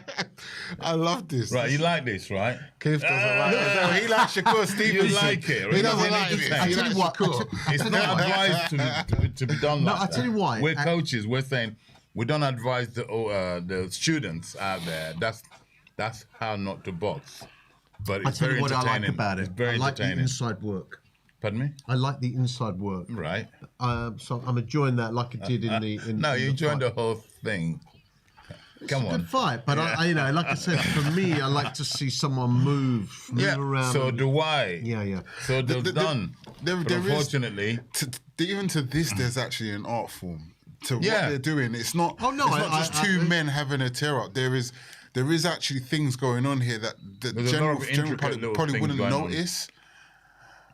Wow. There's little inside work there that's crucial, and it's not easy to get This them shots fight off. is a good fight. It's a very good fight. Don, I know you thought the Adams fight was going to. This is surpassed it already. This could go the same way here. Might go the distance. Oh, dear, oh dear. Oh, they're absolutely hammering each other. Do not try this at home.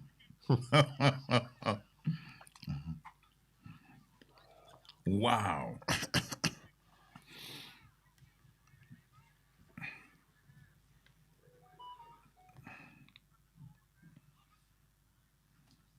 Slowed down a bit in this round. Wow. There's a lot going on. Wow. It's a war. Wow. Wow. Wow.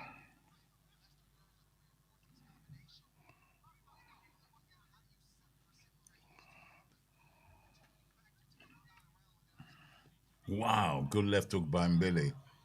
Martinez takes it well. And Billy's throwing flurries, you know, that if this fight goes the distance, he could win it on that, because when he punches in threes and fours when he opens up. Whereas Martinez is just throwing singles and doubles. Well, good shot, Martinez. Wow. We've been asked how you guys score this fight so far. I've got what are we in round 4? It's a draw so far. Martinez is doing the cleaner work. Cleaner work, 100%. Yeah, but Mbele is just volume and relentless. Billy is definitely putting in the pressure. I'd say Martinez won the first, and Billy came back and did good in second. Won the third. This is the fourth. There's not much in it. There really isn't. Martinez is I think Martinez has nicked the first 3 rounds for me, in my opinion. Yeah, it could be scored that way. He just looks like the better boxer. They're both brawling, but Mbiti's looks a bit like he's fatiguing as well. Yeah, and he's not. He's just throwing. He just fell onto the right hook. He's just by throwing. Martinez. He's showing a lot of heart, but yeah, the better boxer is clearly Martinez.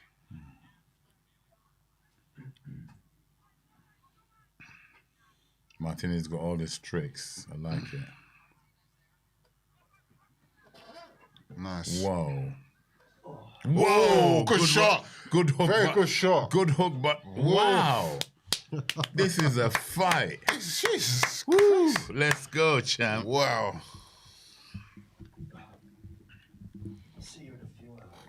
Good night.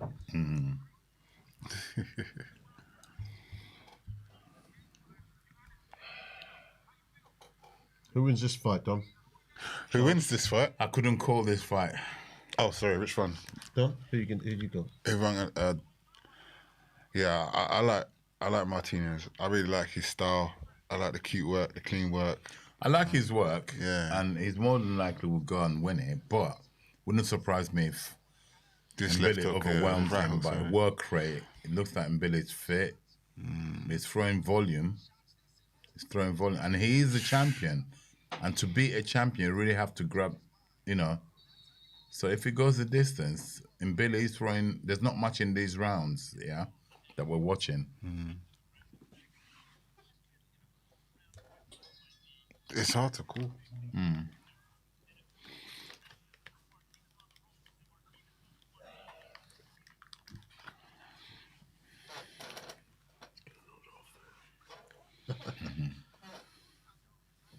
When I start snoring, you go away. Yeah.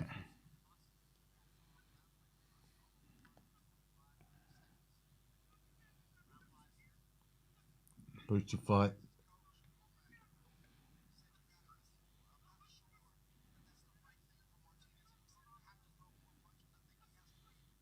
Whoa, that's good by Billy. He ducked a couple and then came back with it.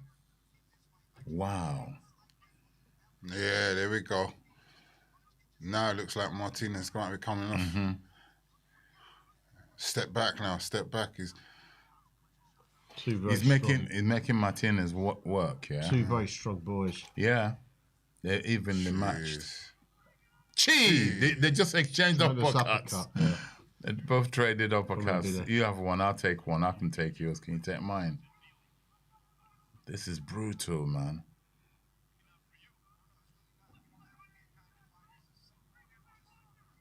Move, man. Andre Ward is saying, just move, get off the line. And literally, you have to do that. That's all it is. Yeah, he's standing in front of him. Oh. Martinez is feeling it. They're both feeling it. This guy is is in your face. And Billy, no surrender, no backing off. Look.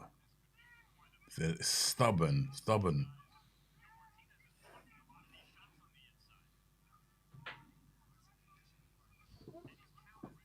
Jesus.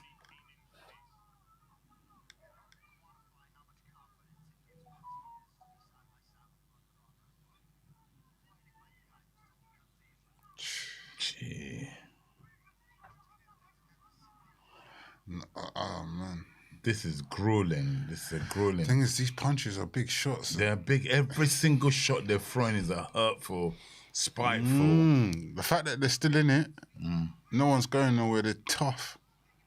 Tough men.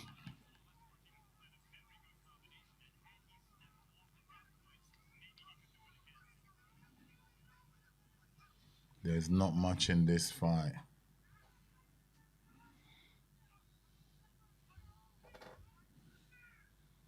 See the volume of punches. Wow. Looks like Martinez has landed more punches. Oh, good there you uppercut go. by Martinez. Oh. Billy comes back, double left hook. This is a there's not much in there. Oh, good check good left hook there. Gee! I mean, who do you give that to? You know, it's hard to score these ones. Wow.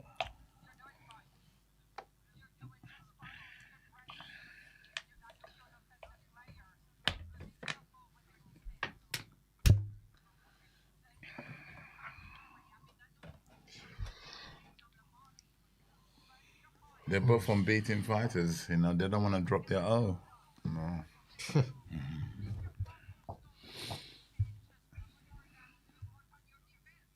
Hard to call this one, isn't it? Yeah. Who's your money on? I'm not a betting man. Well, I'm being metaphorical, but I would have said, if you asked 2 rounds ago, I did say Martinez looks like he's going to stop this guy, but Mbili's come back into it in the last few rounds, and it's who wants it more, who's better conditioned, who's got bigger heart. And yeah, it's a very good balanced fight. Hard to score the rounds. There's not much between them. It's a question of what you like.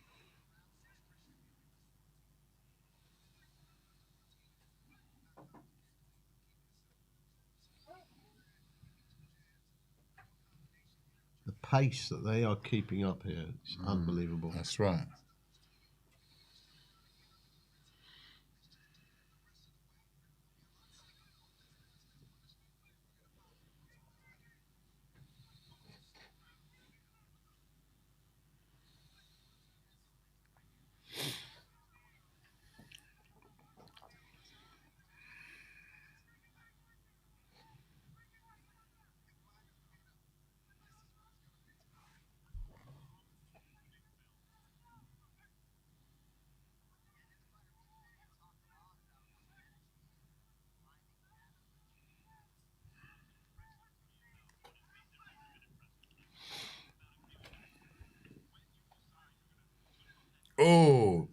Beautiful uppercut by Martinez.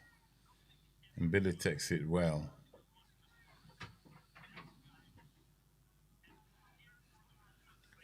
Oh, beautiful 3-punch combination. And Martinez come back with 4-punch combination. Oh my God. Oh, uppercut by Martinez. And Billy takes it well. He replies. He pays with uppercut. Yeah. Fantastic. This is such a good fight. Nobody deserves to lose this. If it goes the distance, the fair thing would be to make it a draw. Yeah. If it carries on like this, champion doesn't deserve to lose his belt. If this stays like this for 10 rounds. Oh, good right hand by Martinez. And Billy takes it well. They both got chins.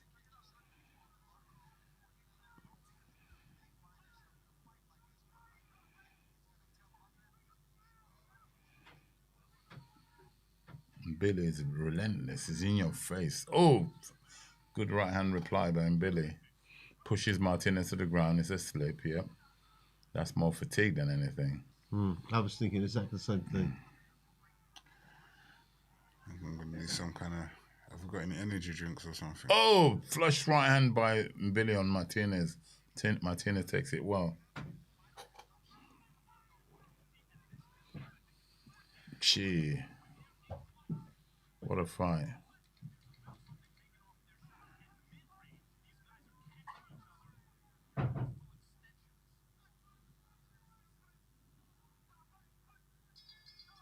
Wow.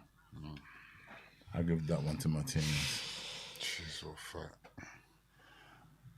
What is that drink you got there, Don? Is that? It's elderflower. Is it energy drink? No. It's elderflower. I'm gonna need one. I'm gonna need. You want to get you a Coke? Yeah, I'll take anything fizzy, just something to wake me up a bit. Get some Coke. Wake me up. I can go get it. Come on. Where is it? In the fridge? I'll go get it. Where is it? Inside there. Yeah, get us one, please. One of these or Coke? Coke, please. It does look like Dave Allen. Very tricky one to score, isn't it? Very, very. Wouldn't want to be a judge on this one.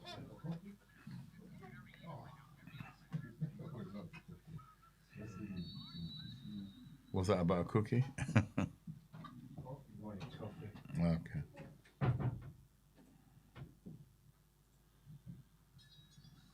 I mean, once you're in the change room there, Don, obviously you've been there many times with your charge. At that point, surely they just want to get on with it, don't they? Yeah, you just want to get on. The waiting must be extremely frustrating. Yeah. Can be, yeah. Thank you. Do you want to know? Yeah. I think that's the last one. You want it, don't you?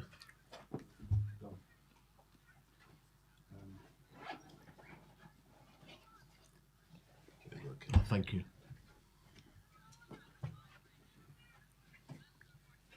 Wow. What a fight. They just... It's relentless, isn't it? Every round. Oh, wow, look how they're Look at how scoring close it. they are. Yeah. They got Mbili ahead. Yeah. Wow. He's throwing volume, and he's a champion. Mindful blend. Yeah, it's the work rate, isn't it? Yeah. Lions, man. Interesting. Martin is throwing more the eye-catching punches, granted.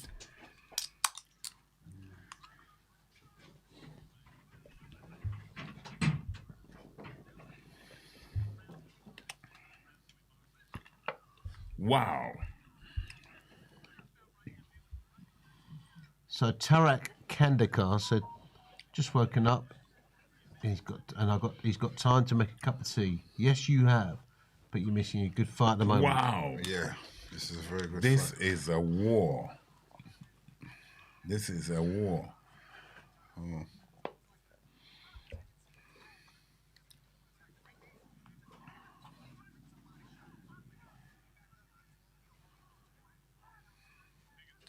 What a fight.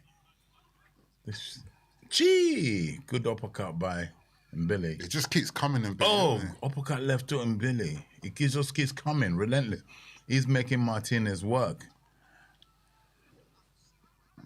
This is incredible. How are these guys standing up? We know they're both punchers, so they must have chin as well.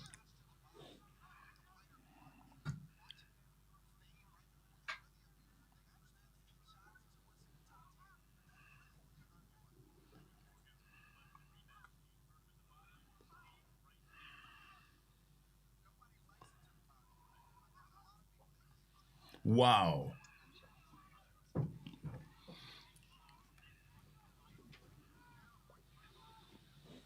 Oh. Yeah, he went forward with the head there, didn't he? He did, yeah. Martinez. He's done it again, referee.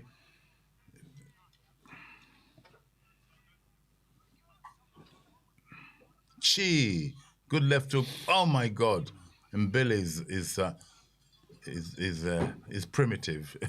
That's what. Yeah. Wow. I think you could say Mr. Don Charles is enjoying this one. Yeah, I'm enjoying this one. He's crude. And Billy, he's crude. Pop. He's not slowing down at all. No.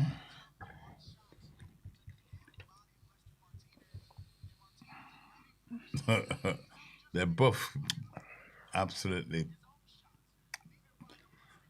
putting hands on each other.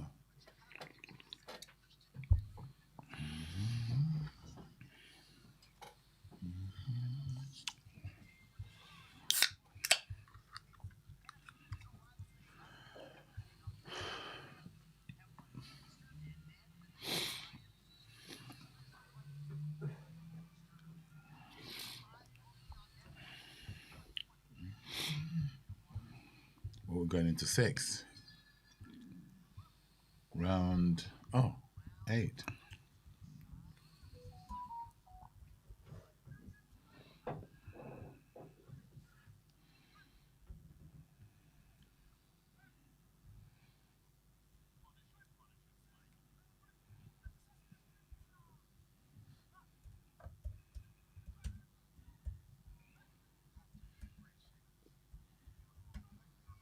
Gee. Great Good right hand shot. by him. Yeah, great straight hand by Billy. Oh, the uppercut just kissed. This is quite Martinez can't interesting. miss him. All the fights have been 10 rounds, though. Oh.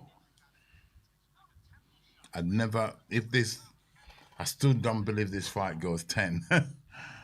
Yeah.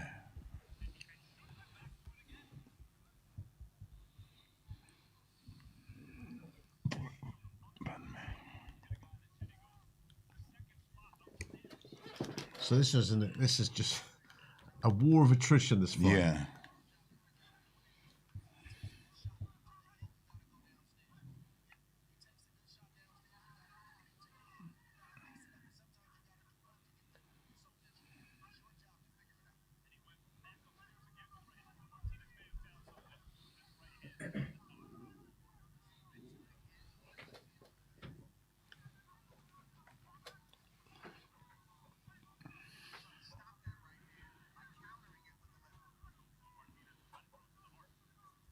Gee.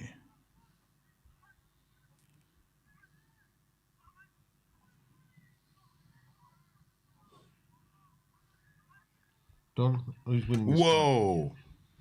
Whoa. And Billy had a good Florida. It's beautiful. such a close Off the one, rope. to be honest with you. I can't really call it. It's hard to split them. It's hard to split this fight, It man. really is. You could give it to either fighter. Yeah. Depending on what you like. The cuter work, the busyness and the pressure is coming from in Billy. Oh, beautiful But Martinez Billy. is picking his shot so well, and he's more accurate, more cleaner. Oh, Wow. I don't know. I feel like this pressure from Billy is getting to he's to getting it. Martinez. He's Beautiful. slowing down.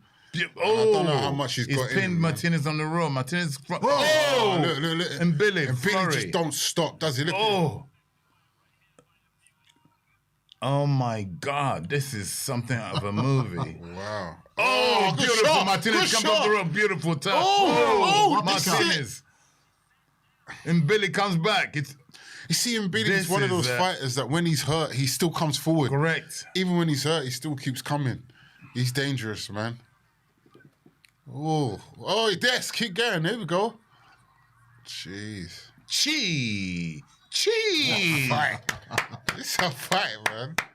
What a fight. If you ask me, Turkey Shake gives both of them a bonus. I have not seen a fight They both like deserve this, a yeah. bonus, man. This I mean, is the one we crazy. saw 2 fights ago was pretty good, but this, this is on a unbelievable. different level. And this is a world title, yeah, level. Interim, yeah.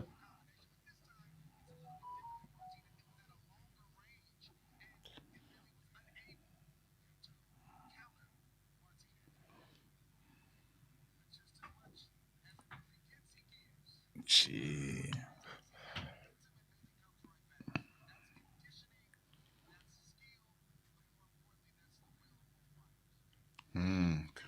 Wow.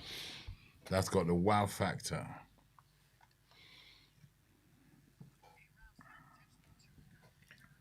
Oh no, we've still got 2 more rounds to go. Round 9. It's now 4:10. The fight should Is go at it? about 5:30. Oh my God. What's that? The main 10 event's past 4. looking like 5:30. It's 10 No, it past. won't be that late. 4 now. I didn't expect this fight to You've go got the the next distance. That's going the difference. Probably 5 o'clock. Yeah, 5 o'clock. Yeah, it's bad enough.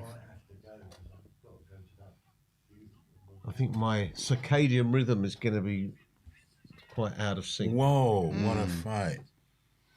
What a fight. Oh, Martinez throws a beautiful right off the rope. Oh. He's coming back now, Yeah, Martinez. Looking Martinez. nice. Oh my God, and Billy replies. Gee, oh. Ooh, beautiful uppercut there from Martinez. Whoa, Martinez, I do like him, yeah. I love the way that he throws the right uppercut. I just admire the pressure that Billy fights at, the pace.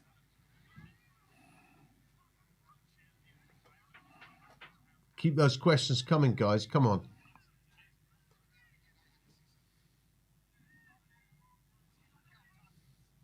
Gee.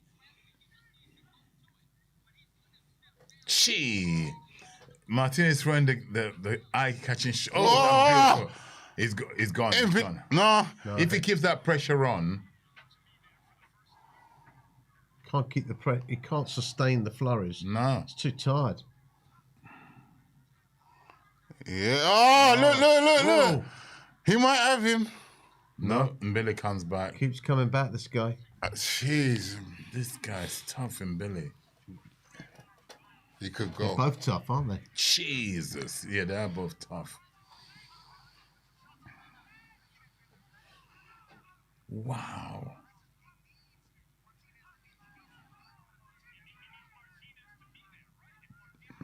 Oh. You can Who see wants that. You it? can see actually they're both tired now. Who wants it? Gee, they want it bad. Oh. Oh, God. This is unbelievable. They go for a pint afterwards. Yeah. It's one of those. Oh.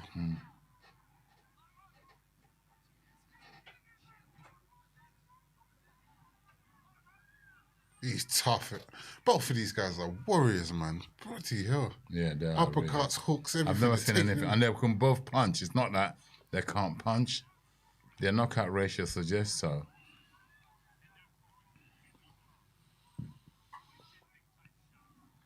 Jesus, this is brutal. This is a slugfest. Yeah. A phone booth slugfest. Absolutely. Jesus. What, did you see that? They want it so badly. They've split and they said, nope, let's get together. One more round. Wow. There's no way from the first round. I feel like Martinez has won this fight. Yeah? Yeah, I got to give it to Martinez. Really? Yeah, I do. I have to give it to Martinez, man. The cleaner work, even the last... Is doing the cleaner work. This round was definitely Martinez. That 100%. And he's one he's wobbled Mbidi a few times. Mbidi might be pressuring him, but I just feel like... No, not again. Yeah, you are. I'll move the seat back.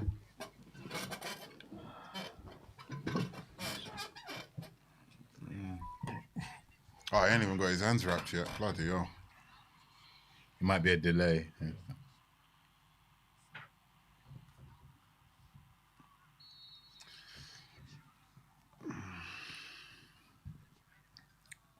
Last round. But the champion should keep his belt if it's not conclusive. A draw. Let's see what happens this round. If Martinez wins, oh, he started strong.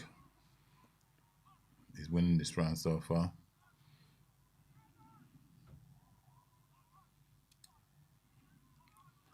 If Martinez wins this round, I Then feel like he's he's won, won it, yeah. He's boxing clever.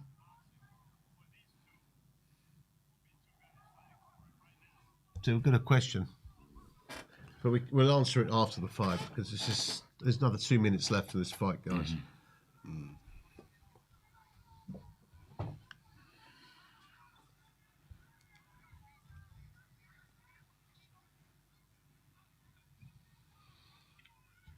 The relentlessness is never ceasing in this fight. I would say Mbile is putting together the longer flurries. Martinez has actually taken over in the Flores. He's the one. He's one. Martinez. Oh, beautiful Martinez. He's the one doing the Flores now. He's very accurate. He's really is accurate.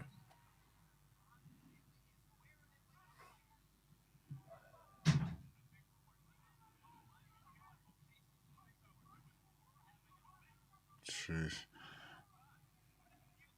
Billy's one tough man, boy. I tell you, he won't stop coming. Nope. Jeez. Oh. Look at that. They got him Billy up by 1. Oh. Who's Skipper? Oh. I think he's put more punches together than Billy.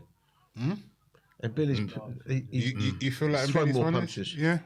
I'd agree he's thrown more punches. I just think he hasn't landed as clean. Yeah, no, he's not. The cleaner ones are definitely Martinez. Yeah.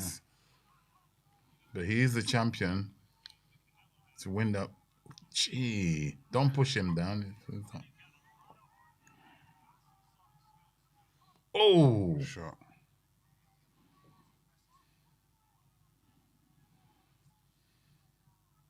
I'll draw this fight. Honestly, I'll draw it. I'll make it a draw because that might have won him the fight. Even that shot there, he's still standing up, man. Oh, again, that left hook. Hell. I think what's his name is hurting. He's hurt. Oh! Jeez. Wow. He's turning it around. Martinez. Oh, he comes back. What a fight. How long to go? 10 seconds. Who wants it? Who wants it? Hook! Hook! Oi! Ooh. Oi! Oi! Oi! Oi! Oh, my God. Up in the studio. Bro, that's a standing ovation, man. Wow. Right. We got to give it up for the fighters, man. What a fight. That was brilliant, man. We got to stand up now. Wow. You can only I still admire make it a draw. No one deserves to lose that fight. No one lost that fight. And Billy threw more punches. It did throw more volume, but the Martinez was more on I'd like to target. see a draw like you. Draw. I think The draw is a fair, then do it again. I think Mbili might take it. He is the champion. It's a draw. He keeps his belt, and they get to fight again. I think he'll take it though because I think that he'll take the decision. Wow. Incredible. Now that's definitely woken me up at 5. What's the time now? 4:30 is it? 4:15. That woke me up. Don't know about you guys. Who needs 5 to o'clock sleep? we'll have the ring walk.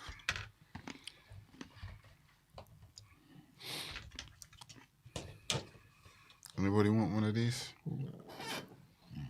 They're mini rolls. Wow. That's fight of the night so far. Listen, we thought the Bojack and Adams know. fight was the and they topped it with this. Wow. The Dons are excited. For sure that's That true. was very, very good. Oh, we're on a break now. The main event. Down here for Canelo, as big as this fight is, as much anticipation as there has been, pundits and fans still will call for David Benavidez once this fight is done. Is that a fight that you can see happening before the end of your career? Look, I never say no to anything. We'll see later. But I'm focused 100% on this fight. You brought Boots Ennis into camp A lot has been made of that. Can you tell us what he contributed to training for Terence Crawford and what stylistically you were able to work on? Always have great partners in the gym is good because you always want a good sparring partners there, good partners in the gyms and the gym. And we have history. His older brother Derek Ennis helped me when I fought Shane Mosley. So we have history there in the family, and I'm glad he come to the camp and give me some good work. Thank you. Go ahead, sir. Maru Kakopian with Ring Magazine. My first question is for Saul. Saul, a lot of people are saying you're past your prime, you can't knock out anyone, but Eddie Reynoso is saying this is the best you've looked in 20 years. What kind of a performance are you promising on Saturday night? No, my best performance. I'm gonna put everything I have there in this fight, and you're gonna see all my elements there in the fight. Eddie said it's going to be a knockout, so we have to ask, what round? Oh, it's very difficult to say that. I prepare myself for everything, and you have one of the best fighters facing one of the best fighters too. But I'm gonna put all my elements.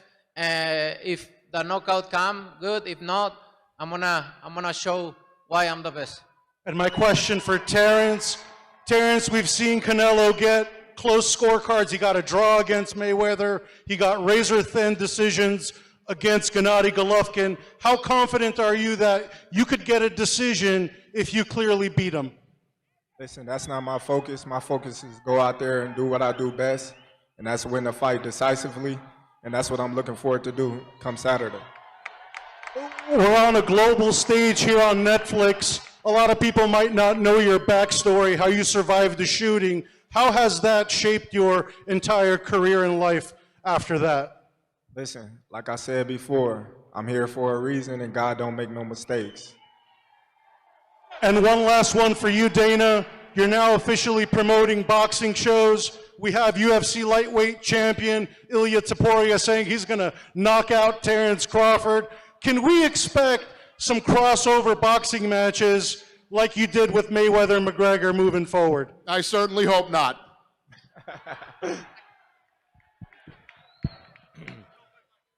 Good evening, everybody. A couple questions for Dana. Dana, this fight, as you said earlier in the week, is set to be the third highest gate in combat sports history, the second biggest gate you've promoted alongside Mayweather and McGregor. The top 5 gates in combat sports history come in boxing, and they come in the last 10 years. So my question to you is, why then do you want to make sweeping changes to the Muhammad Ali Reform Act that is meant to protect fighters to bring about a business model that currently has your company already paid out $375 million in antitrust lawsuits and has 2 potential pending class action lawsuits on the way as well? Well, this is obviously a long discussion. If you want to talk to me about that, set up an interview. This isn't about me and my business. It's about these 2 guys on Saturday night. My follow-up, Dana. Earlier this week, the California State Athletic Commission had a hearing about TKO trying to bring those changes to the Ali Act, and it was postponed 3 months. Listen, I get it. You want to showboat right now. Set up an interview with me if this is really what you want to talk about. It's America, baby. If you have First questions Amendment. for these 2, ask them and you can set up an interview with me. Dana, my follow-up is, if TKO can't make those changes to the Ali Act, will you still invest in the sport of boxing? Will you compete in the market? Listen, if you want to be an asshole, let's do it in private and we can do an interview. Yes or no? If you want to showboat, I get it. If you have questions for these 2 that are fighting on Saturday, that's a different story. Fight. This isn't a discussion to have at a press conference for these 2 that are going to fight on Saturday, 2 legends. If you want to set up an interview with me and ask me these questions, let's do it one-on-one. Sounds and good. You can ask me anything you want. All right. Well, Terence and Saul, have a good fight. Yeah, you have a question for these 2? No. No? Beat it. Go ahead. Who's next? We have a ring in the gym, buddy. What does greatness mean to you now? Greatness means everything to me now because I got something to do once again that no other fighter has ever done before. And that's become 3-time undisputed champion in the male division. My girl Clarissa, she did it in the female division, but I was the first one to do it in the male division for 2 times, and I'm gonna be the first one to do it 3 times. And Saul? Oh, greatness means this. No, being in big fights, winning, and make all the accomplish I already did. So I'm very glad with my career, and I'm gonna continue to do it. When Crawford was first rumored to be an opponent for yourself, you seemed to dismiss him, saying he'd be too small and you wouldn't get credit for taking him on. What changed, and why did you take this fight after previously thinking you wouldn't get the credit for the win? You know, at the beginning when everybody start talking about the fight, I never have it in mind, no? But after a lot of talk and when they really come and offer me the fight, and you can see how big is this fight, no? Because everybody's involved, and Netflix, Riyadh season, everybody involved around the fight. You can see how big it is. And 2 of the best fighters in this era fighting each other. You can see how big it is. And we need to thank Riyadh season and Turkey Al-Ashi and the Crown Prince Mohammed, because they can put this fight in Saudi Arabia, and they choose put this fight here for the Mexican people, for the American people. So we need to, I'm very grateful with that, because you guys can enjoy this fight, once in a lifetime fight. Thank you. Question for Bud. I go back to 2023. What you did to Errol Spence was one of the most impressive performances I've ever seen. I remember when you were telling me before that fight, you were confident you could beat Errol in anything, basketball, whatever he name it. Are you as confident you could beat Saul in boxing, strength, fitness on Saturday night? Absolutely. The only thing he probably can beat me in is horseback riding, because I don't ride horses. But anything else, he don't come close. Just a quick one for Dana. A narrative going into this fight. Obviously, this is a super fight, but this is also a coming out party for yourself and TKO. But you've been on this big stage before 8 years ago, Conor McGregor, Floyd Mayweather. Are there any similarities or differences in this promotion compared to that big one? Yeah, it's very different. Obviously, it was MMA versus boxing. We went on an incredible world tour. This fight, I mean, when you have a guy who's jumping up 2 weight classes and already is considered the best, in the world in his division, taking on somebody like Canelo. When Sheikh Turkey asked me to be a part of this thing, there's absolutely no way you wouldn't do it. And I've enjoyed working with both camps and both of these guys.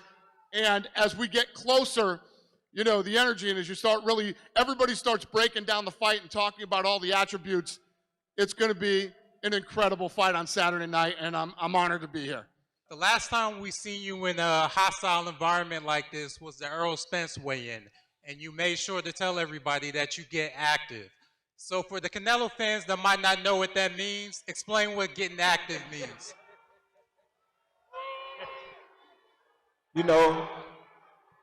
It's crazy because where I'm from, they say BTA, belt the ass. But I tell them I'm the buckle. It hurt more. This is one of the last great fights that you both have. Well, we don't know.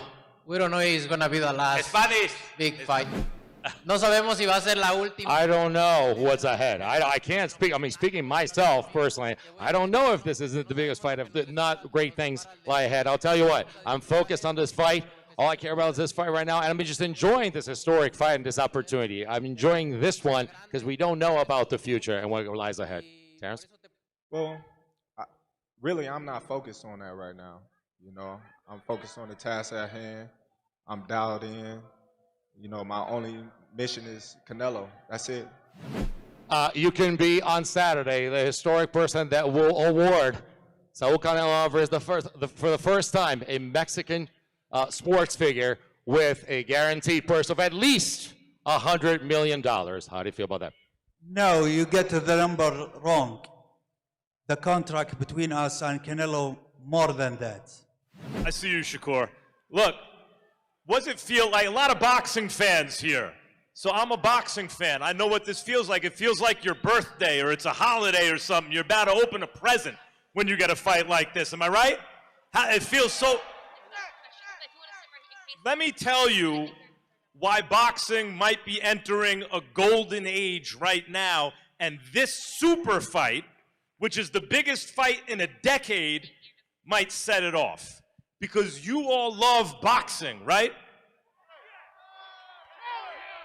I mean, especially Mexican and Mexican-American fans, you've been keeping boxing alive. And for the first time in so long, the people bringing you this present love boxing. Let me start with His Excellency, Turki Al-Sheikh. Let me start with him because if he's never born, none of us are here right now. This was his idea. And then Dana White. Dana White is the greatest combat sports promoter in my lifetime. He built an institution. You know why boxing's not as popular as it used to be anymore, right? UFC is really popular. That's because of Dana White. He built something like the NBA. Stop now, because he's about to do it for boxing again. For boxing now. You want an NBA or an NFL in boxing? Here it comes. Because he knows how to build an institution. And how do you do that? Hey, Max. Boxing is always bigger and big. Don't say boxing is not big enough. Boxing is big. You know how big is boxing. Should it get bigger, yes or no? Should it get bigger, Canelo? Maybe it's going to be bigger, but look, boxing is always big and bigger and bigger and bigger. We need to talk about that too. Boxing is boxing. I love Canelo in English, by the way. I love it. Boxing is boxing. No lies. No lies. So how do you do it? There. So how do you do it? You have someone like... My respect for the sport. Great job, everything, but boxing is boxing. You have someone like Turki Al-Sheikh. You have someone like Dana White. And then you go out and get the most competent executive there is. That's Nick Khan. WWE's own Nick Khan. Guys, this is who's bringing you the event.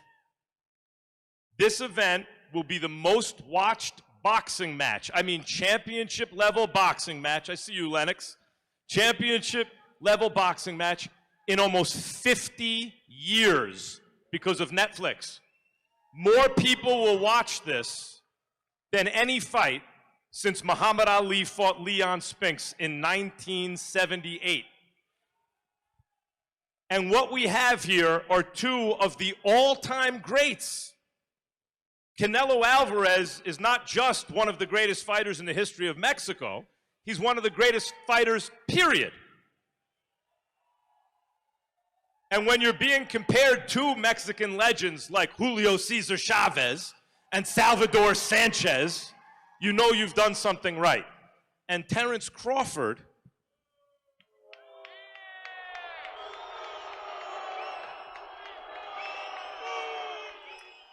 let's be honest, has never come close to losing a fight in his entire career. He's never come close. When people my age tell you about Hagler and Leonard and Duran and Tommy Hearns and those kind of fighters, and by the way, Sanchez and Gomez and the great fights from years ago, this is one of those, and you're all a part of it. Canelo, you have anything else to say? You're right there. Bud? Woo! See y'all tomorrow. Before we go, I can't hear the chant. What are they chanting? ¿Cómo?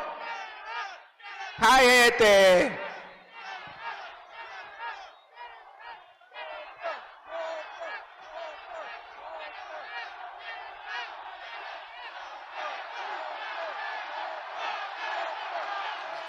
Saturday night, and we begin with one half of the co-main event in the super welterweight division, the undefeated Fernando Vargas Jr. 153, the official weight for Fernando Vargas Jr.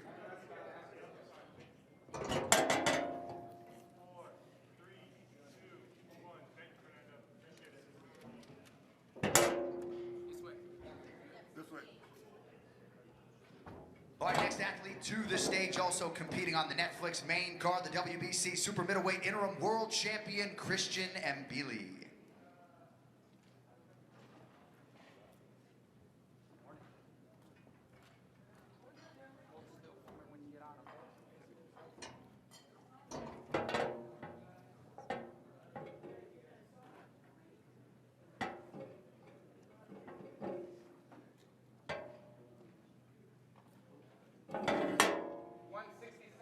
.167, the official weight for Christian Mbili.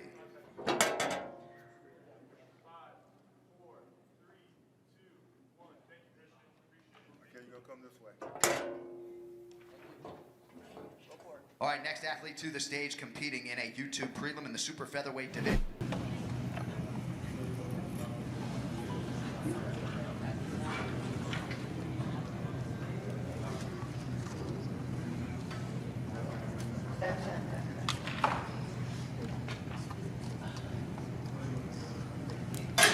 $129.5, the official weight for Rado Tsutsumi.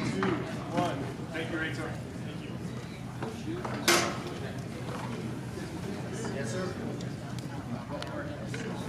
All right, next fighter to the scale, competing in the feature prelim live on YouTube in the middleweight division, Serhiy Bohachuk.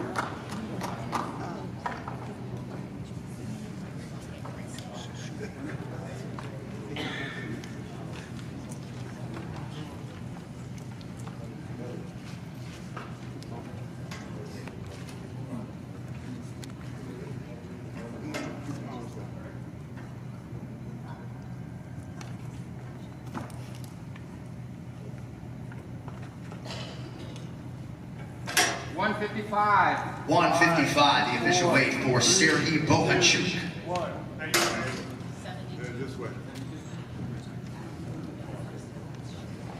All right, next fighter to the scale, competing in the light heavyweight division, Steven Nelson. So cold.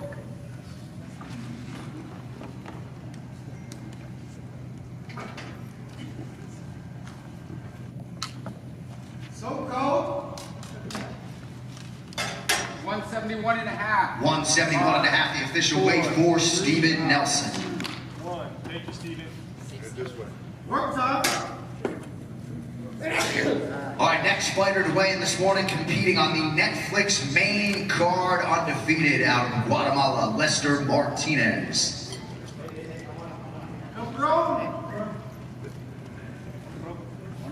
Mi amigo.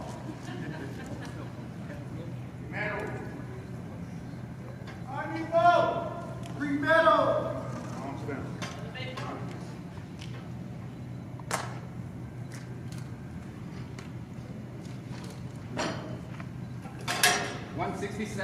$167, the official weight for Lester Martinez. Thank you, Lester. This way. All right, next fighter to the stage, the other half of the co-main event live on Netflix in the super welterweight division, King Callum Walsh.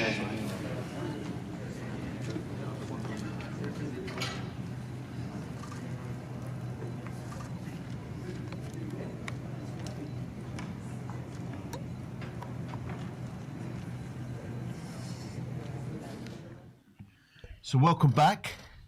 We are on the penultimate fight, the fight before the fight.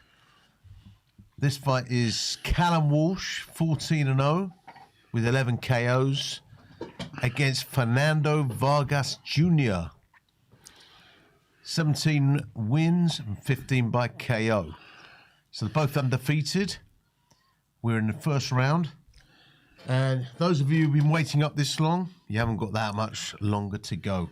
We just saw a cracker just before with Christian Mbile against Lester Martinez, which ended up to be a draw. It was an unbelievable bout. Let's see what this one's about. Guys? These two are kind of shaping up Walsh and Vargas. They're shaping up. They're both southpaws, and they're not doing the telephone style fighting, telephone booth style fighting. This is more a boxing match, this. So they're both boxers trying to outwit each other. They're both southpaws, which is always southpaws don't like fighting southpaws, so it's quite interesting. Well, I guess it's because it's unusual for anyone to fight a southpaw generally. Yeah. In the main, so I suppose it's probably just as annoying for an orthodox fighter to fight a southpaw, but it's annoying for a southpaw to fight another southpaw. Yeah, correct.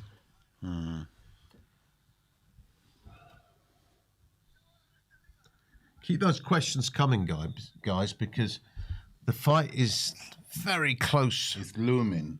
It's looming, as Mr. Charles just said. Looming. It's upon us. The wait is almost over. But hopefully we've got a good penultimate bout. Let's have a look. Second round. Oh, Walsh goes in there. The flurry of punches to the body. Oh. Switches it to the head. Attack to the head. Vargas comes back. I don't know, man. Walsh looks very dangerous. He does when he attacks. Yeah, he's picking his time. His timing is incredible. Yeah, when he opens up, he's when you open up, he goes. very accurate. He looks more relaxed out there too. Very relaxed. He looks tall for a super welterweight. Like they push punches together really nicely. It's very big for a super welterweight. Vargas throws a good flash 1-2s, lands on the gloves of, fantastic 3-punch combination by Walsh. Good counter by Walsh.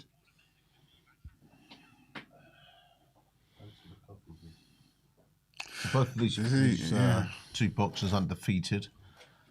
Yeah. See in the background, Turki Al-Sheikh sitting next to Dana White. I think this is their first promotion together.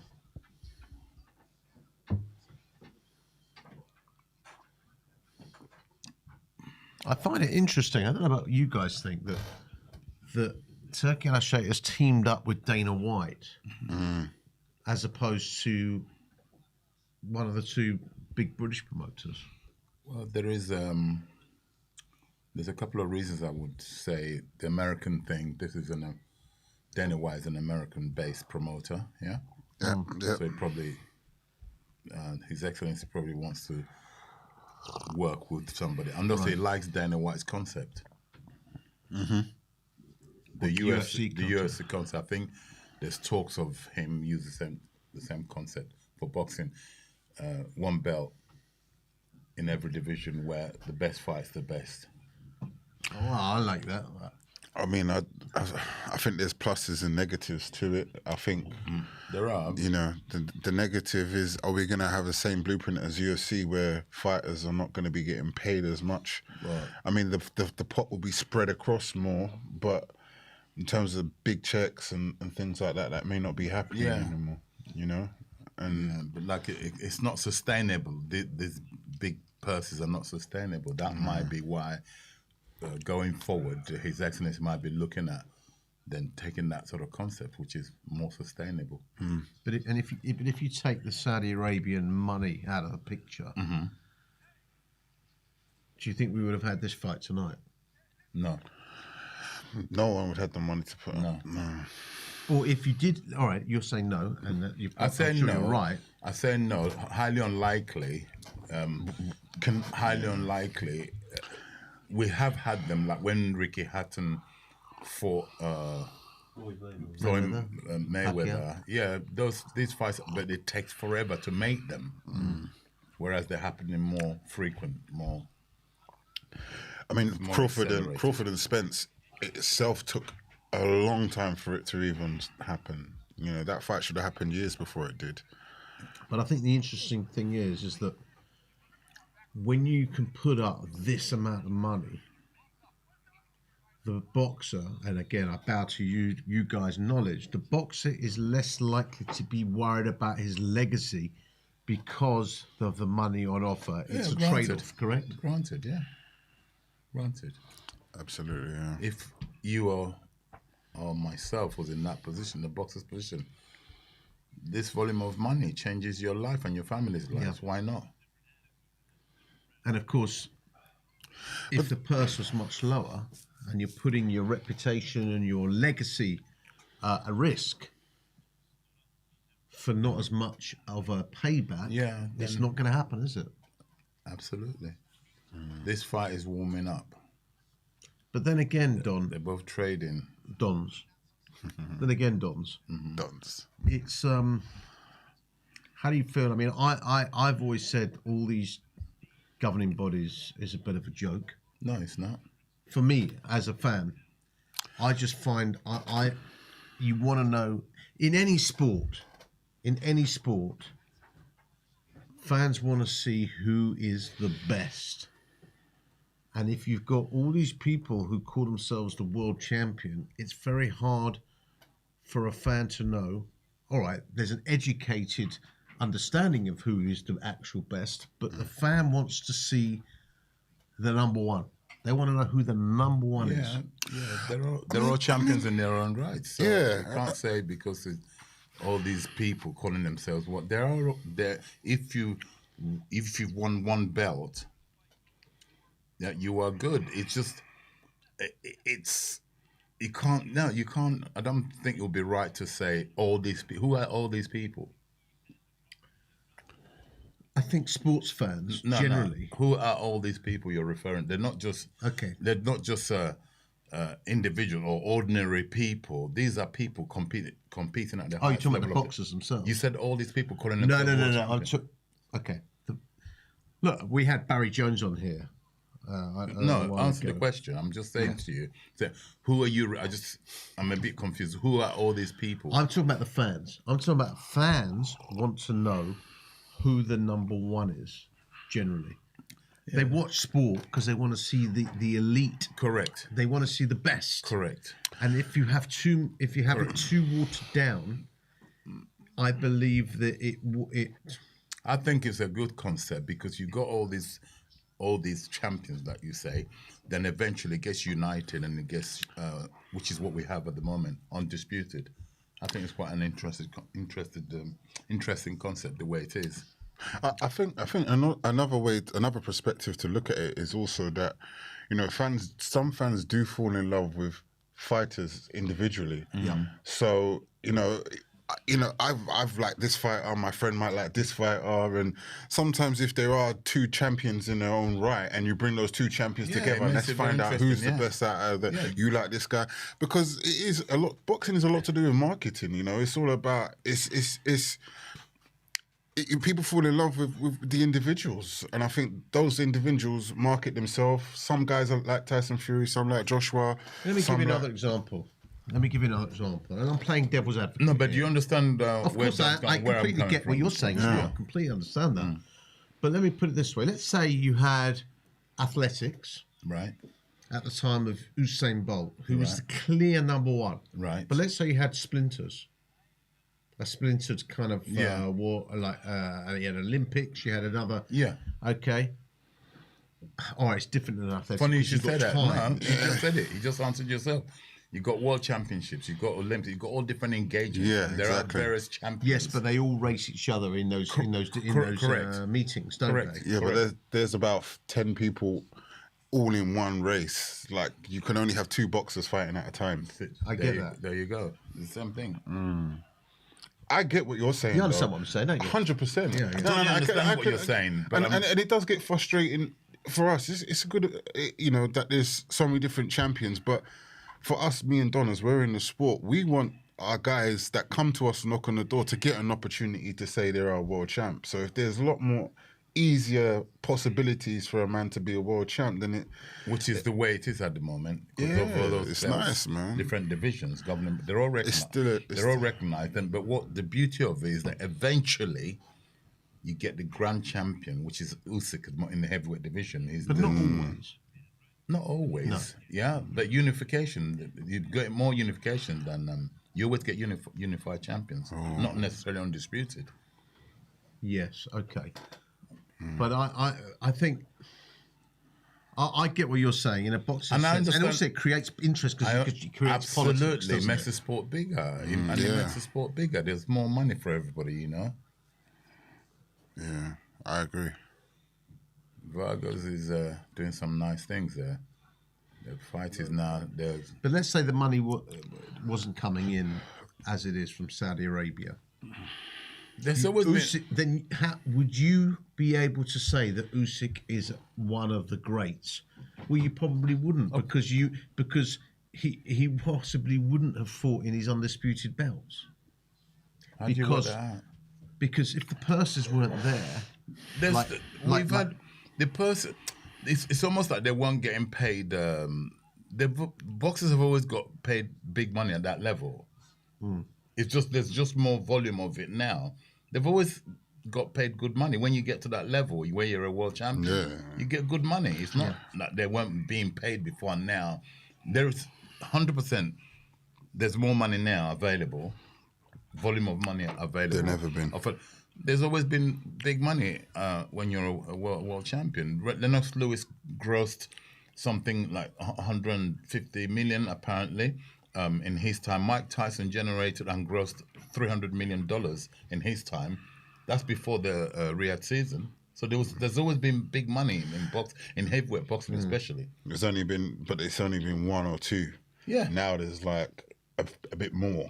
There's more people making more money. Absolutely, it's more spread now. It's more spread, and that's what we want. We want the pot to be wider. Well, that's another thing. I think the more spread it is, the better it is for boxing on a competitive front. Absolutely. Because, you can't have a number 1 unless you've got a number 2 and 3 and 4.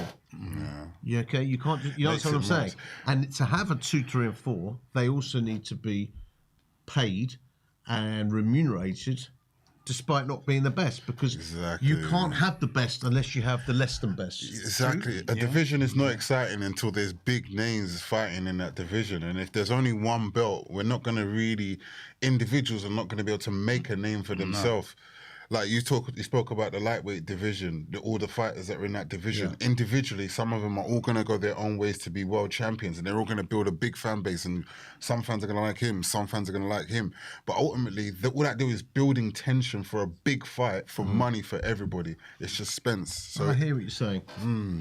So I think that when you weigh it up overall, I think I'm in favor of how it is, having these like 3/4 belts in every weight category to become undisputed. I think it's healthy for the sport to have. But then you mentioned Lennox, didn't you? Yeah. When Lennox was the champion, he was undisputed, but there was a WBO belt then. But he never saw it as a legitimate belt. It's still a world champion. No, it is now. Now, yeah. But there are other governing bodies as well, aren't there? Well, Is it the IBO? IBO, yeah. There used to be the WBF, as you know. Yep. I remember them.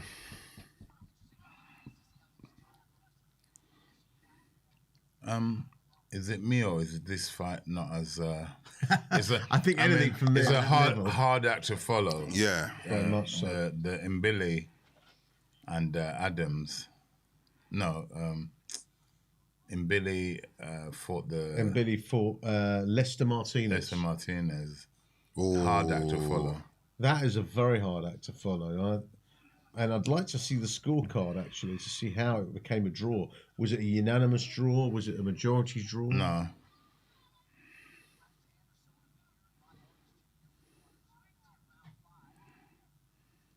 Yeah, this fight, by comparison, That is was a a bit of lot, damn surely. squid. Yeah, compared to the last one. It should be getting ready to come out soon.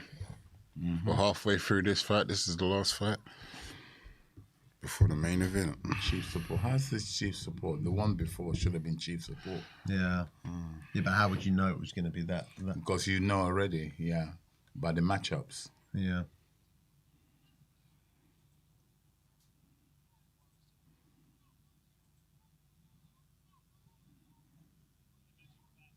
So what you're saying is you don't really like the way that that man in the picture there really wants to see it.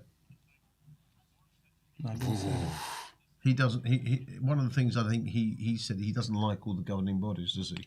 Yeah, sorry, yeah, that's he what. doesn't. No, he doesn't. Yeah. So what you're saying is you don't agree with his idea. It's not that I don't agree with his idea. Yeah, I said I don't. Who am I to say? My opinion is that I think it's healthy for the sport to have, so that you can have these 3 champions at one given time. Then eventually they do all meet a good fight to unify or to become undisputed.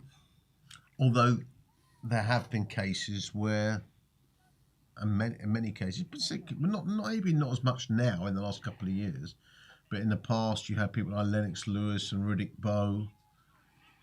Kell Brook and Amir Khan only fought towards the end. Manny Pacquiao and Floyd Mayweather only fought to, when it was past the stop by weight, Yeah. Which is Imagine if Floyd was around today, what His Excellency would have done for Floyd, Yeah. Floyd did make. Oh God, He's made more than both of these guys are making tonight 100%. because he made 300 million for the either the Pacquiao fight and the McGregor he fight. made 300 million in one fight. Yeah, he did. 300 million. I'm sure he made 300 million. I need to double check that. I'm sure Floyd made 300 million. I know Conor got over 100 million, so if he got 100 million, then Floyd would have got something in the region of double that, definitely. I mean, as you said, that's a huge purse. And then you've got obviously fighters on small horse shows. There we go. Who are not even earning a fraction of that.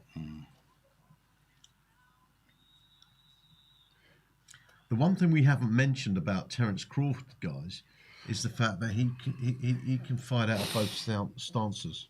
Yeah, he switch it up. Which has got to be also in his favour because, if something's not working, He can change clothes, I guess he can switch it. He can adapt, yeah. So he's got more in his arsenal. Yeah.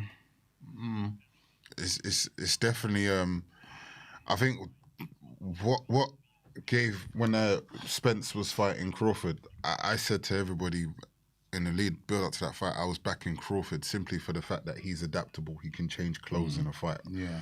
Which means that if he's boxing a particular style and it's not working, he can change the style. Floyd used to say the saying, the best fighters can adapt. And that's exactly what Crawford's, he got boxed from southpaw, boxed orthodox, he'll stay in the pocket, he'll move and punch, he'll punch on the box on the back foot, he'll stand and trade, he does it all, so I think that's what maybe... Can I ask you guys as trainers, why are there not more boxers who can box out of both stances? A lot of it's down to the fighters. Some fighters don't feel comfortable boxing southpaw, and if it feels uncomfortable for them, they don't want to waste their time with it. I know Andre Ward, he spoke about how he was able to switch it. He was struggling boxing southpaw at first, and then he spent a whole year boxing southpaw, which helped him to switch it. It's just the application. It's got to be an advantage if you can. No, John. Of course, yeah. But not everyone can do it. It's all very well switching. If you don't have the defense that goes with the switching southpaw, don't do it. You get knocked out. Yeah. That's what you find is problem. Right, I understand. So if my guy switches, I always make sure that they become competent in defending as a southpaw. You might be able to fight as a southpaw, but have you got the defense? Because that's not your natural stance. Yeah. So it's quite a dangerous thing to do if you don't learn the defense that goes with it. Hence why a lot of people won't understand how to defend as a southpaw. You have to be taught that. And not many coaches will be competent enough to say to you if you turn southpaw. Is it hard for a coach who, like yourself, you were orthodox? I'm orthodox. Boxer, yeah. So is it harder for an orthodox coach, if you to like, pad a southpaw? To train a southpaw? No. If you got the understanding, of course not. Depends. I don't. Is it harder though? No, it's not at all. You just switch your stance. But I can tell you, I mean, obviously it's not related. I guess it's not relatable. When I train, for example, in Taekwondo, we often change from right leg back to left leg back. Yeah. We switch all the time. Yeah. Really? All the time. It's funny you say that. I was training a friend of mine that boxes, and he does mixed martial arts. Right. So he fights MMA. And we did a little drill one time, and then he switched stance in the middle of his and the way he did it was so smooth, and it's like I learned something right there in that moment, and I actually got my fighters working on it, and it really does. Things like Taekwondo, mixed martial arts, you can learn quite a lot from. Oh God, yeah. Well, I'm not going to show you now, but if you stand like here, so we look. My Taekwondo teacher might even be watching now because all right, let's have it. Let's have it. And he texted me before. But for example, you like this, and we're always doing stuff like that, and then turn, and move, you know what I mean? Mm-hmm. And look, I probably wouldn't advise that in the box. Obviously, I'm not. I'm not putting my head up. That's what I was looking at. You do that in boxing to a competent person. I wait for it. As soon as you're switching a bang, you're in midair, you get taken out. The only thing I would say to you is that it's because the discipline is very different. With this, you're keeping a distance more. I'll close it down. If you're coming in, I'll close it down. Well, yeah, but if you're going to come in as a boxer, I can stick my leg up and kick you. Yeah, I've fought people. This is an argument that's why MMA was formulated. Who's the better boxer? And most people who win in the things are strikers. Yeah? I don't know. I don't like MMA, believe it or not. Yeah, but no, it's not a question. We're just debating something. No, I'm interesting, about if I was fighting you. As a boxer, I would understand how to close the distance, your kicking distance. I'll take your kick to deliver my punch. Okay. Yeah? I guess it depends how good. Not me personally, but levels. How quick someone can. I've done it. I've done it. It's just being aware, having a good understanding. You need room to kick. Yeah, you need the room to kick. If I come in, you can knee me. I can deal with that because I'm a good fighter. I'm an all-round fighter. Yeah. But if I stand out and give you the kicking space, you're gonna do a roundhouse kick or whatever. Take my head off. So I'm not going to give you that room. You need room to kick me. Yeah, you need distance, don't you? Yeah, that's called room, yeah. So all I have to do is take away your distance because I'm good with my hands. I'll get within striking. You're going to strike me with that. This is my striking. So I'll take away your distance. How would you do that against someone who's... I'll just step to you. What, step to the side? Pardon? Step round? No, I'll step to you. Anyhow to get to you, so you don't have that. You need your balance. You need your stance to kick to get an effective kick, right? I mean, I can give you. I don't know if it's an example, but there's one boy at Taekwondo. He's enormous. He must be about 6'4" or something. You know, and it's very difficult because obviously he's got these long legs. It's hard to sort of get close. You know, the same as in boxing. We saw it earlier. Yeah. It's the same. It's no different. You just have to understand how to close distances. Yeah. There's so many ways you can do it.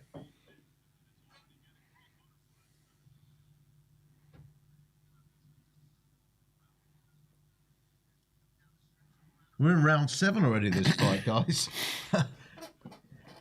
We've taken a little bit of a a sort of mental break, I guess you could say, after the after exhaustion of the last yeah, fight. Just yeah, watching we it gave was a standing exhausting, wasn't it? ovation. This one, I'm sure it's a good fight. They're both back and forth. I think Walsh is in control of this fight.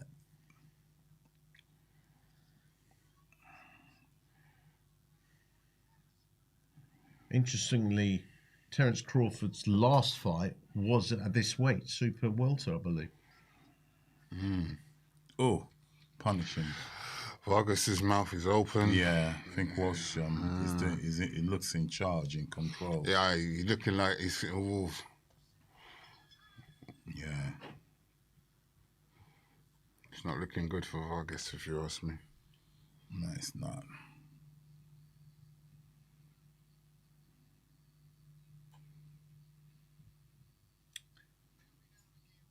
Oh, that bullet shot, that uppercut to the solar plexus. Oh, good comeback by Vargas. Beautiful body shot by Walsh.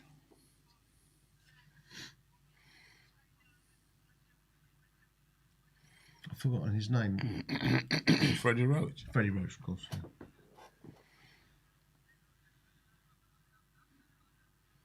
He's really dealt well with his condition and still working. What is his condition again? Parkinson's. Parkinson's, yeah.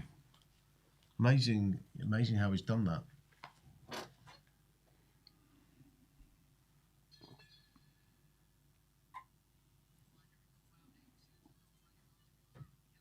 Did he coach Mike Tyson at all, Freddie Roach? I don't think so. No? I don't think so. Teddy Atlas and Kevin Ryan. Teddy Atlas, yeah. Oh. Wow. It's fancy. You know what I like about Walsh is his timing is really good. Yeah, he's got good timing.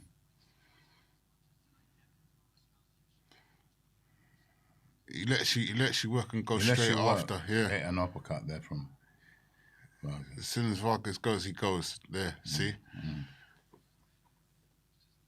Oh.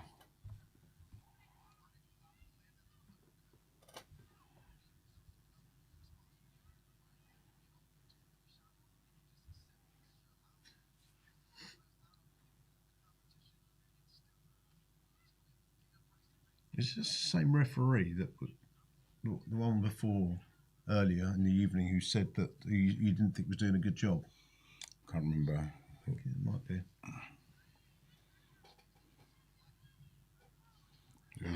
Total control.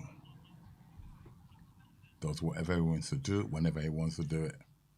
Ade Toby, what time is the fight? Well, it shouldn't be too long because we're in round 8 of this penultimate fight. So I called 5:30. I didn't think I? we'll be. I think about maybe 15 minutes, perhaps. 15 minutes will be right. Yeah, About 15 about minutes 15 to the, minutes, to the I'd ring say. walk, and then fight will start about 5:30. Ooh.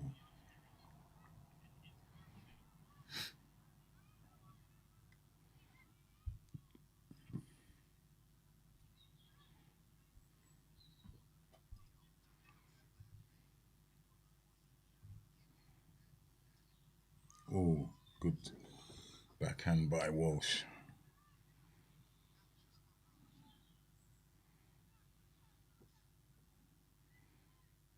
Shot. Look, see, he works in the beautiful. sections. Yeah.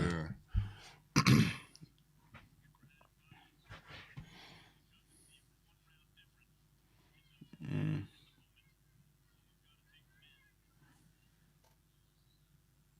And you, Oh, perfect. big shot. Shaped up for a hook and still threw it.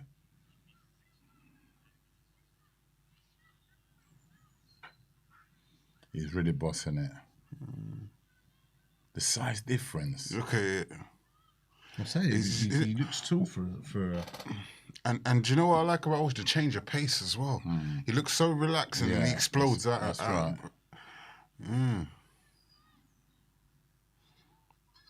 Time. Very good. You didn't like your pie? I was hoping for an apple pie. What is it? It's a cherry one. It's a cherry one, man. Somebody ate all the apple. Pass it over.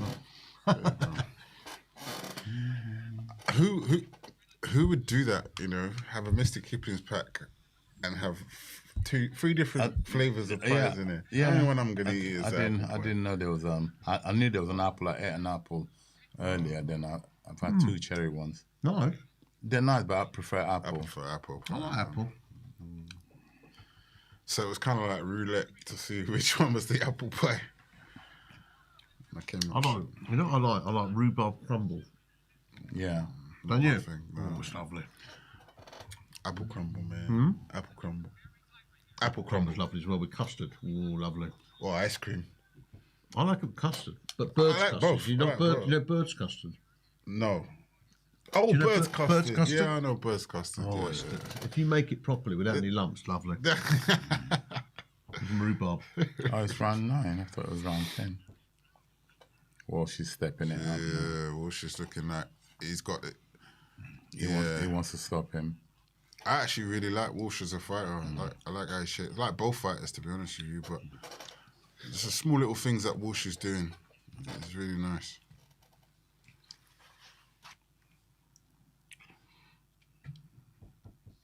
Quite a healthy lead. Which round is this? 9 or 10? 9. 9.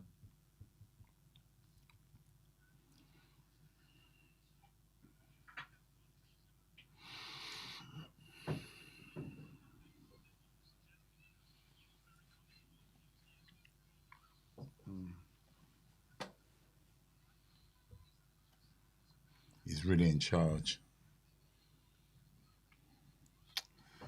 Vargas doesn't really show. It doesn't seem like he's got anything coming back out now. Oh. Yeah, he's not throwing. Come on.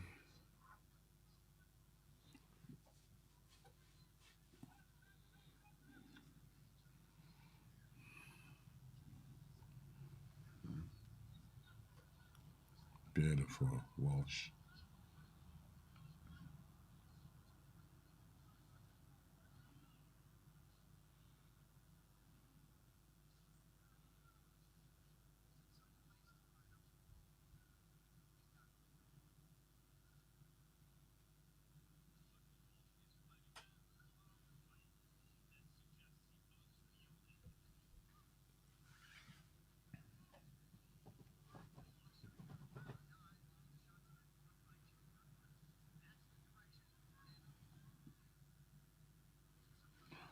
Ooh.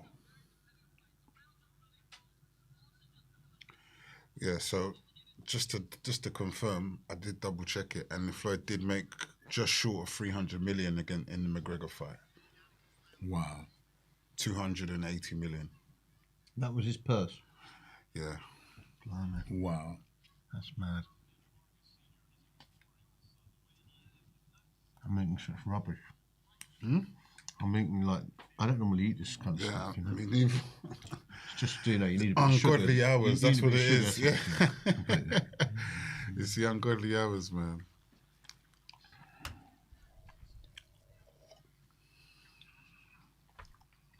Actually, that was nice, that cherry pie, I must be honest.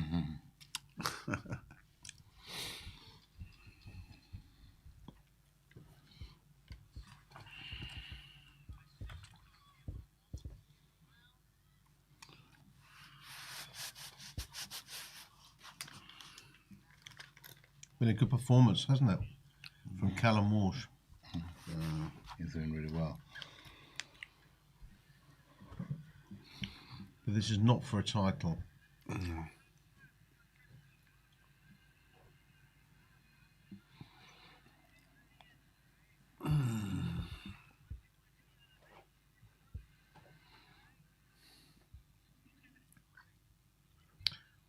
So what was it like, Don, when you sparred with Bone Crusher Smith? Yeah. Again, because he's such a big guy, I didn't stand with him. Just moved, sting, moved. I never forget when he fought Tim Witherspoon.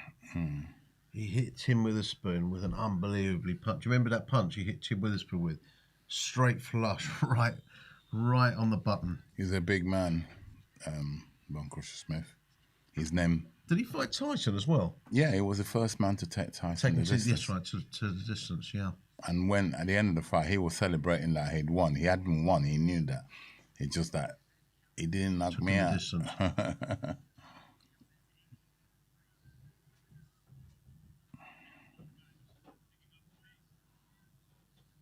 They've told Vargas to go and throw everything at him. Oh. Oh. Rock Vargas there.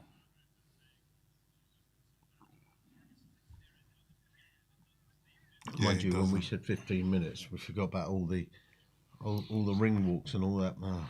That's what I said. It's probably going to be 5:30, maybe even later. Actually, my wife says, "What time are you going to be back? You're not going to be back to 8 in the morning." I said, "Nah, I'll probably be out. No, probably before 6." Got that one wrong.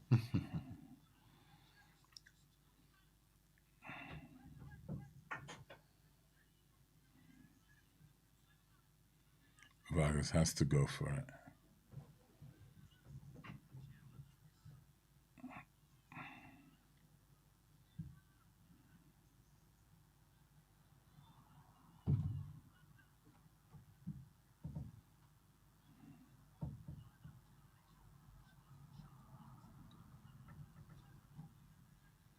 It's like you've chosen this round to start working. I know. You could have done this at any point of the fight. He'll get himself knocked out now. He's doing that. Oh, he just put one on the chin of He's took a lot of shots. Oh. Walsh is good, man. Good fighter, isn't he?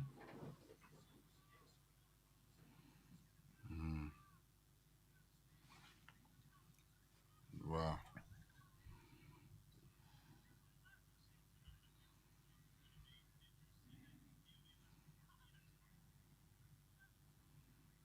Oh, it's a change of pace again by Walsh. Yeah. And he comes out, he boxes out of a relaxed stance, so you don't expect it. You can't read it. You can't time it. See how he gave it to him, took it away. Smart. Oh! Ground finish. Oh, no. He's going for it. Every fight has gone to this. Oh! I know. It has, hasn't it? And I can't. I don't believe the next one would be any different. Do you? No, it's going the distance as well. But this one will be 12 rounds instead of 10. Oh yeah, I forgot about that.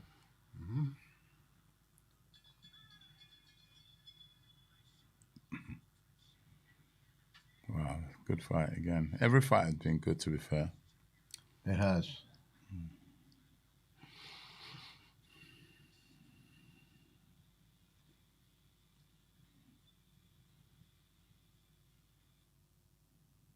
Well, we're very close. Yeah. To the main event. So, without further ado, I'm going to go to my to the pundits to get their final decision. Let's start with you, Mr. Smith. My prediction will be a chess match. I think Crawford will win. Too stubborn to get stopped. I think he will win on points, and he'll box and move with Canelo at times, maybe stay in the pocket, but ultimately he'll realise that's not going to work. He'll just box and move. So I'll pick Crawford. You're of the same opinion. Yeah, I like the underdog.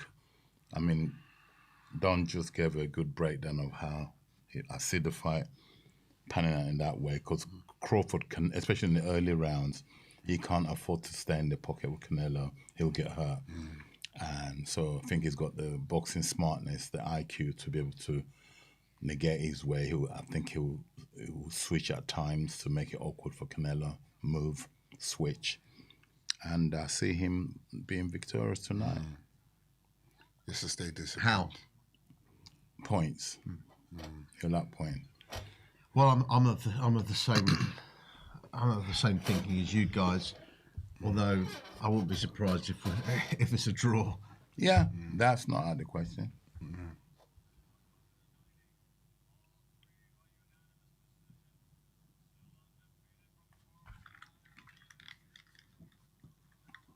A draw's a possibility. You have to excuse me for a moment. Walsh got it, Callum Walsh from Ireland.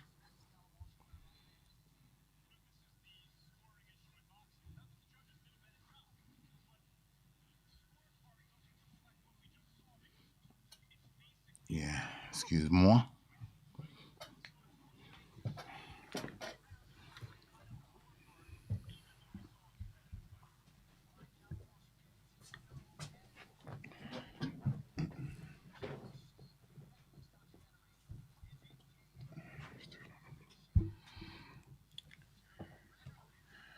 Jeremy Renner.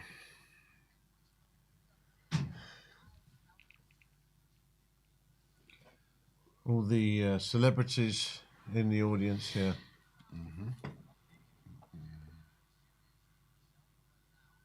Stephen A. Smith.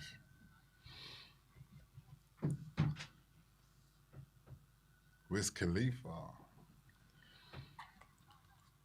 Anyway, ladies and gentlemen, we are going to be back very shortly for the main event of the evening. We'll show you some highlights, and it's a bit of a tongue-tied. We will be back very shortly with the main event.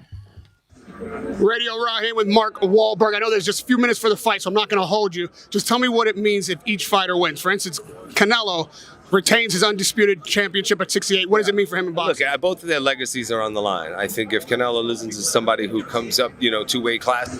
Radio Raw here with Mark Wahlberg. I know there's just a few minutes for the fight, so I'm not going to hold you. Just tell me what it means if each fighter wins. For instance, Canelo retains his undisputed championship at 68. What does it mean for him in boxing? Look, both of their legacies are on the line. I think if Canelo listens to somebody who comes up, two-way classes, that's going to be an issue to a certain extent for his legacy going forward. And Crawford, he's putting his legacy on the undefeated 42-0.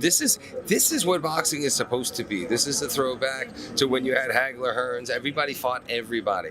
That was how your legacy was defined. Not by ducking people, not by making sure that your record was intact. It was by facing, the most formidable foes and fighting them. So that's what it is. And lastly, Mark, because this is such an important anniversary, really, that nobody is mentioning, this is the 29th anniversary in Las Vegas, September 13th, that Tupac Shakur lived his last day on this planet. He went to a Mike Tyson fight. It was even fight night on the night, and I know that you're a guy for the culture. I just want to talk to you about that legacy. We're label mates on Interscope, both Geminis. I had the good fortune of meeting him. I was hoping that he and I were going to get to make films together, but his memory will last forever. His music touched the world. And that greatness, that excellence, just for the young fans, maybe who weren't alive to even see his greatness, what does it mean for this guy to still be on the tip of our tongues? I mean, you hear his music today. There's only a few artists that can touch you like that, where you really feel what somebody is saying. You feel the emotion behind the craft. One of the greatest of all time. I love this kind of thing right here. This is two great fighters who had great careers saying we are already on the mountaintop, but we want to be up here by ourselves. I want to knock you off. You want to knock me off. I keep telling people, you'll watch this fight, and everybody will be looking at the great skill of each fighter. I'm looking at the depth of the will of each fighter. You'll see great skill, but watch this will, because everything they've accomplished comes down to the night. You know what it means to sacrifice for greatness, to put everything on the line, to do the thing that everyone feels is impossible. I think that's what Terence Crawford has put in front of himself today. Nobody imagined he'd fight at 168 pounds. Right. What does it mean if he's victorious tonight? He's stepping up and challenging. He's stepping up and challenging. I was just telling people, this is what we look at sports for. We're trying to glean things for our own world, our own life. And now you get a man that's stepping up to a big challenge and taking a challenge like this makes you want to do it in your world. There's something you want to step up and challenge. You can go get it if you watch Crawford get it back. Wait, when I saw Michael Irvin, I wanted to get that interview. We can't do that without talking about Canelo. You went and got it. And I went and got it. Canelo, this is his division. He's undisputed at this weight. There is no question that he is the A side. He's the champion. If he beats Crawford, the undefeated, two-time undisputed champion. What does it mean for Canelo Alvarez? Well, again, here it is. And it tells me, don't come up here. Stay down. God gave you that. You know, when you hear the prayer, when they say, let it be done on earth as it is in heaven, what do you think he means by that? In heaven, God is the king of his domain. That's why they call it a kingdom. He's the king of his domain. He's saying down here, all kings have to be a king of their domain. And Canelo has been the king of his domain. And Crawford is stepping into something, and that's why we're here to watch it. Both fighters are already Hall of Famers, man. You know, obviously, I think the pressure's more on Canelo because he's expected, well, you got to win. This is a small guy, but Crawford's different. He's special. This ain't an easy fight, man. This might be Canelo's toughest fight, to be honest with you. But I believe the power will make the difference. Well, what does it mean to Canelo's legacy if he beats Crawford tonight? Oh, shoot, man. Like, you got to put him top. Shoot, you got to put him top 5. Top 5 all time. I think so, man. Top 5. To have a career this long, the longevity, fighting champion after champion, and being on top at this age is kind of unheard of, man. So you definitely have to give him his props, and I would say top 5. If he retires without the Benavidez fight, does that take away from the legacy? I don't think so. I think he's done enough already. I think he's in a position where he could pick and choose the fights he wants, and you know, this is a big fight. This is not an easy fight, so. You know, I think that'd be a great fight, but I don't think it's gonna happen. Crawford stepping up 2 weight divisions, 3-time undisputed champion. What does this mean, and where does this put him in history, defeating Canelo? Oh yeah, man. Bud, if Bud could pull this one off, man, it's gonna be shocking. I was talking to Tarver earlier. I said, man, you shocked the world back in 2024. This Crawford got that shot, and you know, Crawford was like, man, I'd be shocked.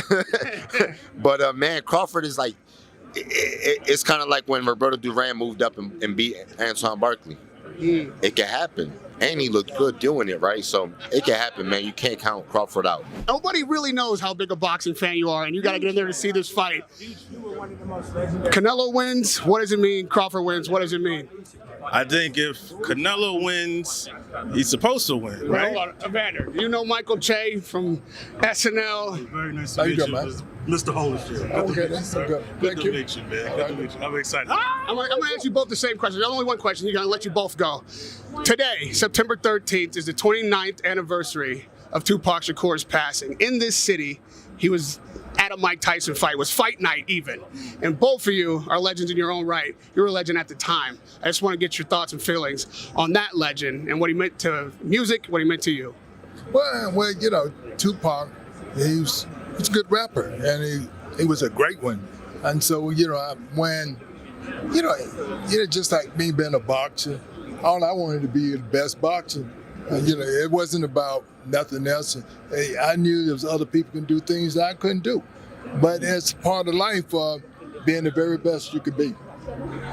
I mean, 2 cultural figures like Pac and Mike Tyson in the same place at the same time. It's iconic, and it's crazy that it's been so long ago. But I mean, yo, my guy, you can't do that. Sorry. That being said, I think it was extremely important for our culture. You know, it's sad as hell. But I remember that fight though, Bruce Seldon. Yeah, but you know what isn't sad? The fact that we still remember him, that we are still performing at our peak in excellence. Yeah. Everybody wants to talk to the champ right here, and everybody talks to you on Saturday night. You both have a big impact on the culture. Less than 2 hours from the fight. I can't keep you out here too long. We're doing a speed round. Canelo Alvarez just won the fight. What does it mean for him? What does it mean for boxing? Oh, if Canelo's winning tonight? Yeah, we're pretending like it's over. Oh, Canelo, this is everything. This is securing legacy. I mean, he already had a legacy secure, but this just cements it even more so.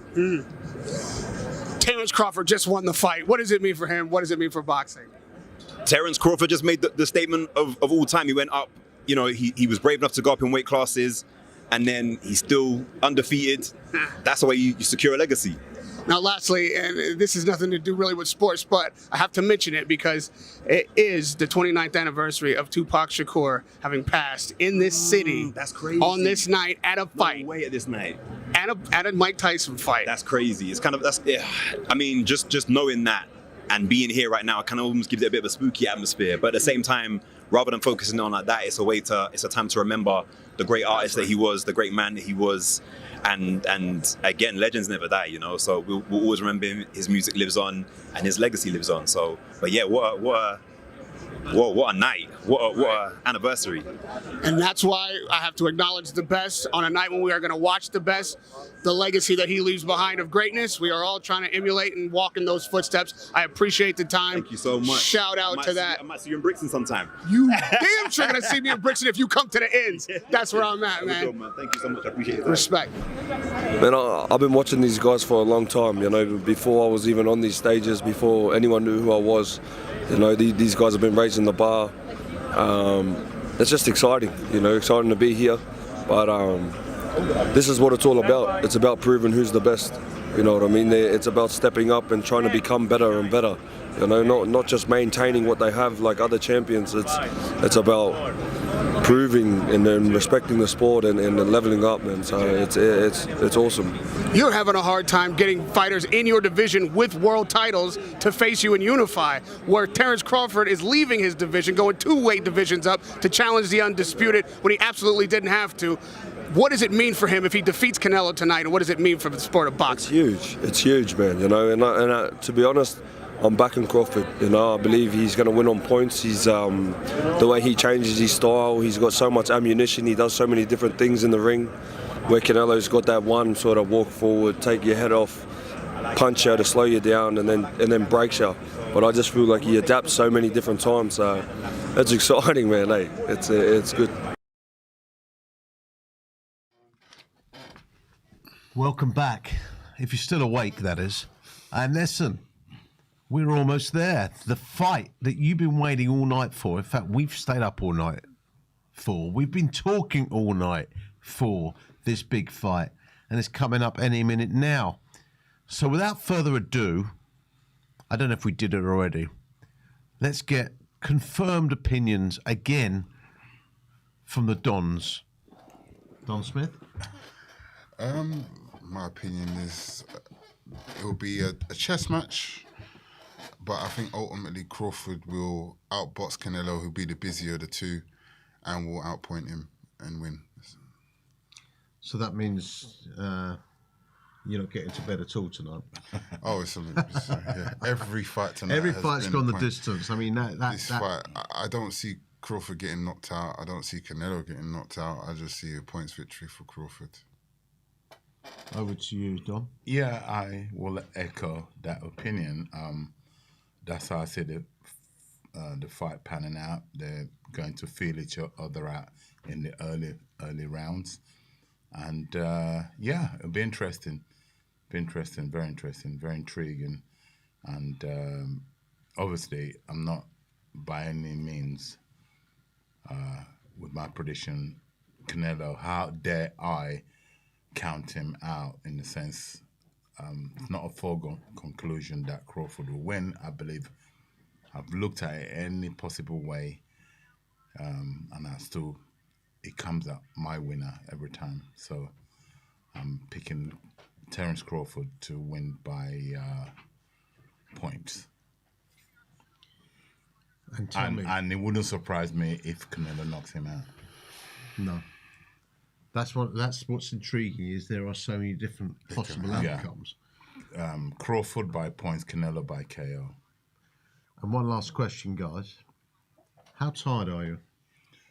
I'm excited, so that counts as the tiredness. I'm tired.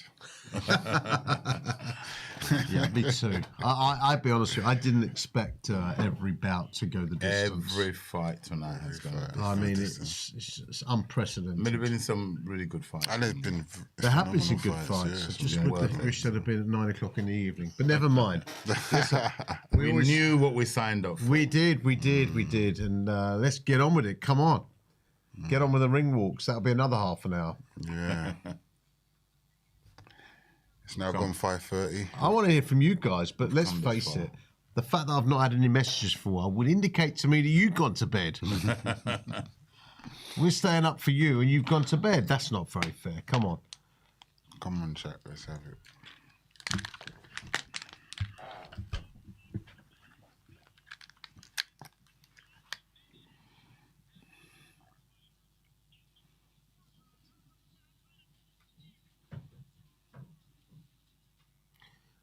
What is your favourite win of each fighter to date? Good question.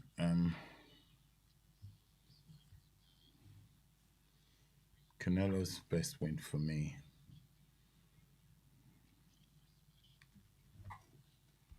It'll have to be the Kovalev fight for me. The way, yeah. Because he stepped up for that fight, didn't he? He moved up. You could say, oh, it's not the same Kovalev, but you know, Kovalev was he was doing well in that fight, and I think it was a late stoppage, if I remember right. It was a late Yeah, I think you're stoppage. It was, either the 11th or the 12th round, yeah. And Crawford? Crawford's best win for me is Porter. Sean Porter, yeah. Same, I'd say Porter's his best win. And what about Canelo? I want to say Spence might even be his best win, to be honest with you, but then Spence wasn't the same after the car crash, is what we will say. But I still think Spence was a good win for Crawford. Yeah. I mean, I've got a theory about Spence. I believe that had Kell Brook not got up to middleweight and back down to welterweight, I think he'd have beaten Spence. Really? Yeah. I think Kell Brook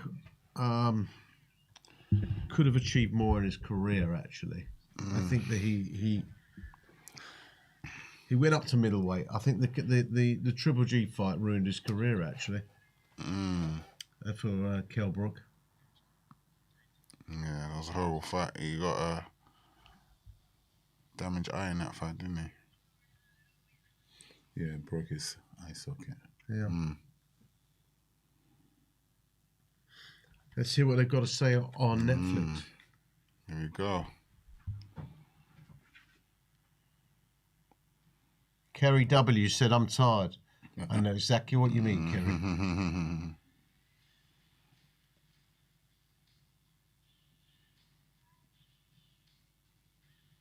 Well, the arena is certainly full now, Keith. Keith, you got your headphones on.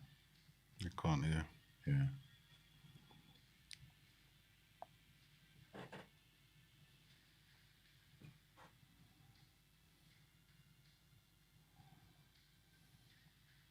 I tell you what, in the States, they know how to build stadiums, don't they? Yeah. I think this stadium's only about 5-6 years old. Yeah. I said, Keith, the arena is certainly full now. Oh, without question. Oh, they got a rock band on. Who is it?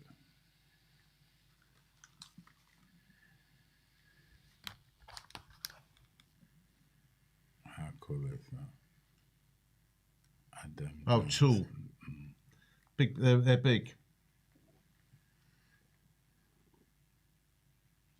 Two-piece band. It's just is it two of them? Or?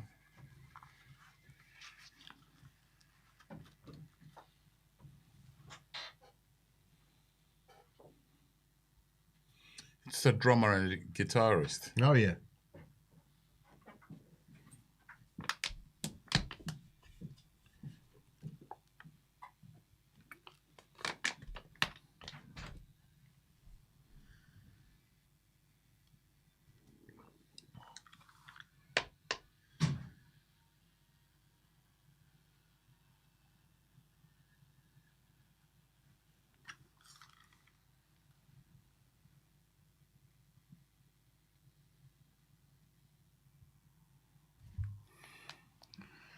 What was the need for that?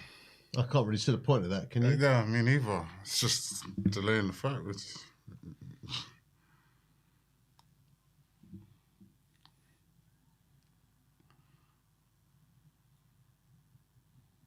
I mean, they don't have to make a meal of it, don't they?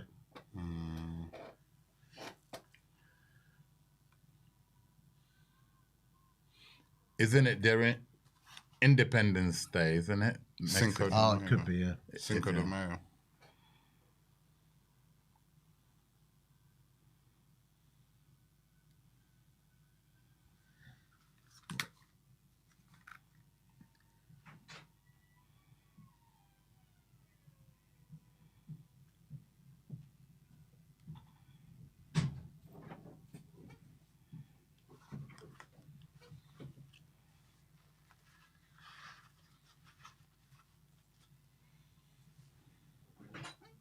So at the moment, guys, we're currently witnessing the, well, slightly overdone build-up. A Mexican band is playing at the moment. You've got guitarist, trombone,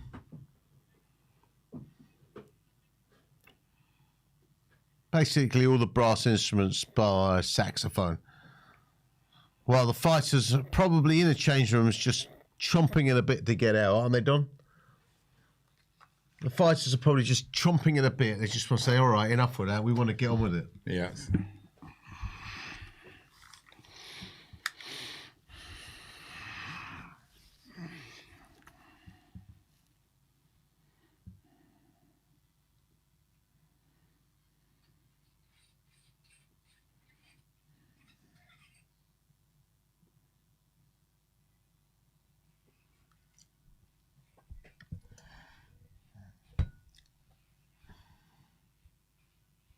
So Ray Gonzalez says, who do you guys have to win? Well, we're basically saying Crawford.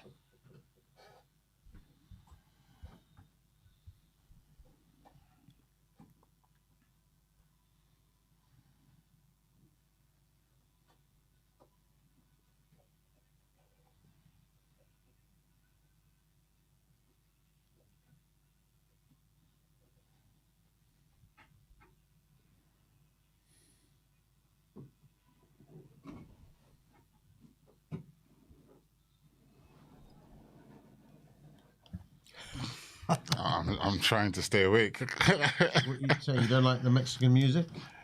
No.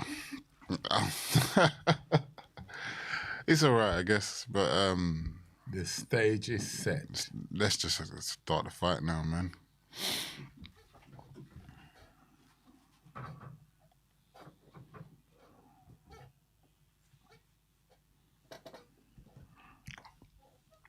Here we go. We've got some people writing in. Thank you.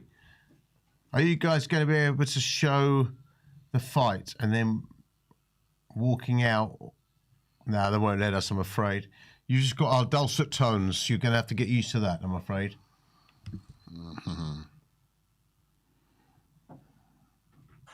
Points. In answer to your question, who will win in which round?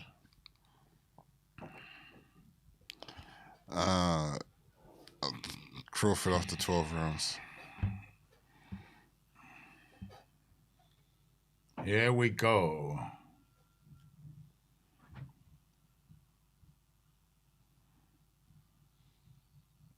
Terence is carrying a guitar.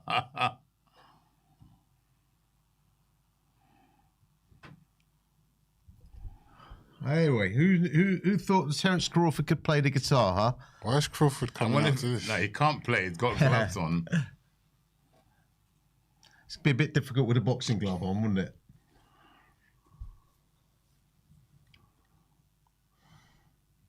So Terence Crawford is walking out to the ring with a guitar in his hand.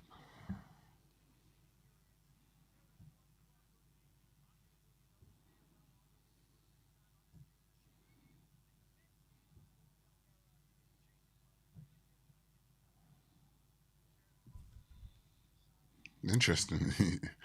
He's doing like what Floyd did when he came out with the sombrero. And he's coming out to a Mexican mariachi band.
So we have one fighter in the ring, Terence Crawford.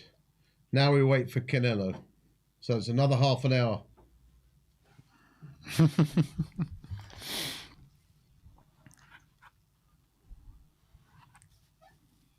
It's our case. We don't know what's inside that case, by the way.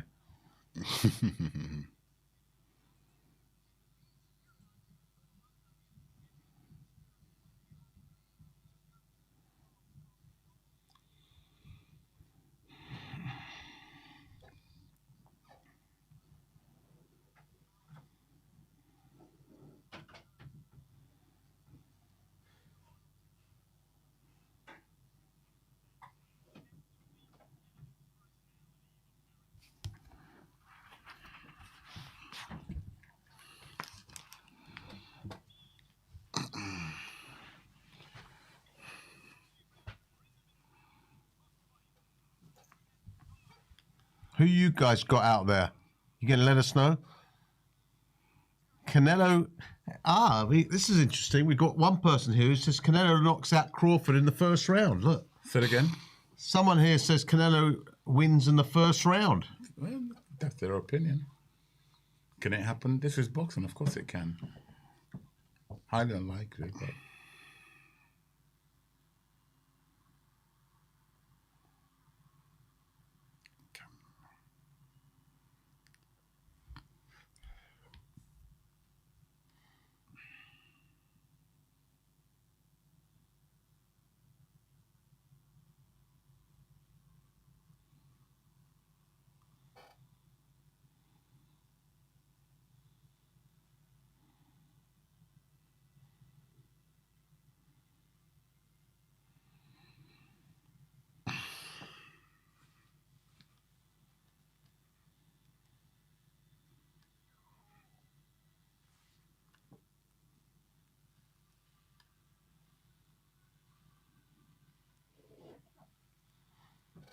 Someone who goes by the name of Aldan thinks there's going to be at least 3 rounds of feeling each other out.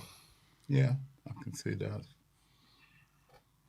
It might even be cagey. We're not showing the Could fight. be cagey up to 6. We're talking the fight.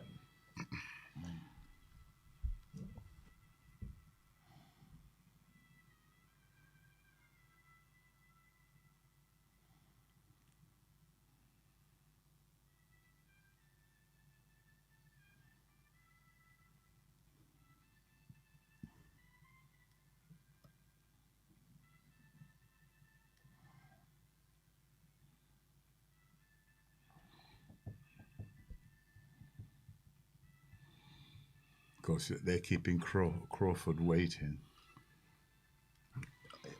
Completely. It's so strategic. It's not fair, is it? It's so strategic. Gains. You know, he's got, you know, it's an outdoor stadium. I know it's the desert, but, you know, he's just got warmed up in the dressing room. It can't be, I mean, obviously, it's a ploy, isn't it? Partly, yeah. They're really keeping him waiting.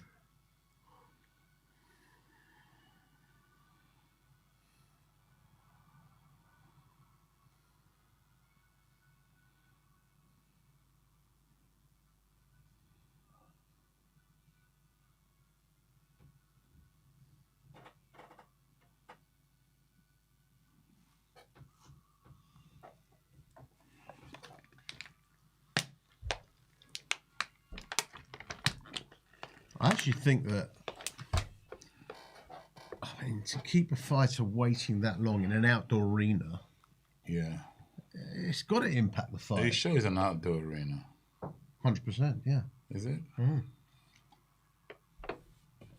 It's where the Raiders play. Okay.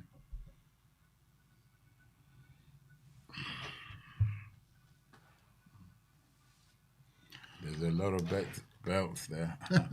Undisputed.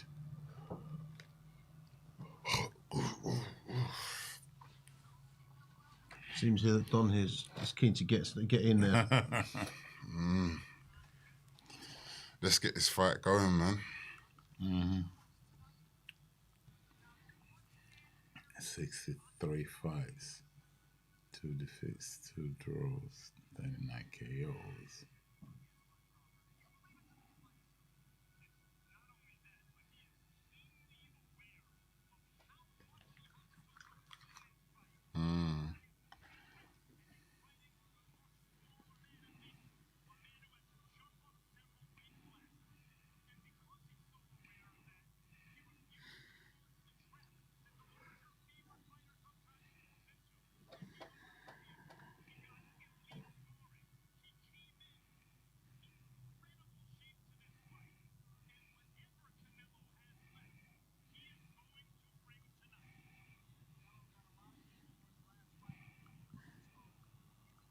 Well, it's slightly packed now, isn't it? Look.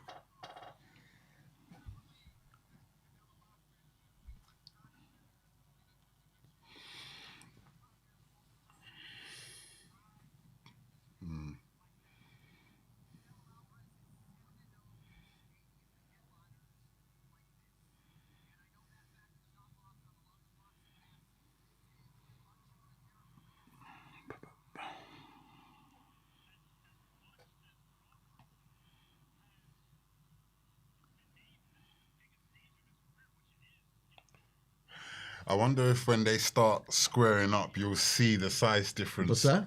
I wonder when they start squaring up if you'll see the size difference immediately. You know, when Conor fought Eubank, it almost looked, you could tell straight away these two should not be in the ring together. You know, the size difference was crazy. The fight was. Yeah, it'll be interesting to see how big Crawford's actually coming into this fight. Well, they look the same size on the scales. I hope they're not. Are they going to start doing the anthems as well now? Yeah. It's a big fight.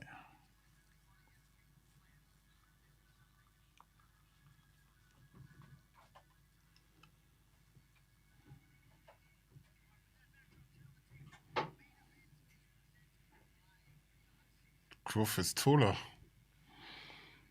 and a longer reach. Yeah. I said that earlier. Jeez. I'm gonna be honest with you with these stats.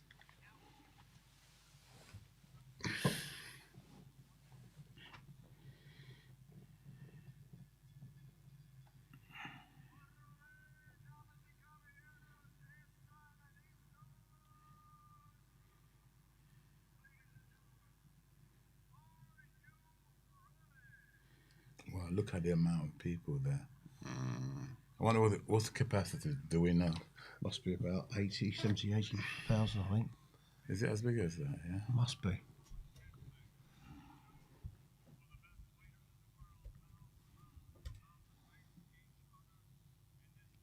So it opened 5 years ago. Okay. Capacity for an NFL game is 65,000, but then you've got people on the pitch. On the pitch, yeah.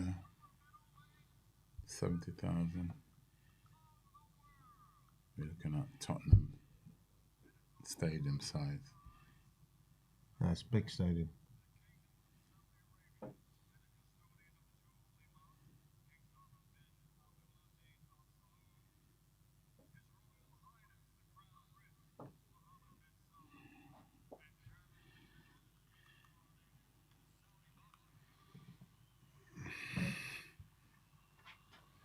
Both fighters are supremely confident, you know that. Yeah. In their own ability. This is going to be interesting. Very.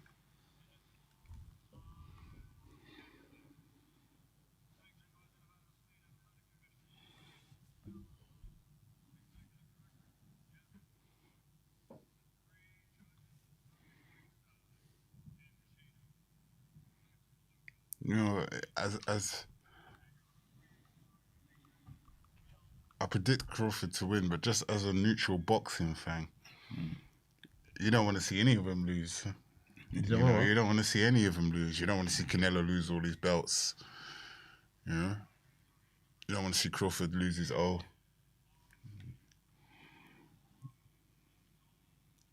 Unfortunately, that's the nature of sport, isn't absolutely. it, really?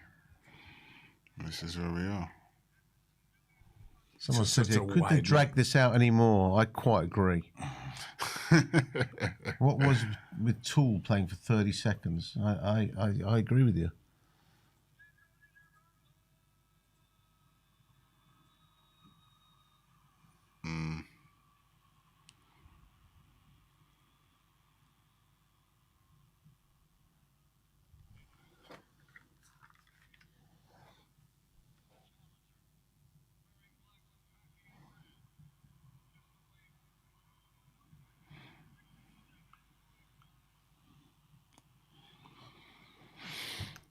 A perfect one.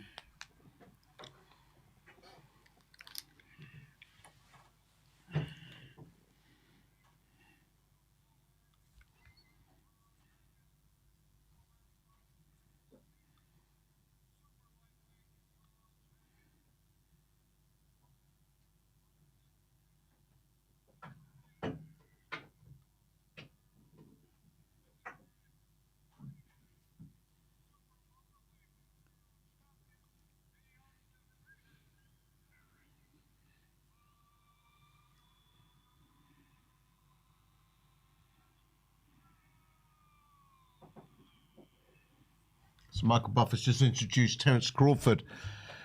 About to introduce Canelo Alvarez.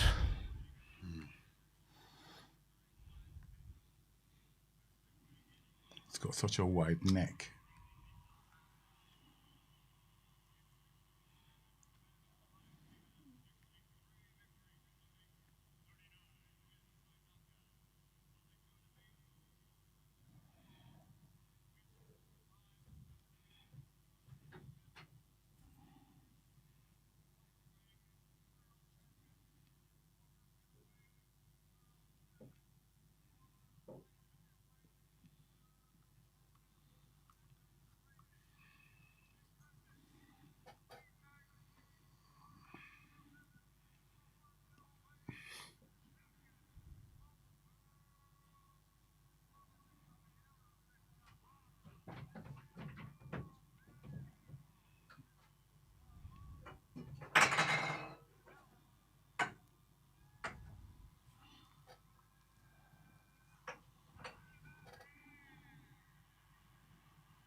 Let's go, man. Yeah, it's good time. Let's go. You've been waiting. Here we go, ladies and gentlemen. We've been waiting for this. Let's go. Finally. Come on now. I'm just wondering whether they're going to there's another band's going to start playing. Nah, no more bands, but it's time to fight. Let's go, baby.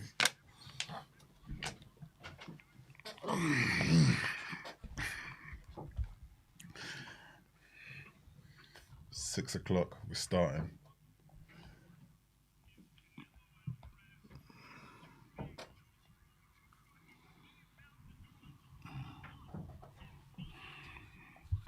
He's gonna come at southpaw. He's shaping up southpaw stance. Crawford. Here we go, ladies and gentlemen. Seconds out. Literally.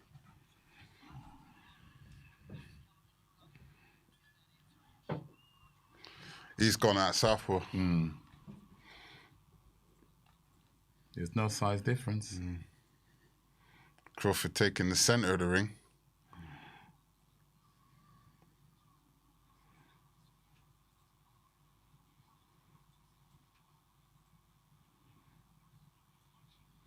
Canelo's gonna take a look first. He always does.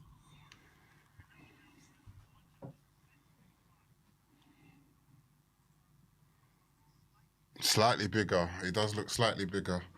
Oh, Canelo. Canelo, yeah. Not massively bigger. Not massively, no. Not like, but definitely bigger. Right, especially around the midsection.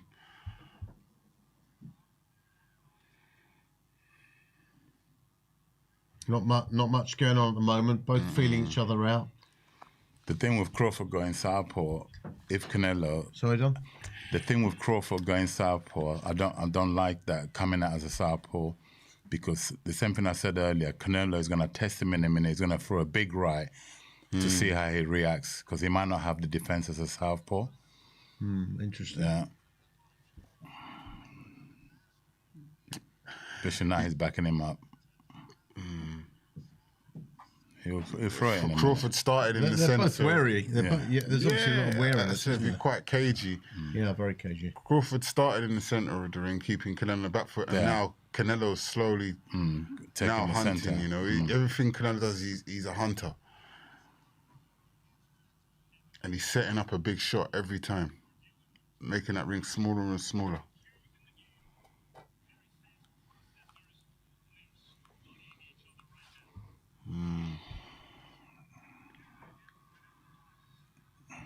Body shot from Canelo Big there. shot. Big overhand right as well. Told you he's gonna go over that right because he's gonna test. Ooh, let's go. Clean work by Bud. Clean work. Just don't get sat down with that, and don't like that he's come out southpaw. I would have boxed him orthodox, get your rhythm, then switch the game. Because if you're not effective as a southpaw against him, then when you go your normal stance, then he's got you.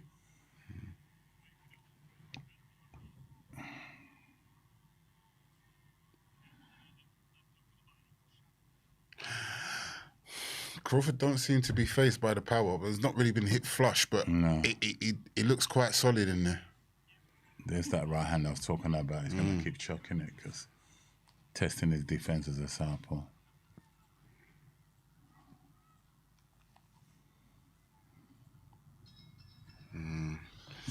Cagey, like we I'll said. put that as an even round. Even round.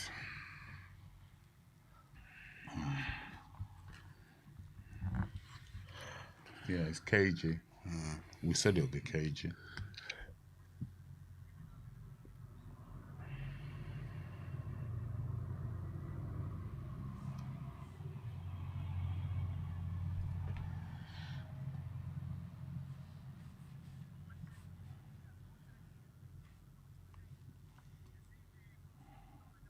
So Jay Gyro, so they got goosebumps. Okay.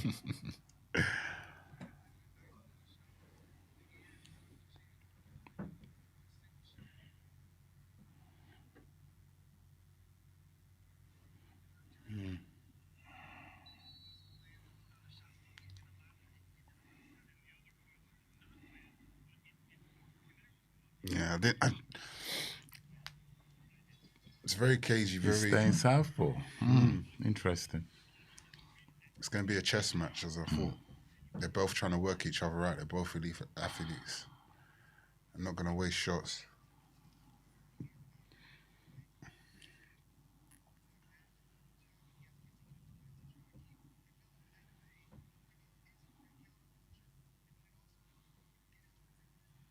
Oof. I don't like that southpaw stance. I don't. Which is his better stance? You think it's He's an orthodox fighter. Yeah, he's orthodox naturally, but he switches.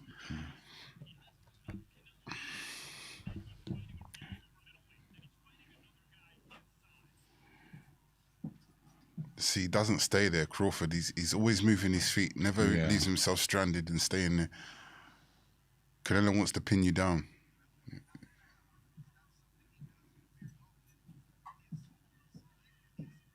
Pressure.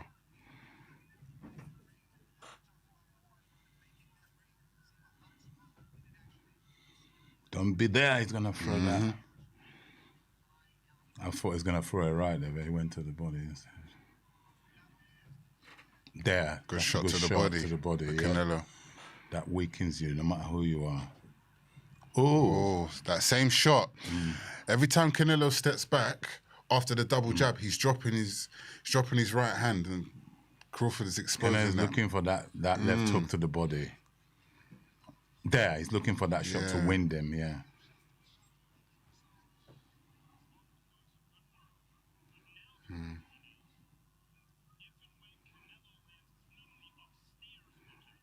Don't get cornered, bro. Come out of there. Don't get trapped. Oh, that was a big shot. Canelo's hunting him down. To be fair, I thought Bod would move him more than he's moving. He's not.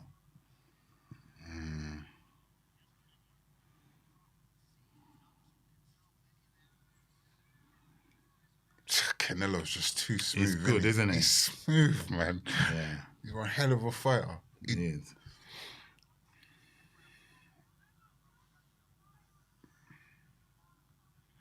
He's on the ropes, Bod. Even though his back's against the rope, you feel like Canelo's waiting for Crawford to jump in so he can counter him. That's why Crawford's not rushing in.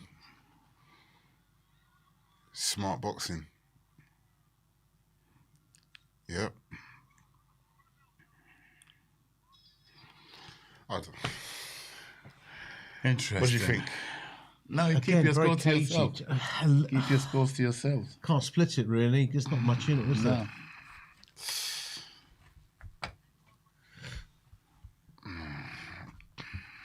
They had their moments.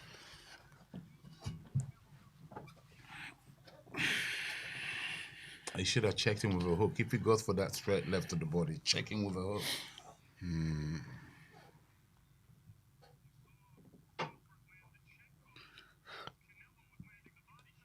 Oh, okay. He did throw it.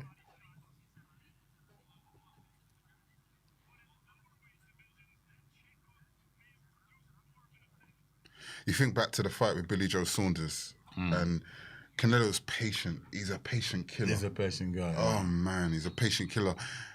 And the shot, you just think, is he lining up Bud for something here? Is he lining up Terence for something big? Stephanie McMahon. Who's she? No idea. Vince McMahon's daughter from WWE. Oh, was it? Okay, I wouldn't know. I don't Stephanie watch McMahon. it. And Triple No, I H. don't watch it either. Terence has decided to box this fight as a southpaw. I don't think it's a good idea. Well, obviously, it feels like he's more effective as a southpaw against Is Caleb Plant Orthodox or Southpaw? Orthodox. Is he? Yeah, he got in. Oh. Yeah. Oh. No, he's Canelo's smart. He's luring him in. Yeah.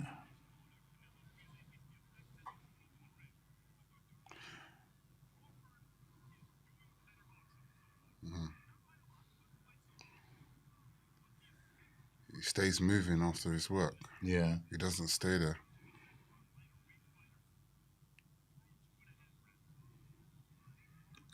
Good. Oh. Good catch. Good. Okay. Good. Crawford is dissecting Canelo as well. He's warming into it. But it's early, yeah. He's dissecting. He's looking for that hook to the body, Canelo.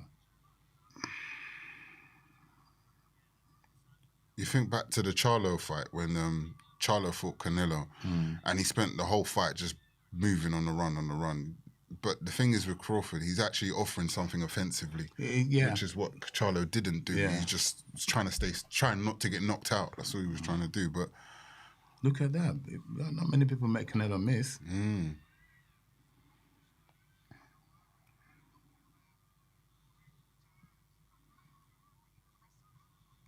Oh, good defense.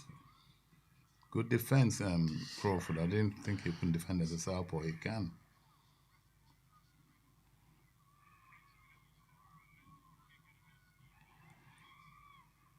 Good adjustment on the feet. Yeah. See what Crawford is doing, yeah? Nice little adjustment. When Canelo is just, he's not staying. He's not running. Whoa, let's go. This is his round so far.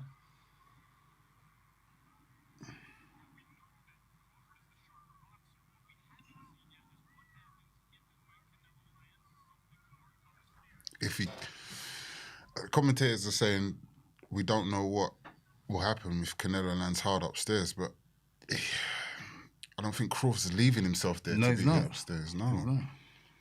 That's easier said than done. Mm-hmm.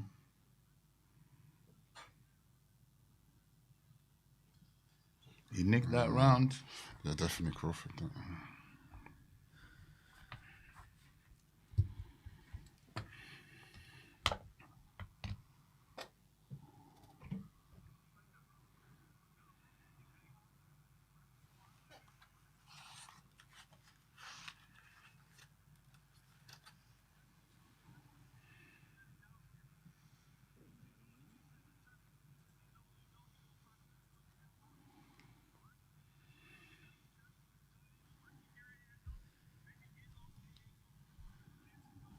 What are they saying in the corner? Yeah, they're giving the right instructions. Basically, don't do anything silly. Just keep touching him, keep teasing him, and wait for the counter. They don't look too happy in that corner. No. Johnson. Shaquille O'Neal. Sorry, Magic Johnson. Not Shaquille O'Neal. Magic Johnson in the crowd there. Here we go, round 4. I've got Crawford 1 round to the good. 2-1 Crawford. He's waiting for the wicket. Yeah, man. This is what I said. There's a difference between Crawford. There's an offensive fighter. He will let his hands go. A lot of the guys, even Billy Joe, they was just trying to tap and get out beautiful, of there. beautiful. Crawford's in the pocket trading. This is the difference. Whoa. His defense is good as a southpaw. That's the only thing I was concerned. You see that? It's countering him. Yeah. He's making Canelo go first and going on the second phase. Whoa, good backhand, Crawford.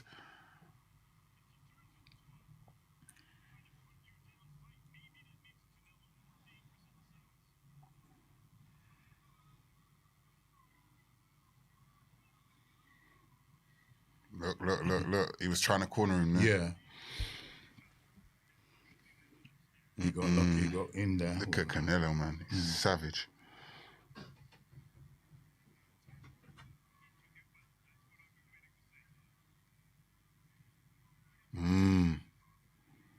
He won't like that, he's getting touched up. As you see there, look what Crawford did. Whenever he sees Canelo sort of load up to set a big shot, he just moves off. Yeah, that's it. That's it. You take the sting out the punch there. You don't leave yourself there to be hit. See what I'm saying? There, and then he attacks him. Good strategy. This is. Good shot, Canelo. Oh. Yeah, Canelo's. He's landing a few shots, Canelo here. Credit to Bud though, he's taking it. He doesn't seem like the power's a bit too much from there.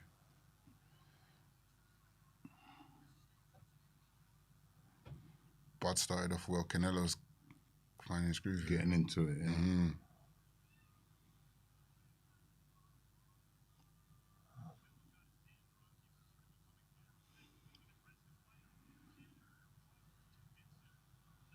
Shot Crawford.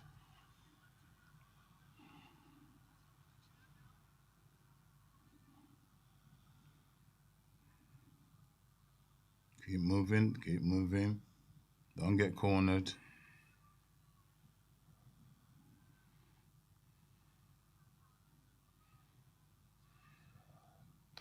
You sometimes wonder if, because Crawford's never ever boxed this heavy before, if it's gonna if his legs are gonna last the distance, because he's doing a lot of movement with his feet, and it's only round 4.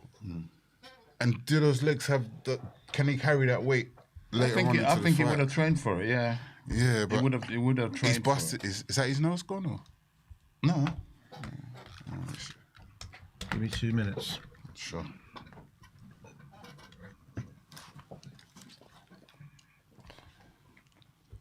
Not many people do that to Canelo, right? Landing combinations on him. Pop, yeah. Canelo, I don't know, that round there, I can't even split it. He didn't land many. Crow did all the work. Canelo landed a couple of shots. That's one of them. He landed 2 shots in that round, Canelo.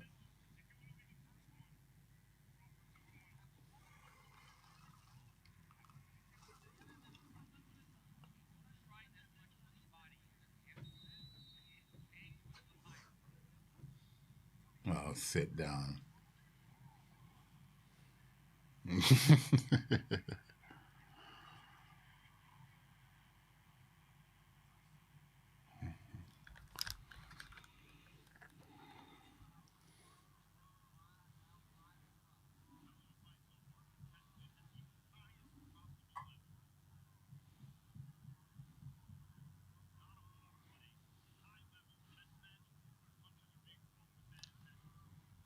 It's bright outside.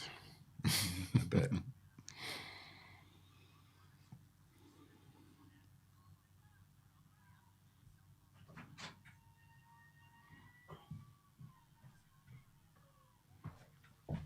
He's got it. He's got it. The shot he's been looking for. He got it.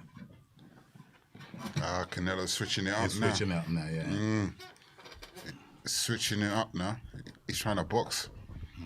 Canelo's.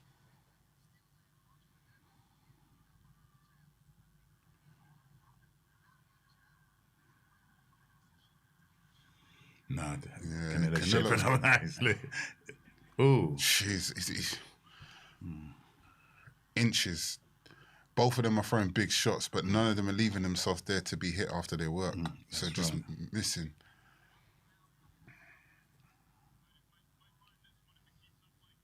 Oh, good counter, Crawford. See, look. Crawford is ready for him. It's so hard to counter.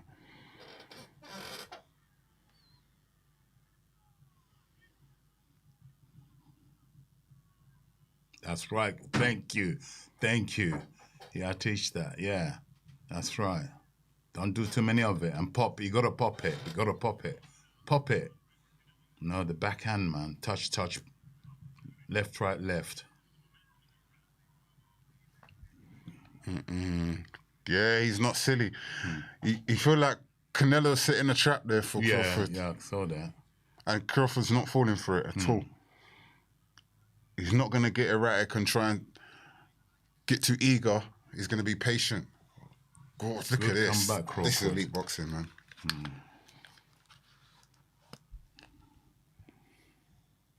Good catch. Good counter. Defense on point.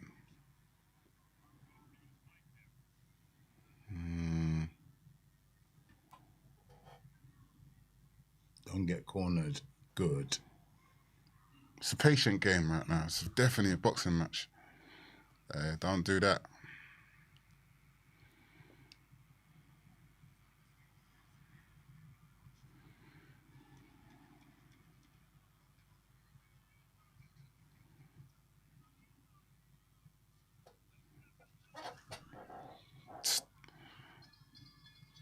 Yes. There's not really much in it. There's not much in it. I did say it was. I thought it'd be quite cagey. Yeah, it is. It is cagey. Because someone's necking the round. Yeah, So. and not one of them is going to be reckless in their performance. They're going to be controlled, focused, whoever makes smart, the least intelligent. Mistakes. Yeah, they're not going to make. Crawford has to stay as perfect as he's staying. Exactly. If he makes a mistake, he'll get punished. And Exactly. is waiting. I think they both know that and respect each other enough that they know if I make a mistake here, I will pay for it. Yeah. And they both got respect for each other. And they're both boxing with that in mind, it seems.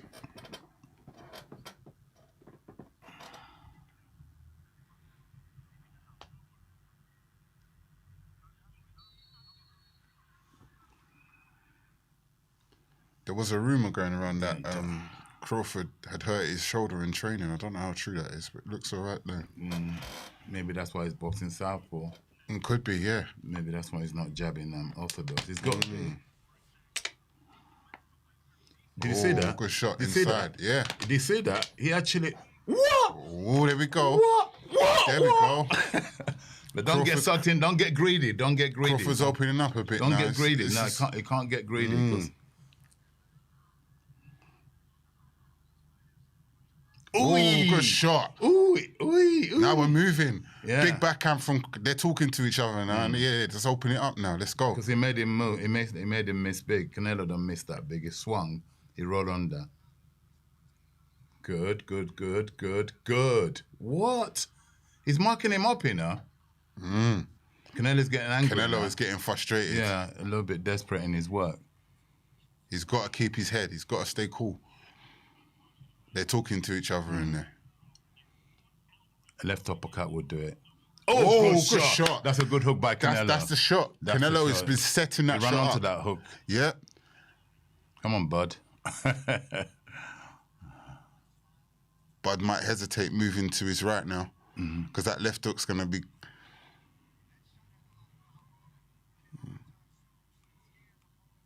Oh, good that's shot, a good Canelo. shot by Good Canelo. body shot. Yeah, people won't see that. Yeah, but we yeah, saw yeah. that. Good shot. He's setting them up. It's just dangerous, Canelo. Such a isn't it? dangerous fighter, man. It's just got so much. He cannot make those mistakes, man.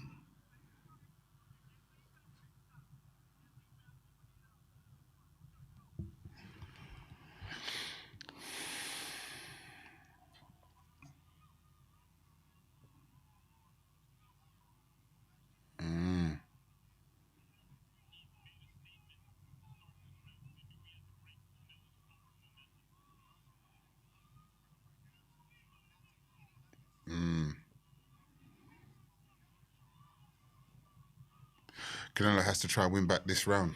But he's not. No. He's landed one good shot. But Bud's doing all the... Yeah, that's how he's winning the round. Yeah, see, look. Canelo's the mistake Canelo was making in the first round when he was stepping back, he was See dropping that? his right hand. He's now corrected it.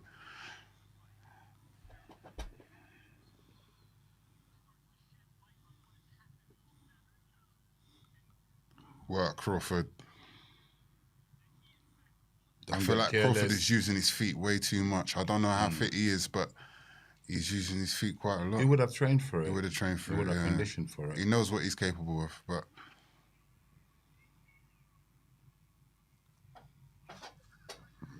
All right, that's.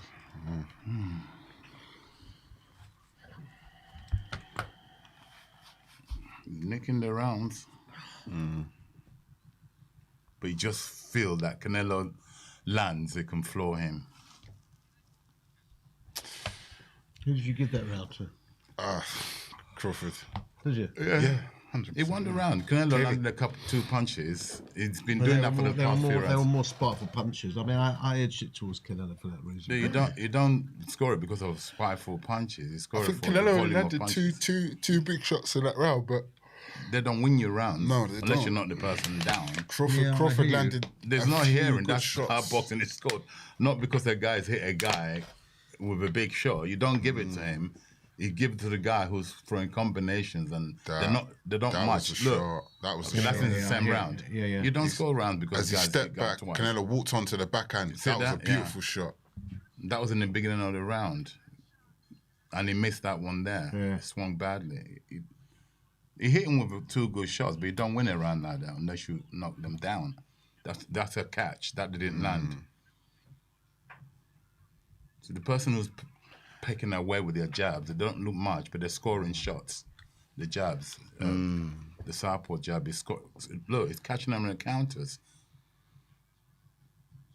There, those are the scoring shots. Do you understand? Hands combinations. He blocked all those. Look, so those are all scoring shots.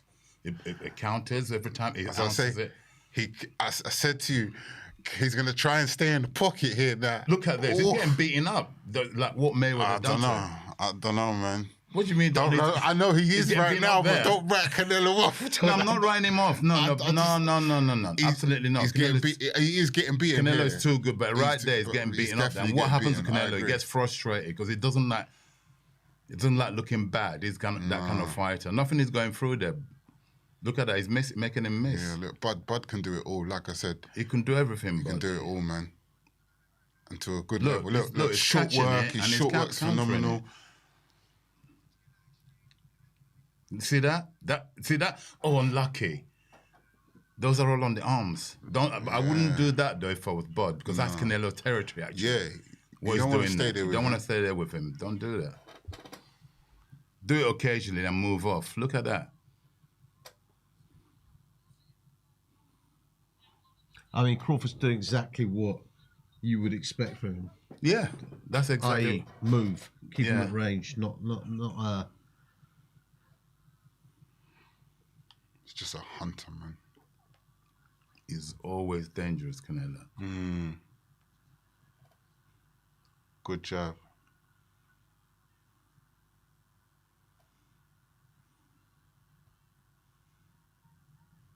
He's gonna nail. Reminds me a little bit of when Bivol fought Canelo, actually. Look at this. He's beating him in those close quarters, to my surprise.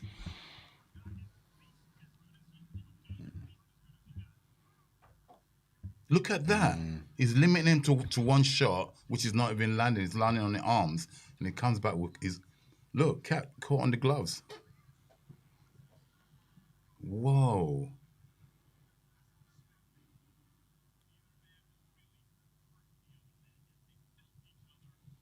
On the arms. He's making him look very pedestrian so far.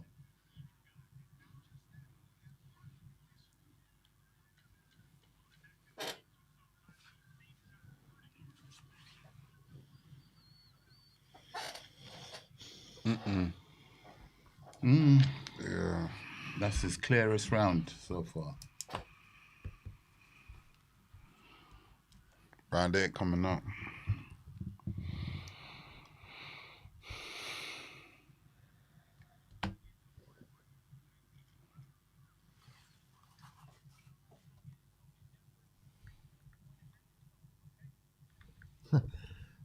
Somebody's put here, Canelo fans already left the chat. It's not over yet. Don't you dare write Canelo off. Good advice. But you said to him, don't get greedy, basically. Keep boxing him from afar. Occasionally, let your hands go, move off again. Keep offsetting him. Absolutely, Yeah, good absolutely. advice. We could get greedy and He's gonna get frustrated. Canelo's he's getting marked up, you know. Yeah. If you get too greedy, try too much, you might just pay for it, man. It's got to be smart here, Crawford. Keep boxing.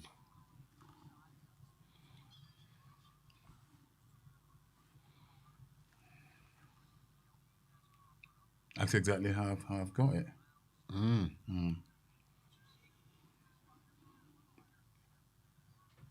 Except for the first round. They gave it to Canelo.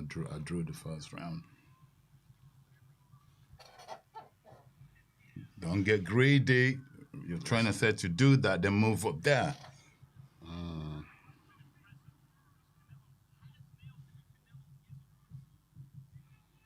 Even in the close quarters, I'm surprised how... Did you see that? Whoa. He's doing better in the close quarters than Yeah. I did say that if it goes in the pocket, he might struggle, but you forget Crawford can do it all, man. His short work looks really good. But don't be there, bud. Don't be there. Don't stay there, bud. Don't be there. Get your shots off and move. There you go, lovely. That's better. Keep offsetting good, it. yeah, That's it. Good, offsetting well. That's right. Jab to the bowling head. Don't be there, man. He's got quick hands, Canelo, hasn't he? Extremely quick, yeah. Very explosive hands. He just his reflexes are brave, good, Canelo. Cuts off the ring well. See how he does that? Just marches you down. Look. Yeah. Look, he's got Bud now. Yeah.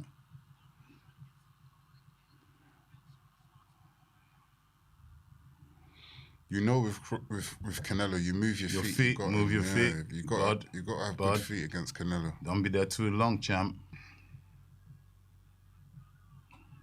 That's it. Pop the jab while you're waiting. That's right. And move. Good shot, Canelo. Oh. It's getting closer, Canelo.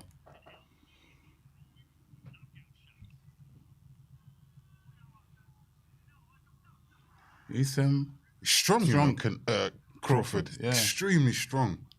Even in the clinch, it looks like he was out muscling Canelo there.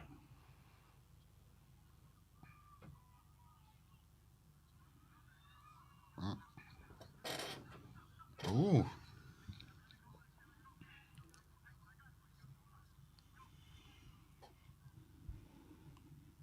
Good. Good. Yeah, those kicks, techie kicks. Every time Canelo goes to punch, he steps back.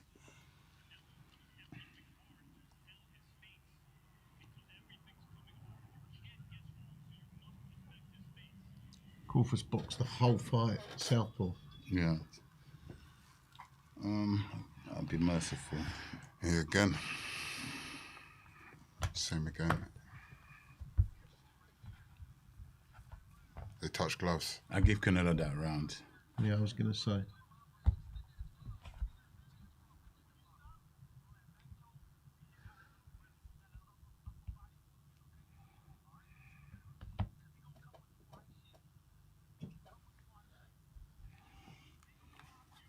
Tight.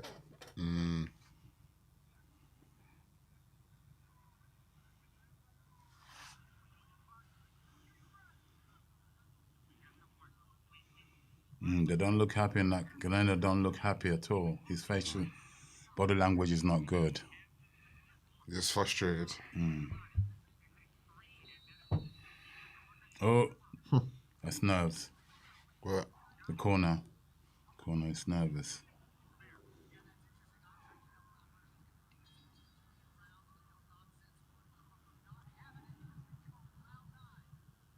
Look at this, man. Yeah. Man's getting beaten up. Oh, He might get stopped, you know. Oh, no. He might get stopped. He might get stopped. His feet He look might get unstable stopped, you here. know. Yeah, Canelo's feet look unstable. Don't be there too long, bud. Don't be there In too them long, short bud. sections. This is turning up. Crawford No, he is shouldn't staying. be there too long. He get knocked Crawford out by is standing Canelo. toe to toe He with shouldn't- Canelo no, right but he now. shouldn't. He's got to go because Canelo knock him out. I promise you. Nah, don't stay That's there. where the size comes into Nah, it. look. You did too much there. You got excited. Yeah, head. It could be cut there, you know. Headbutt.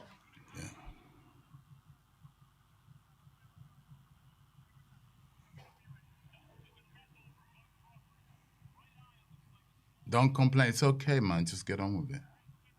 Keep your head in it. But What's Canelo used his head here. Look. I don't know. It wasn't that bad.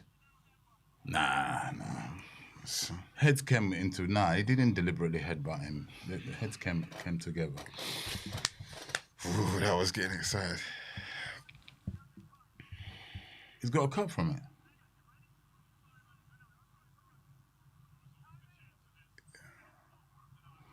Canelo saying sorry for the headbutt.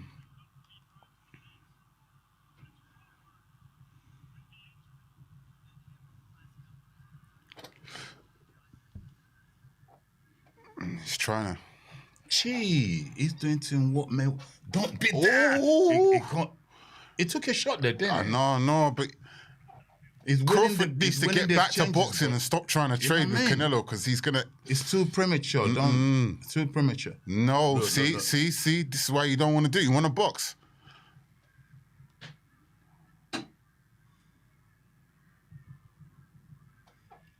He caught that wicked on the gloves. Otherwise, that would have been on the chin. Oh. He's still winning the round, Crawford, if he doesn't do anything silly. Still 1.5 minutes to go. Gee, Canelo's vicious. That right hand coming If round. that comes in, ooh. Sure.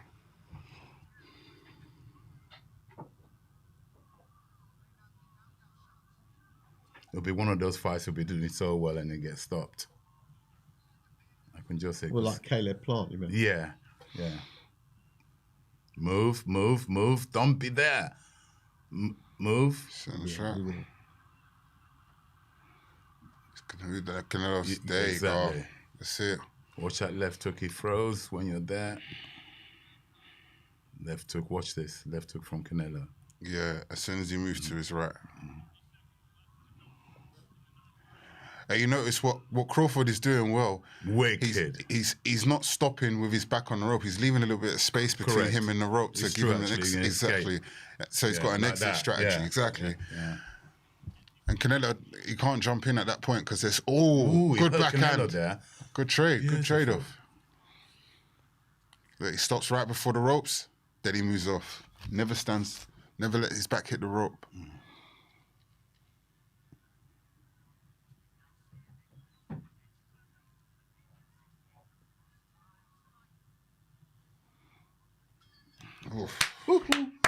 It's a masterclass so far.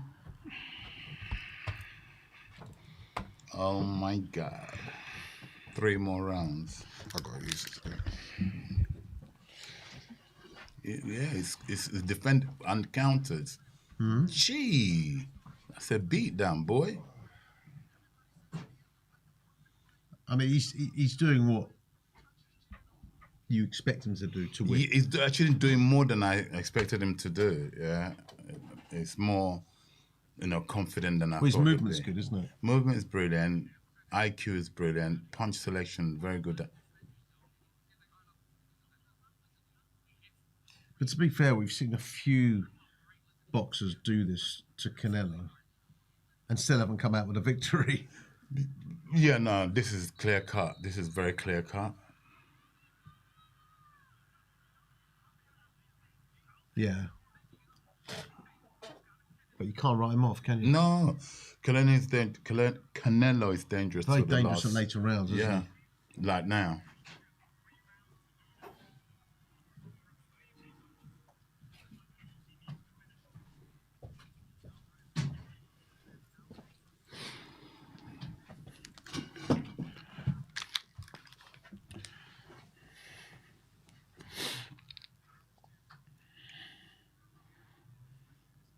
Ooh, if he released that hand, he would have caught Crawford. He got lucky there. There. Getting closer, Canelo.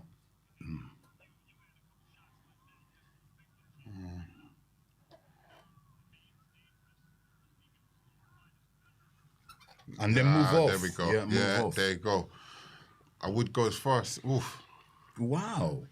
Crawford's It's got to lose embarrassing. this fight by I think making a it's Canelo mistake cut. at this point. Oh. He caught on the gloves, yeah. Yeah. It counters. Whoa. He could fight, man.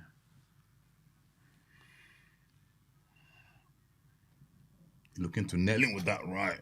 But it's not working because Crawford's got his hands up. His defense is good. Look at that body shot. Beautiful.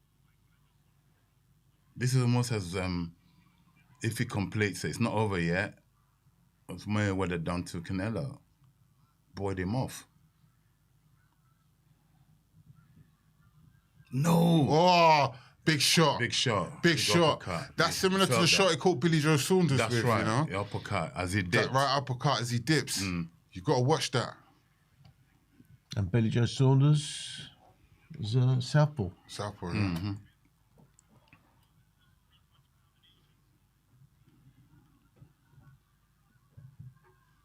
Don't dip. Yeah, you can't dip there. Good shot. I think there's a twist in this fight. You see, Canelo, I hate when he does that. A ref.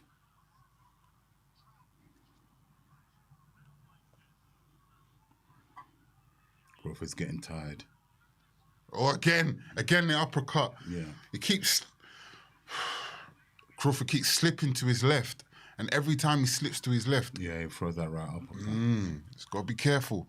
And move off. There you go. That's where you want to be, Back on the Crawford. jab, baby. Don't be on the... Good. That's it. That's what you got to do. Don't stay. Yep, he's still dipping to his... Still dipping.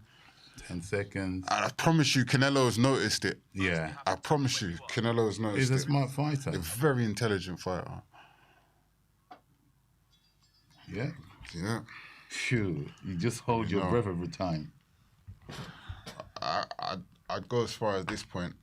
Canelo needs a knockout to win. Well, yeah, that's what I'll say at this point. At this point, no. I'd say he needs a knockout. There's only 2 rounds to go.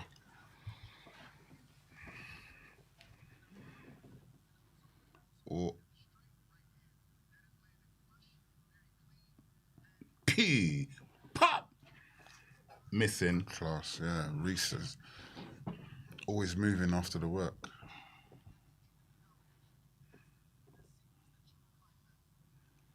Desperados, mate. 2 rounds left. 11 and 12. It's gone quickly, this fight. They don't look happy in that corner.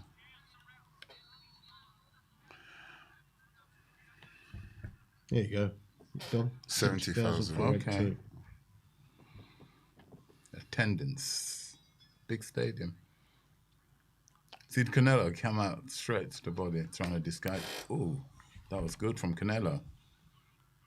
But Bud's winning those battles on the Oh, he is. He hurt Bud there. Getting closer. He's busier, but Canelo's landing the bigger shots on the inside. He's dipping again. Dipping again. Canelo's going for broke now. He has to. He knows he needs a knockout to win it. He couldn't get it. That's funny, that.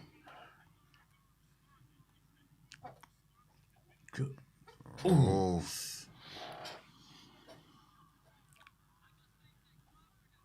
Gee. Oh, good shot. Good shot. Good work. Stay in that pocket now, bud. I knew you were going to do this, but you're going to have to put your feet together. I don't like his stance. Canelo's got a nice, solid stance. Woo! Beautiful combination. Crawford's have been putting together those flurries, yeah. Crawford's put. Oh, that's on the. That right hand over the top is a dirty shot. That will hurt.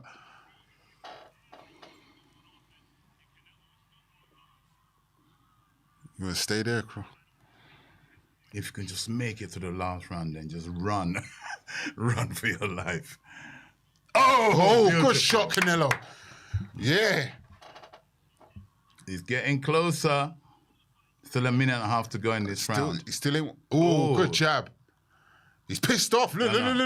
Come on, Canelo. Don't show it, man.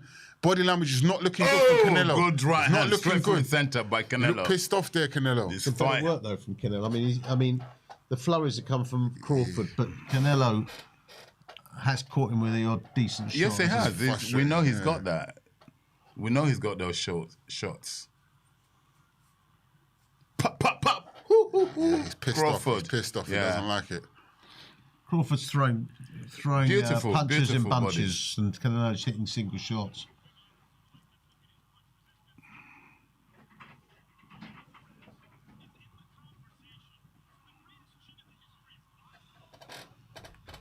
Look at that. After all that, it comes back. Keep your hands up, bud. Keep your hands up, bud. Stay dangerous. You got to stay dangerous right here. There you go. God. That's it. It's raining punches, man. He's raining punches on my man. Crawford is countering with combinations there. Canelo throws single shots, while Crawford is returning with 3s and 4s.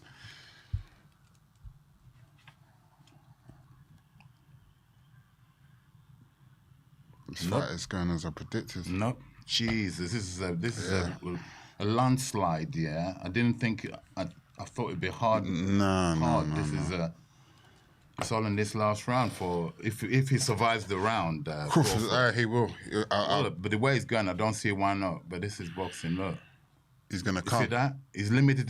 He's not getting that shot. He's been looking for that shot all day. It's the short work though. When they're inside there, Crawford's short work is better than Canelo's. Canelo needs to get really wide to connect. Bang on target. Correct. Whereas Crawford can hit you from inches away. Yeah. He can box on the inside really tight. That was good from Canelo. That very good from Canelo.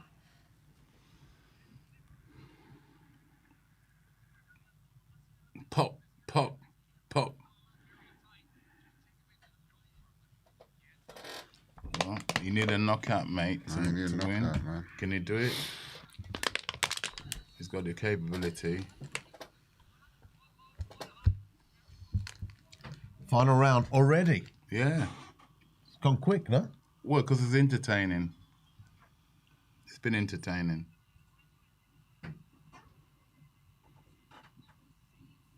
Oh! We know he's got that. We're not surprised. Crawford. It'll be cruel. You got to be smart here. Stopped. The fight's yours already. Yeah. He's already been hit with a big shot there by Canelo. Oh, good work, Crawford. That's it. There you go. Be smart. Smarter than... Good work. Beautiful. Canelo might get himself stopped here if he... Oh! Oh! No, they're throwing everything. Yeah. They're throwing. Oh, good block, man. Nope, absent.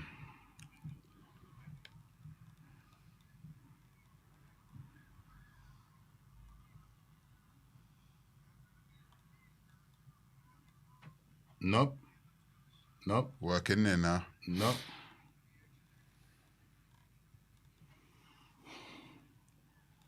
Keep your contact. Oh, Good shot! Bud. Beautiful counter by Bud. Yeah. He set the trap. Canelo committed That's a too normally much to the Canelo shot. sort of shot, isn't it? Yeah. He's the one who normally does that. Look at this, man. Canelo Don't be committed there too too much. long, Bud.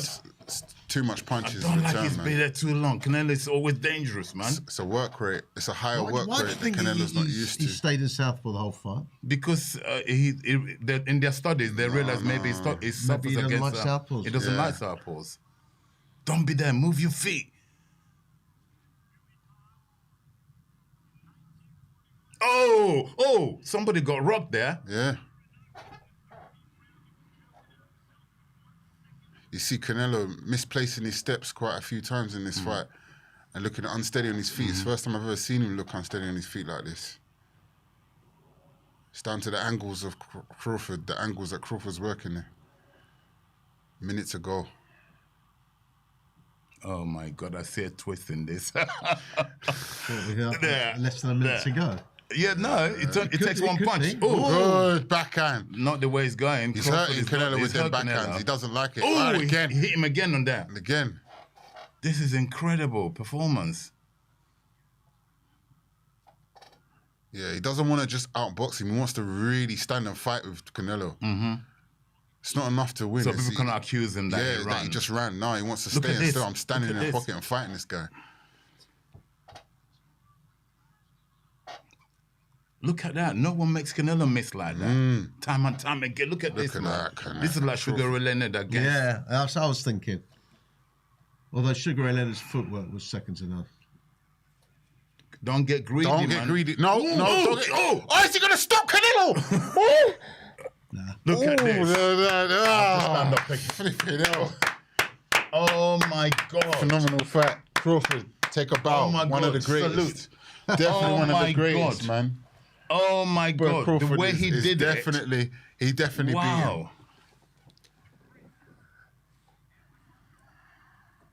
That's the man right there. That's the man right there. I score it 9 rounds to 3.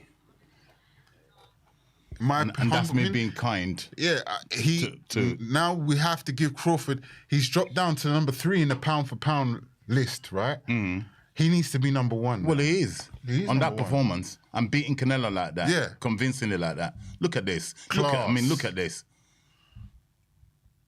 Ah, that's You know, brilliant it's how bad photography. thing. I mean, That's some brilliant people say photography. Usyk, some people say Inui. I mean, No, forget Inouye and all that. No. Inouye is definitely a Inui's- quality he's- fighter. He's tremendous. He's a good Yes, he fighter. is. But I- against who? He's been put Against down. who? Against Neither Crawford or Usyk Listen, have been put Keith, down. from against what I know. who? Against, like, again, we're talking of Come on, different man. divisions. Against this is Canelo we're talking about here. To school Canelo like this, there's only one man's ever done that to Canelo, and that's Floyd Mayweather. And that was when he was young, when Canelo was young. Lara? No, huh? Lara. But once again, Caleb even Plant? even Not Floyd really, when he but boxed, didn't he stop Caleb take Plant? the fight. Not to like this. Canelo. Not like this. No, I said Caleb Plant. Didn't he end up stopping Caleb Plant? He did. You know what I'm saying? So there you go. So he might have been boxing well, but he got stopped. Yeah. Wow, that's incredible. Incredible. Incredible. Vinny, are we able to get the sound out of the TV, or is it only through the headphones? I think it's only through the headphones. Wow. It's been a long night, ladies and gentlemen, but we are not there yet because we're waiting for the scorecards.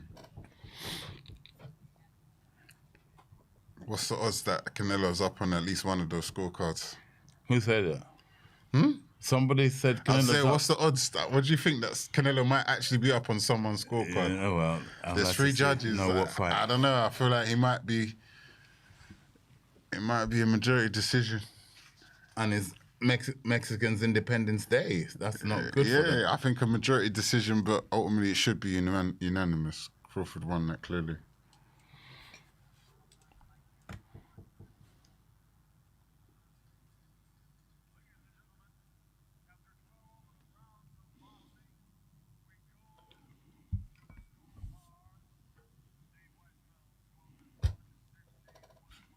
Yeah.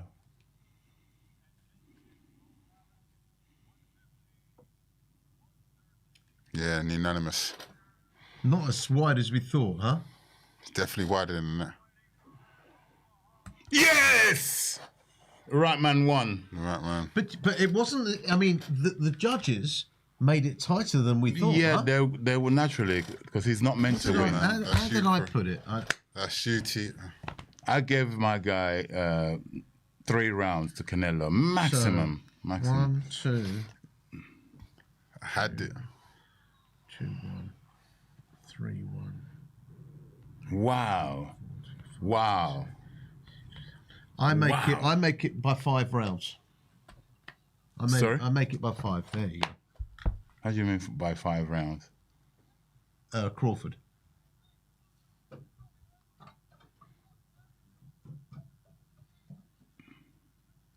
Well, it's been a long night, ladies and gentlemen. Don Charles was very, very excited the whole night. He's made the most interesting noises throughout each fight, which has been very interesting to see. And it's nice when you get it right as well, especially a fight of this magnitude. That the way we called it, I think 3 of us went for the same result, right? We did. You predicted it. Yeah. And it came But true. listen, guys, one last thing from here. Where does each fighter go from here? I mean, Canelo. Well, they don't have to go anywhere. Canelo hasn't got anything else to prove. He's But done apparently he's signed for more fights. Well, Crawford. Canelo. Oh, Canelo. Oh, yeah. It doesn't. Canelo's there's no younger than Crawford. There's no For shame me, in. where There's does no Crawford shame. I mean, they could both hang up the gloves. They could do now, it again. really, couldn't They could do it again. They'll do it again. Well, listen, ladies and gentlemen. Yeah. It's been a long night. Yeah. And you've kept me awake, actually. Don's kept me awake with his noises, which has been Noises, very, very great. good noises. Listen, I think we're probably going to bring this evening to a close. You've been great. Thank you for all your comments. I just want to say thank you to our guests, special guests. Like I said, I'm the man. I'm the fan. These guys are the man. I'm going to go to Don Smith. Thank you very much, Don. No problem. Thank you you, almost Jake. fell asleep there. I hope it wasn't my turn. No. Right? And of course, the man, the Don Charles. Thanks. It's been nice to Okay. working with you. And I've been Keith Fraser, and I still am. Have a great night.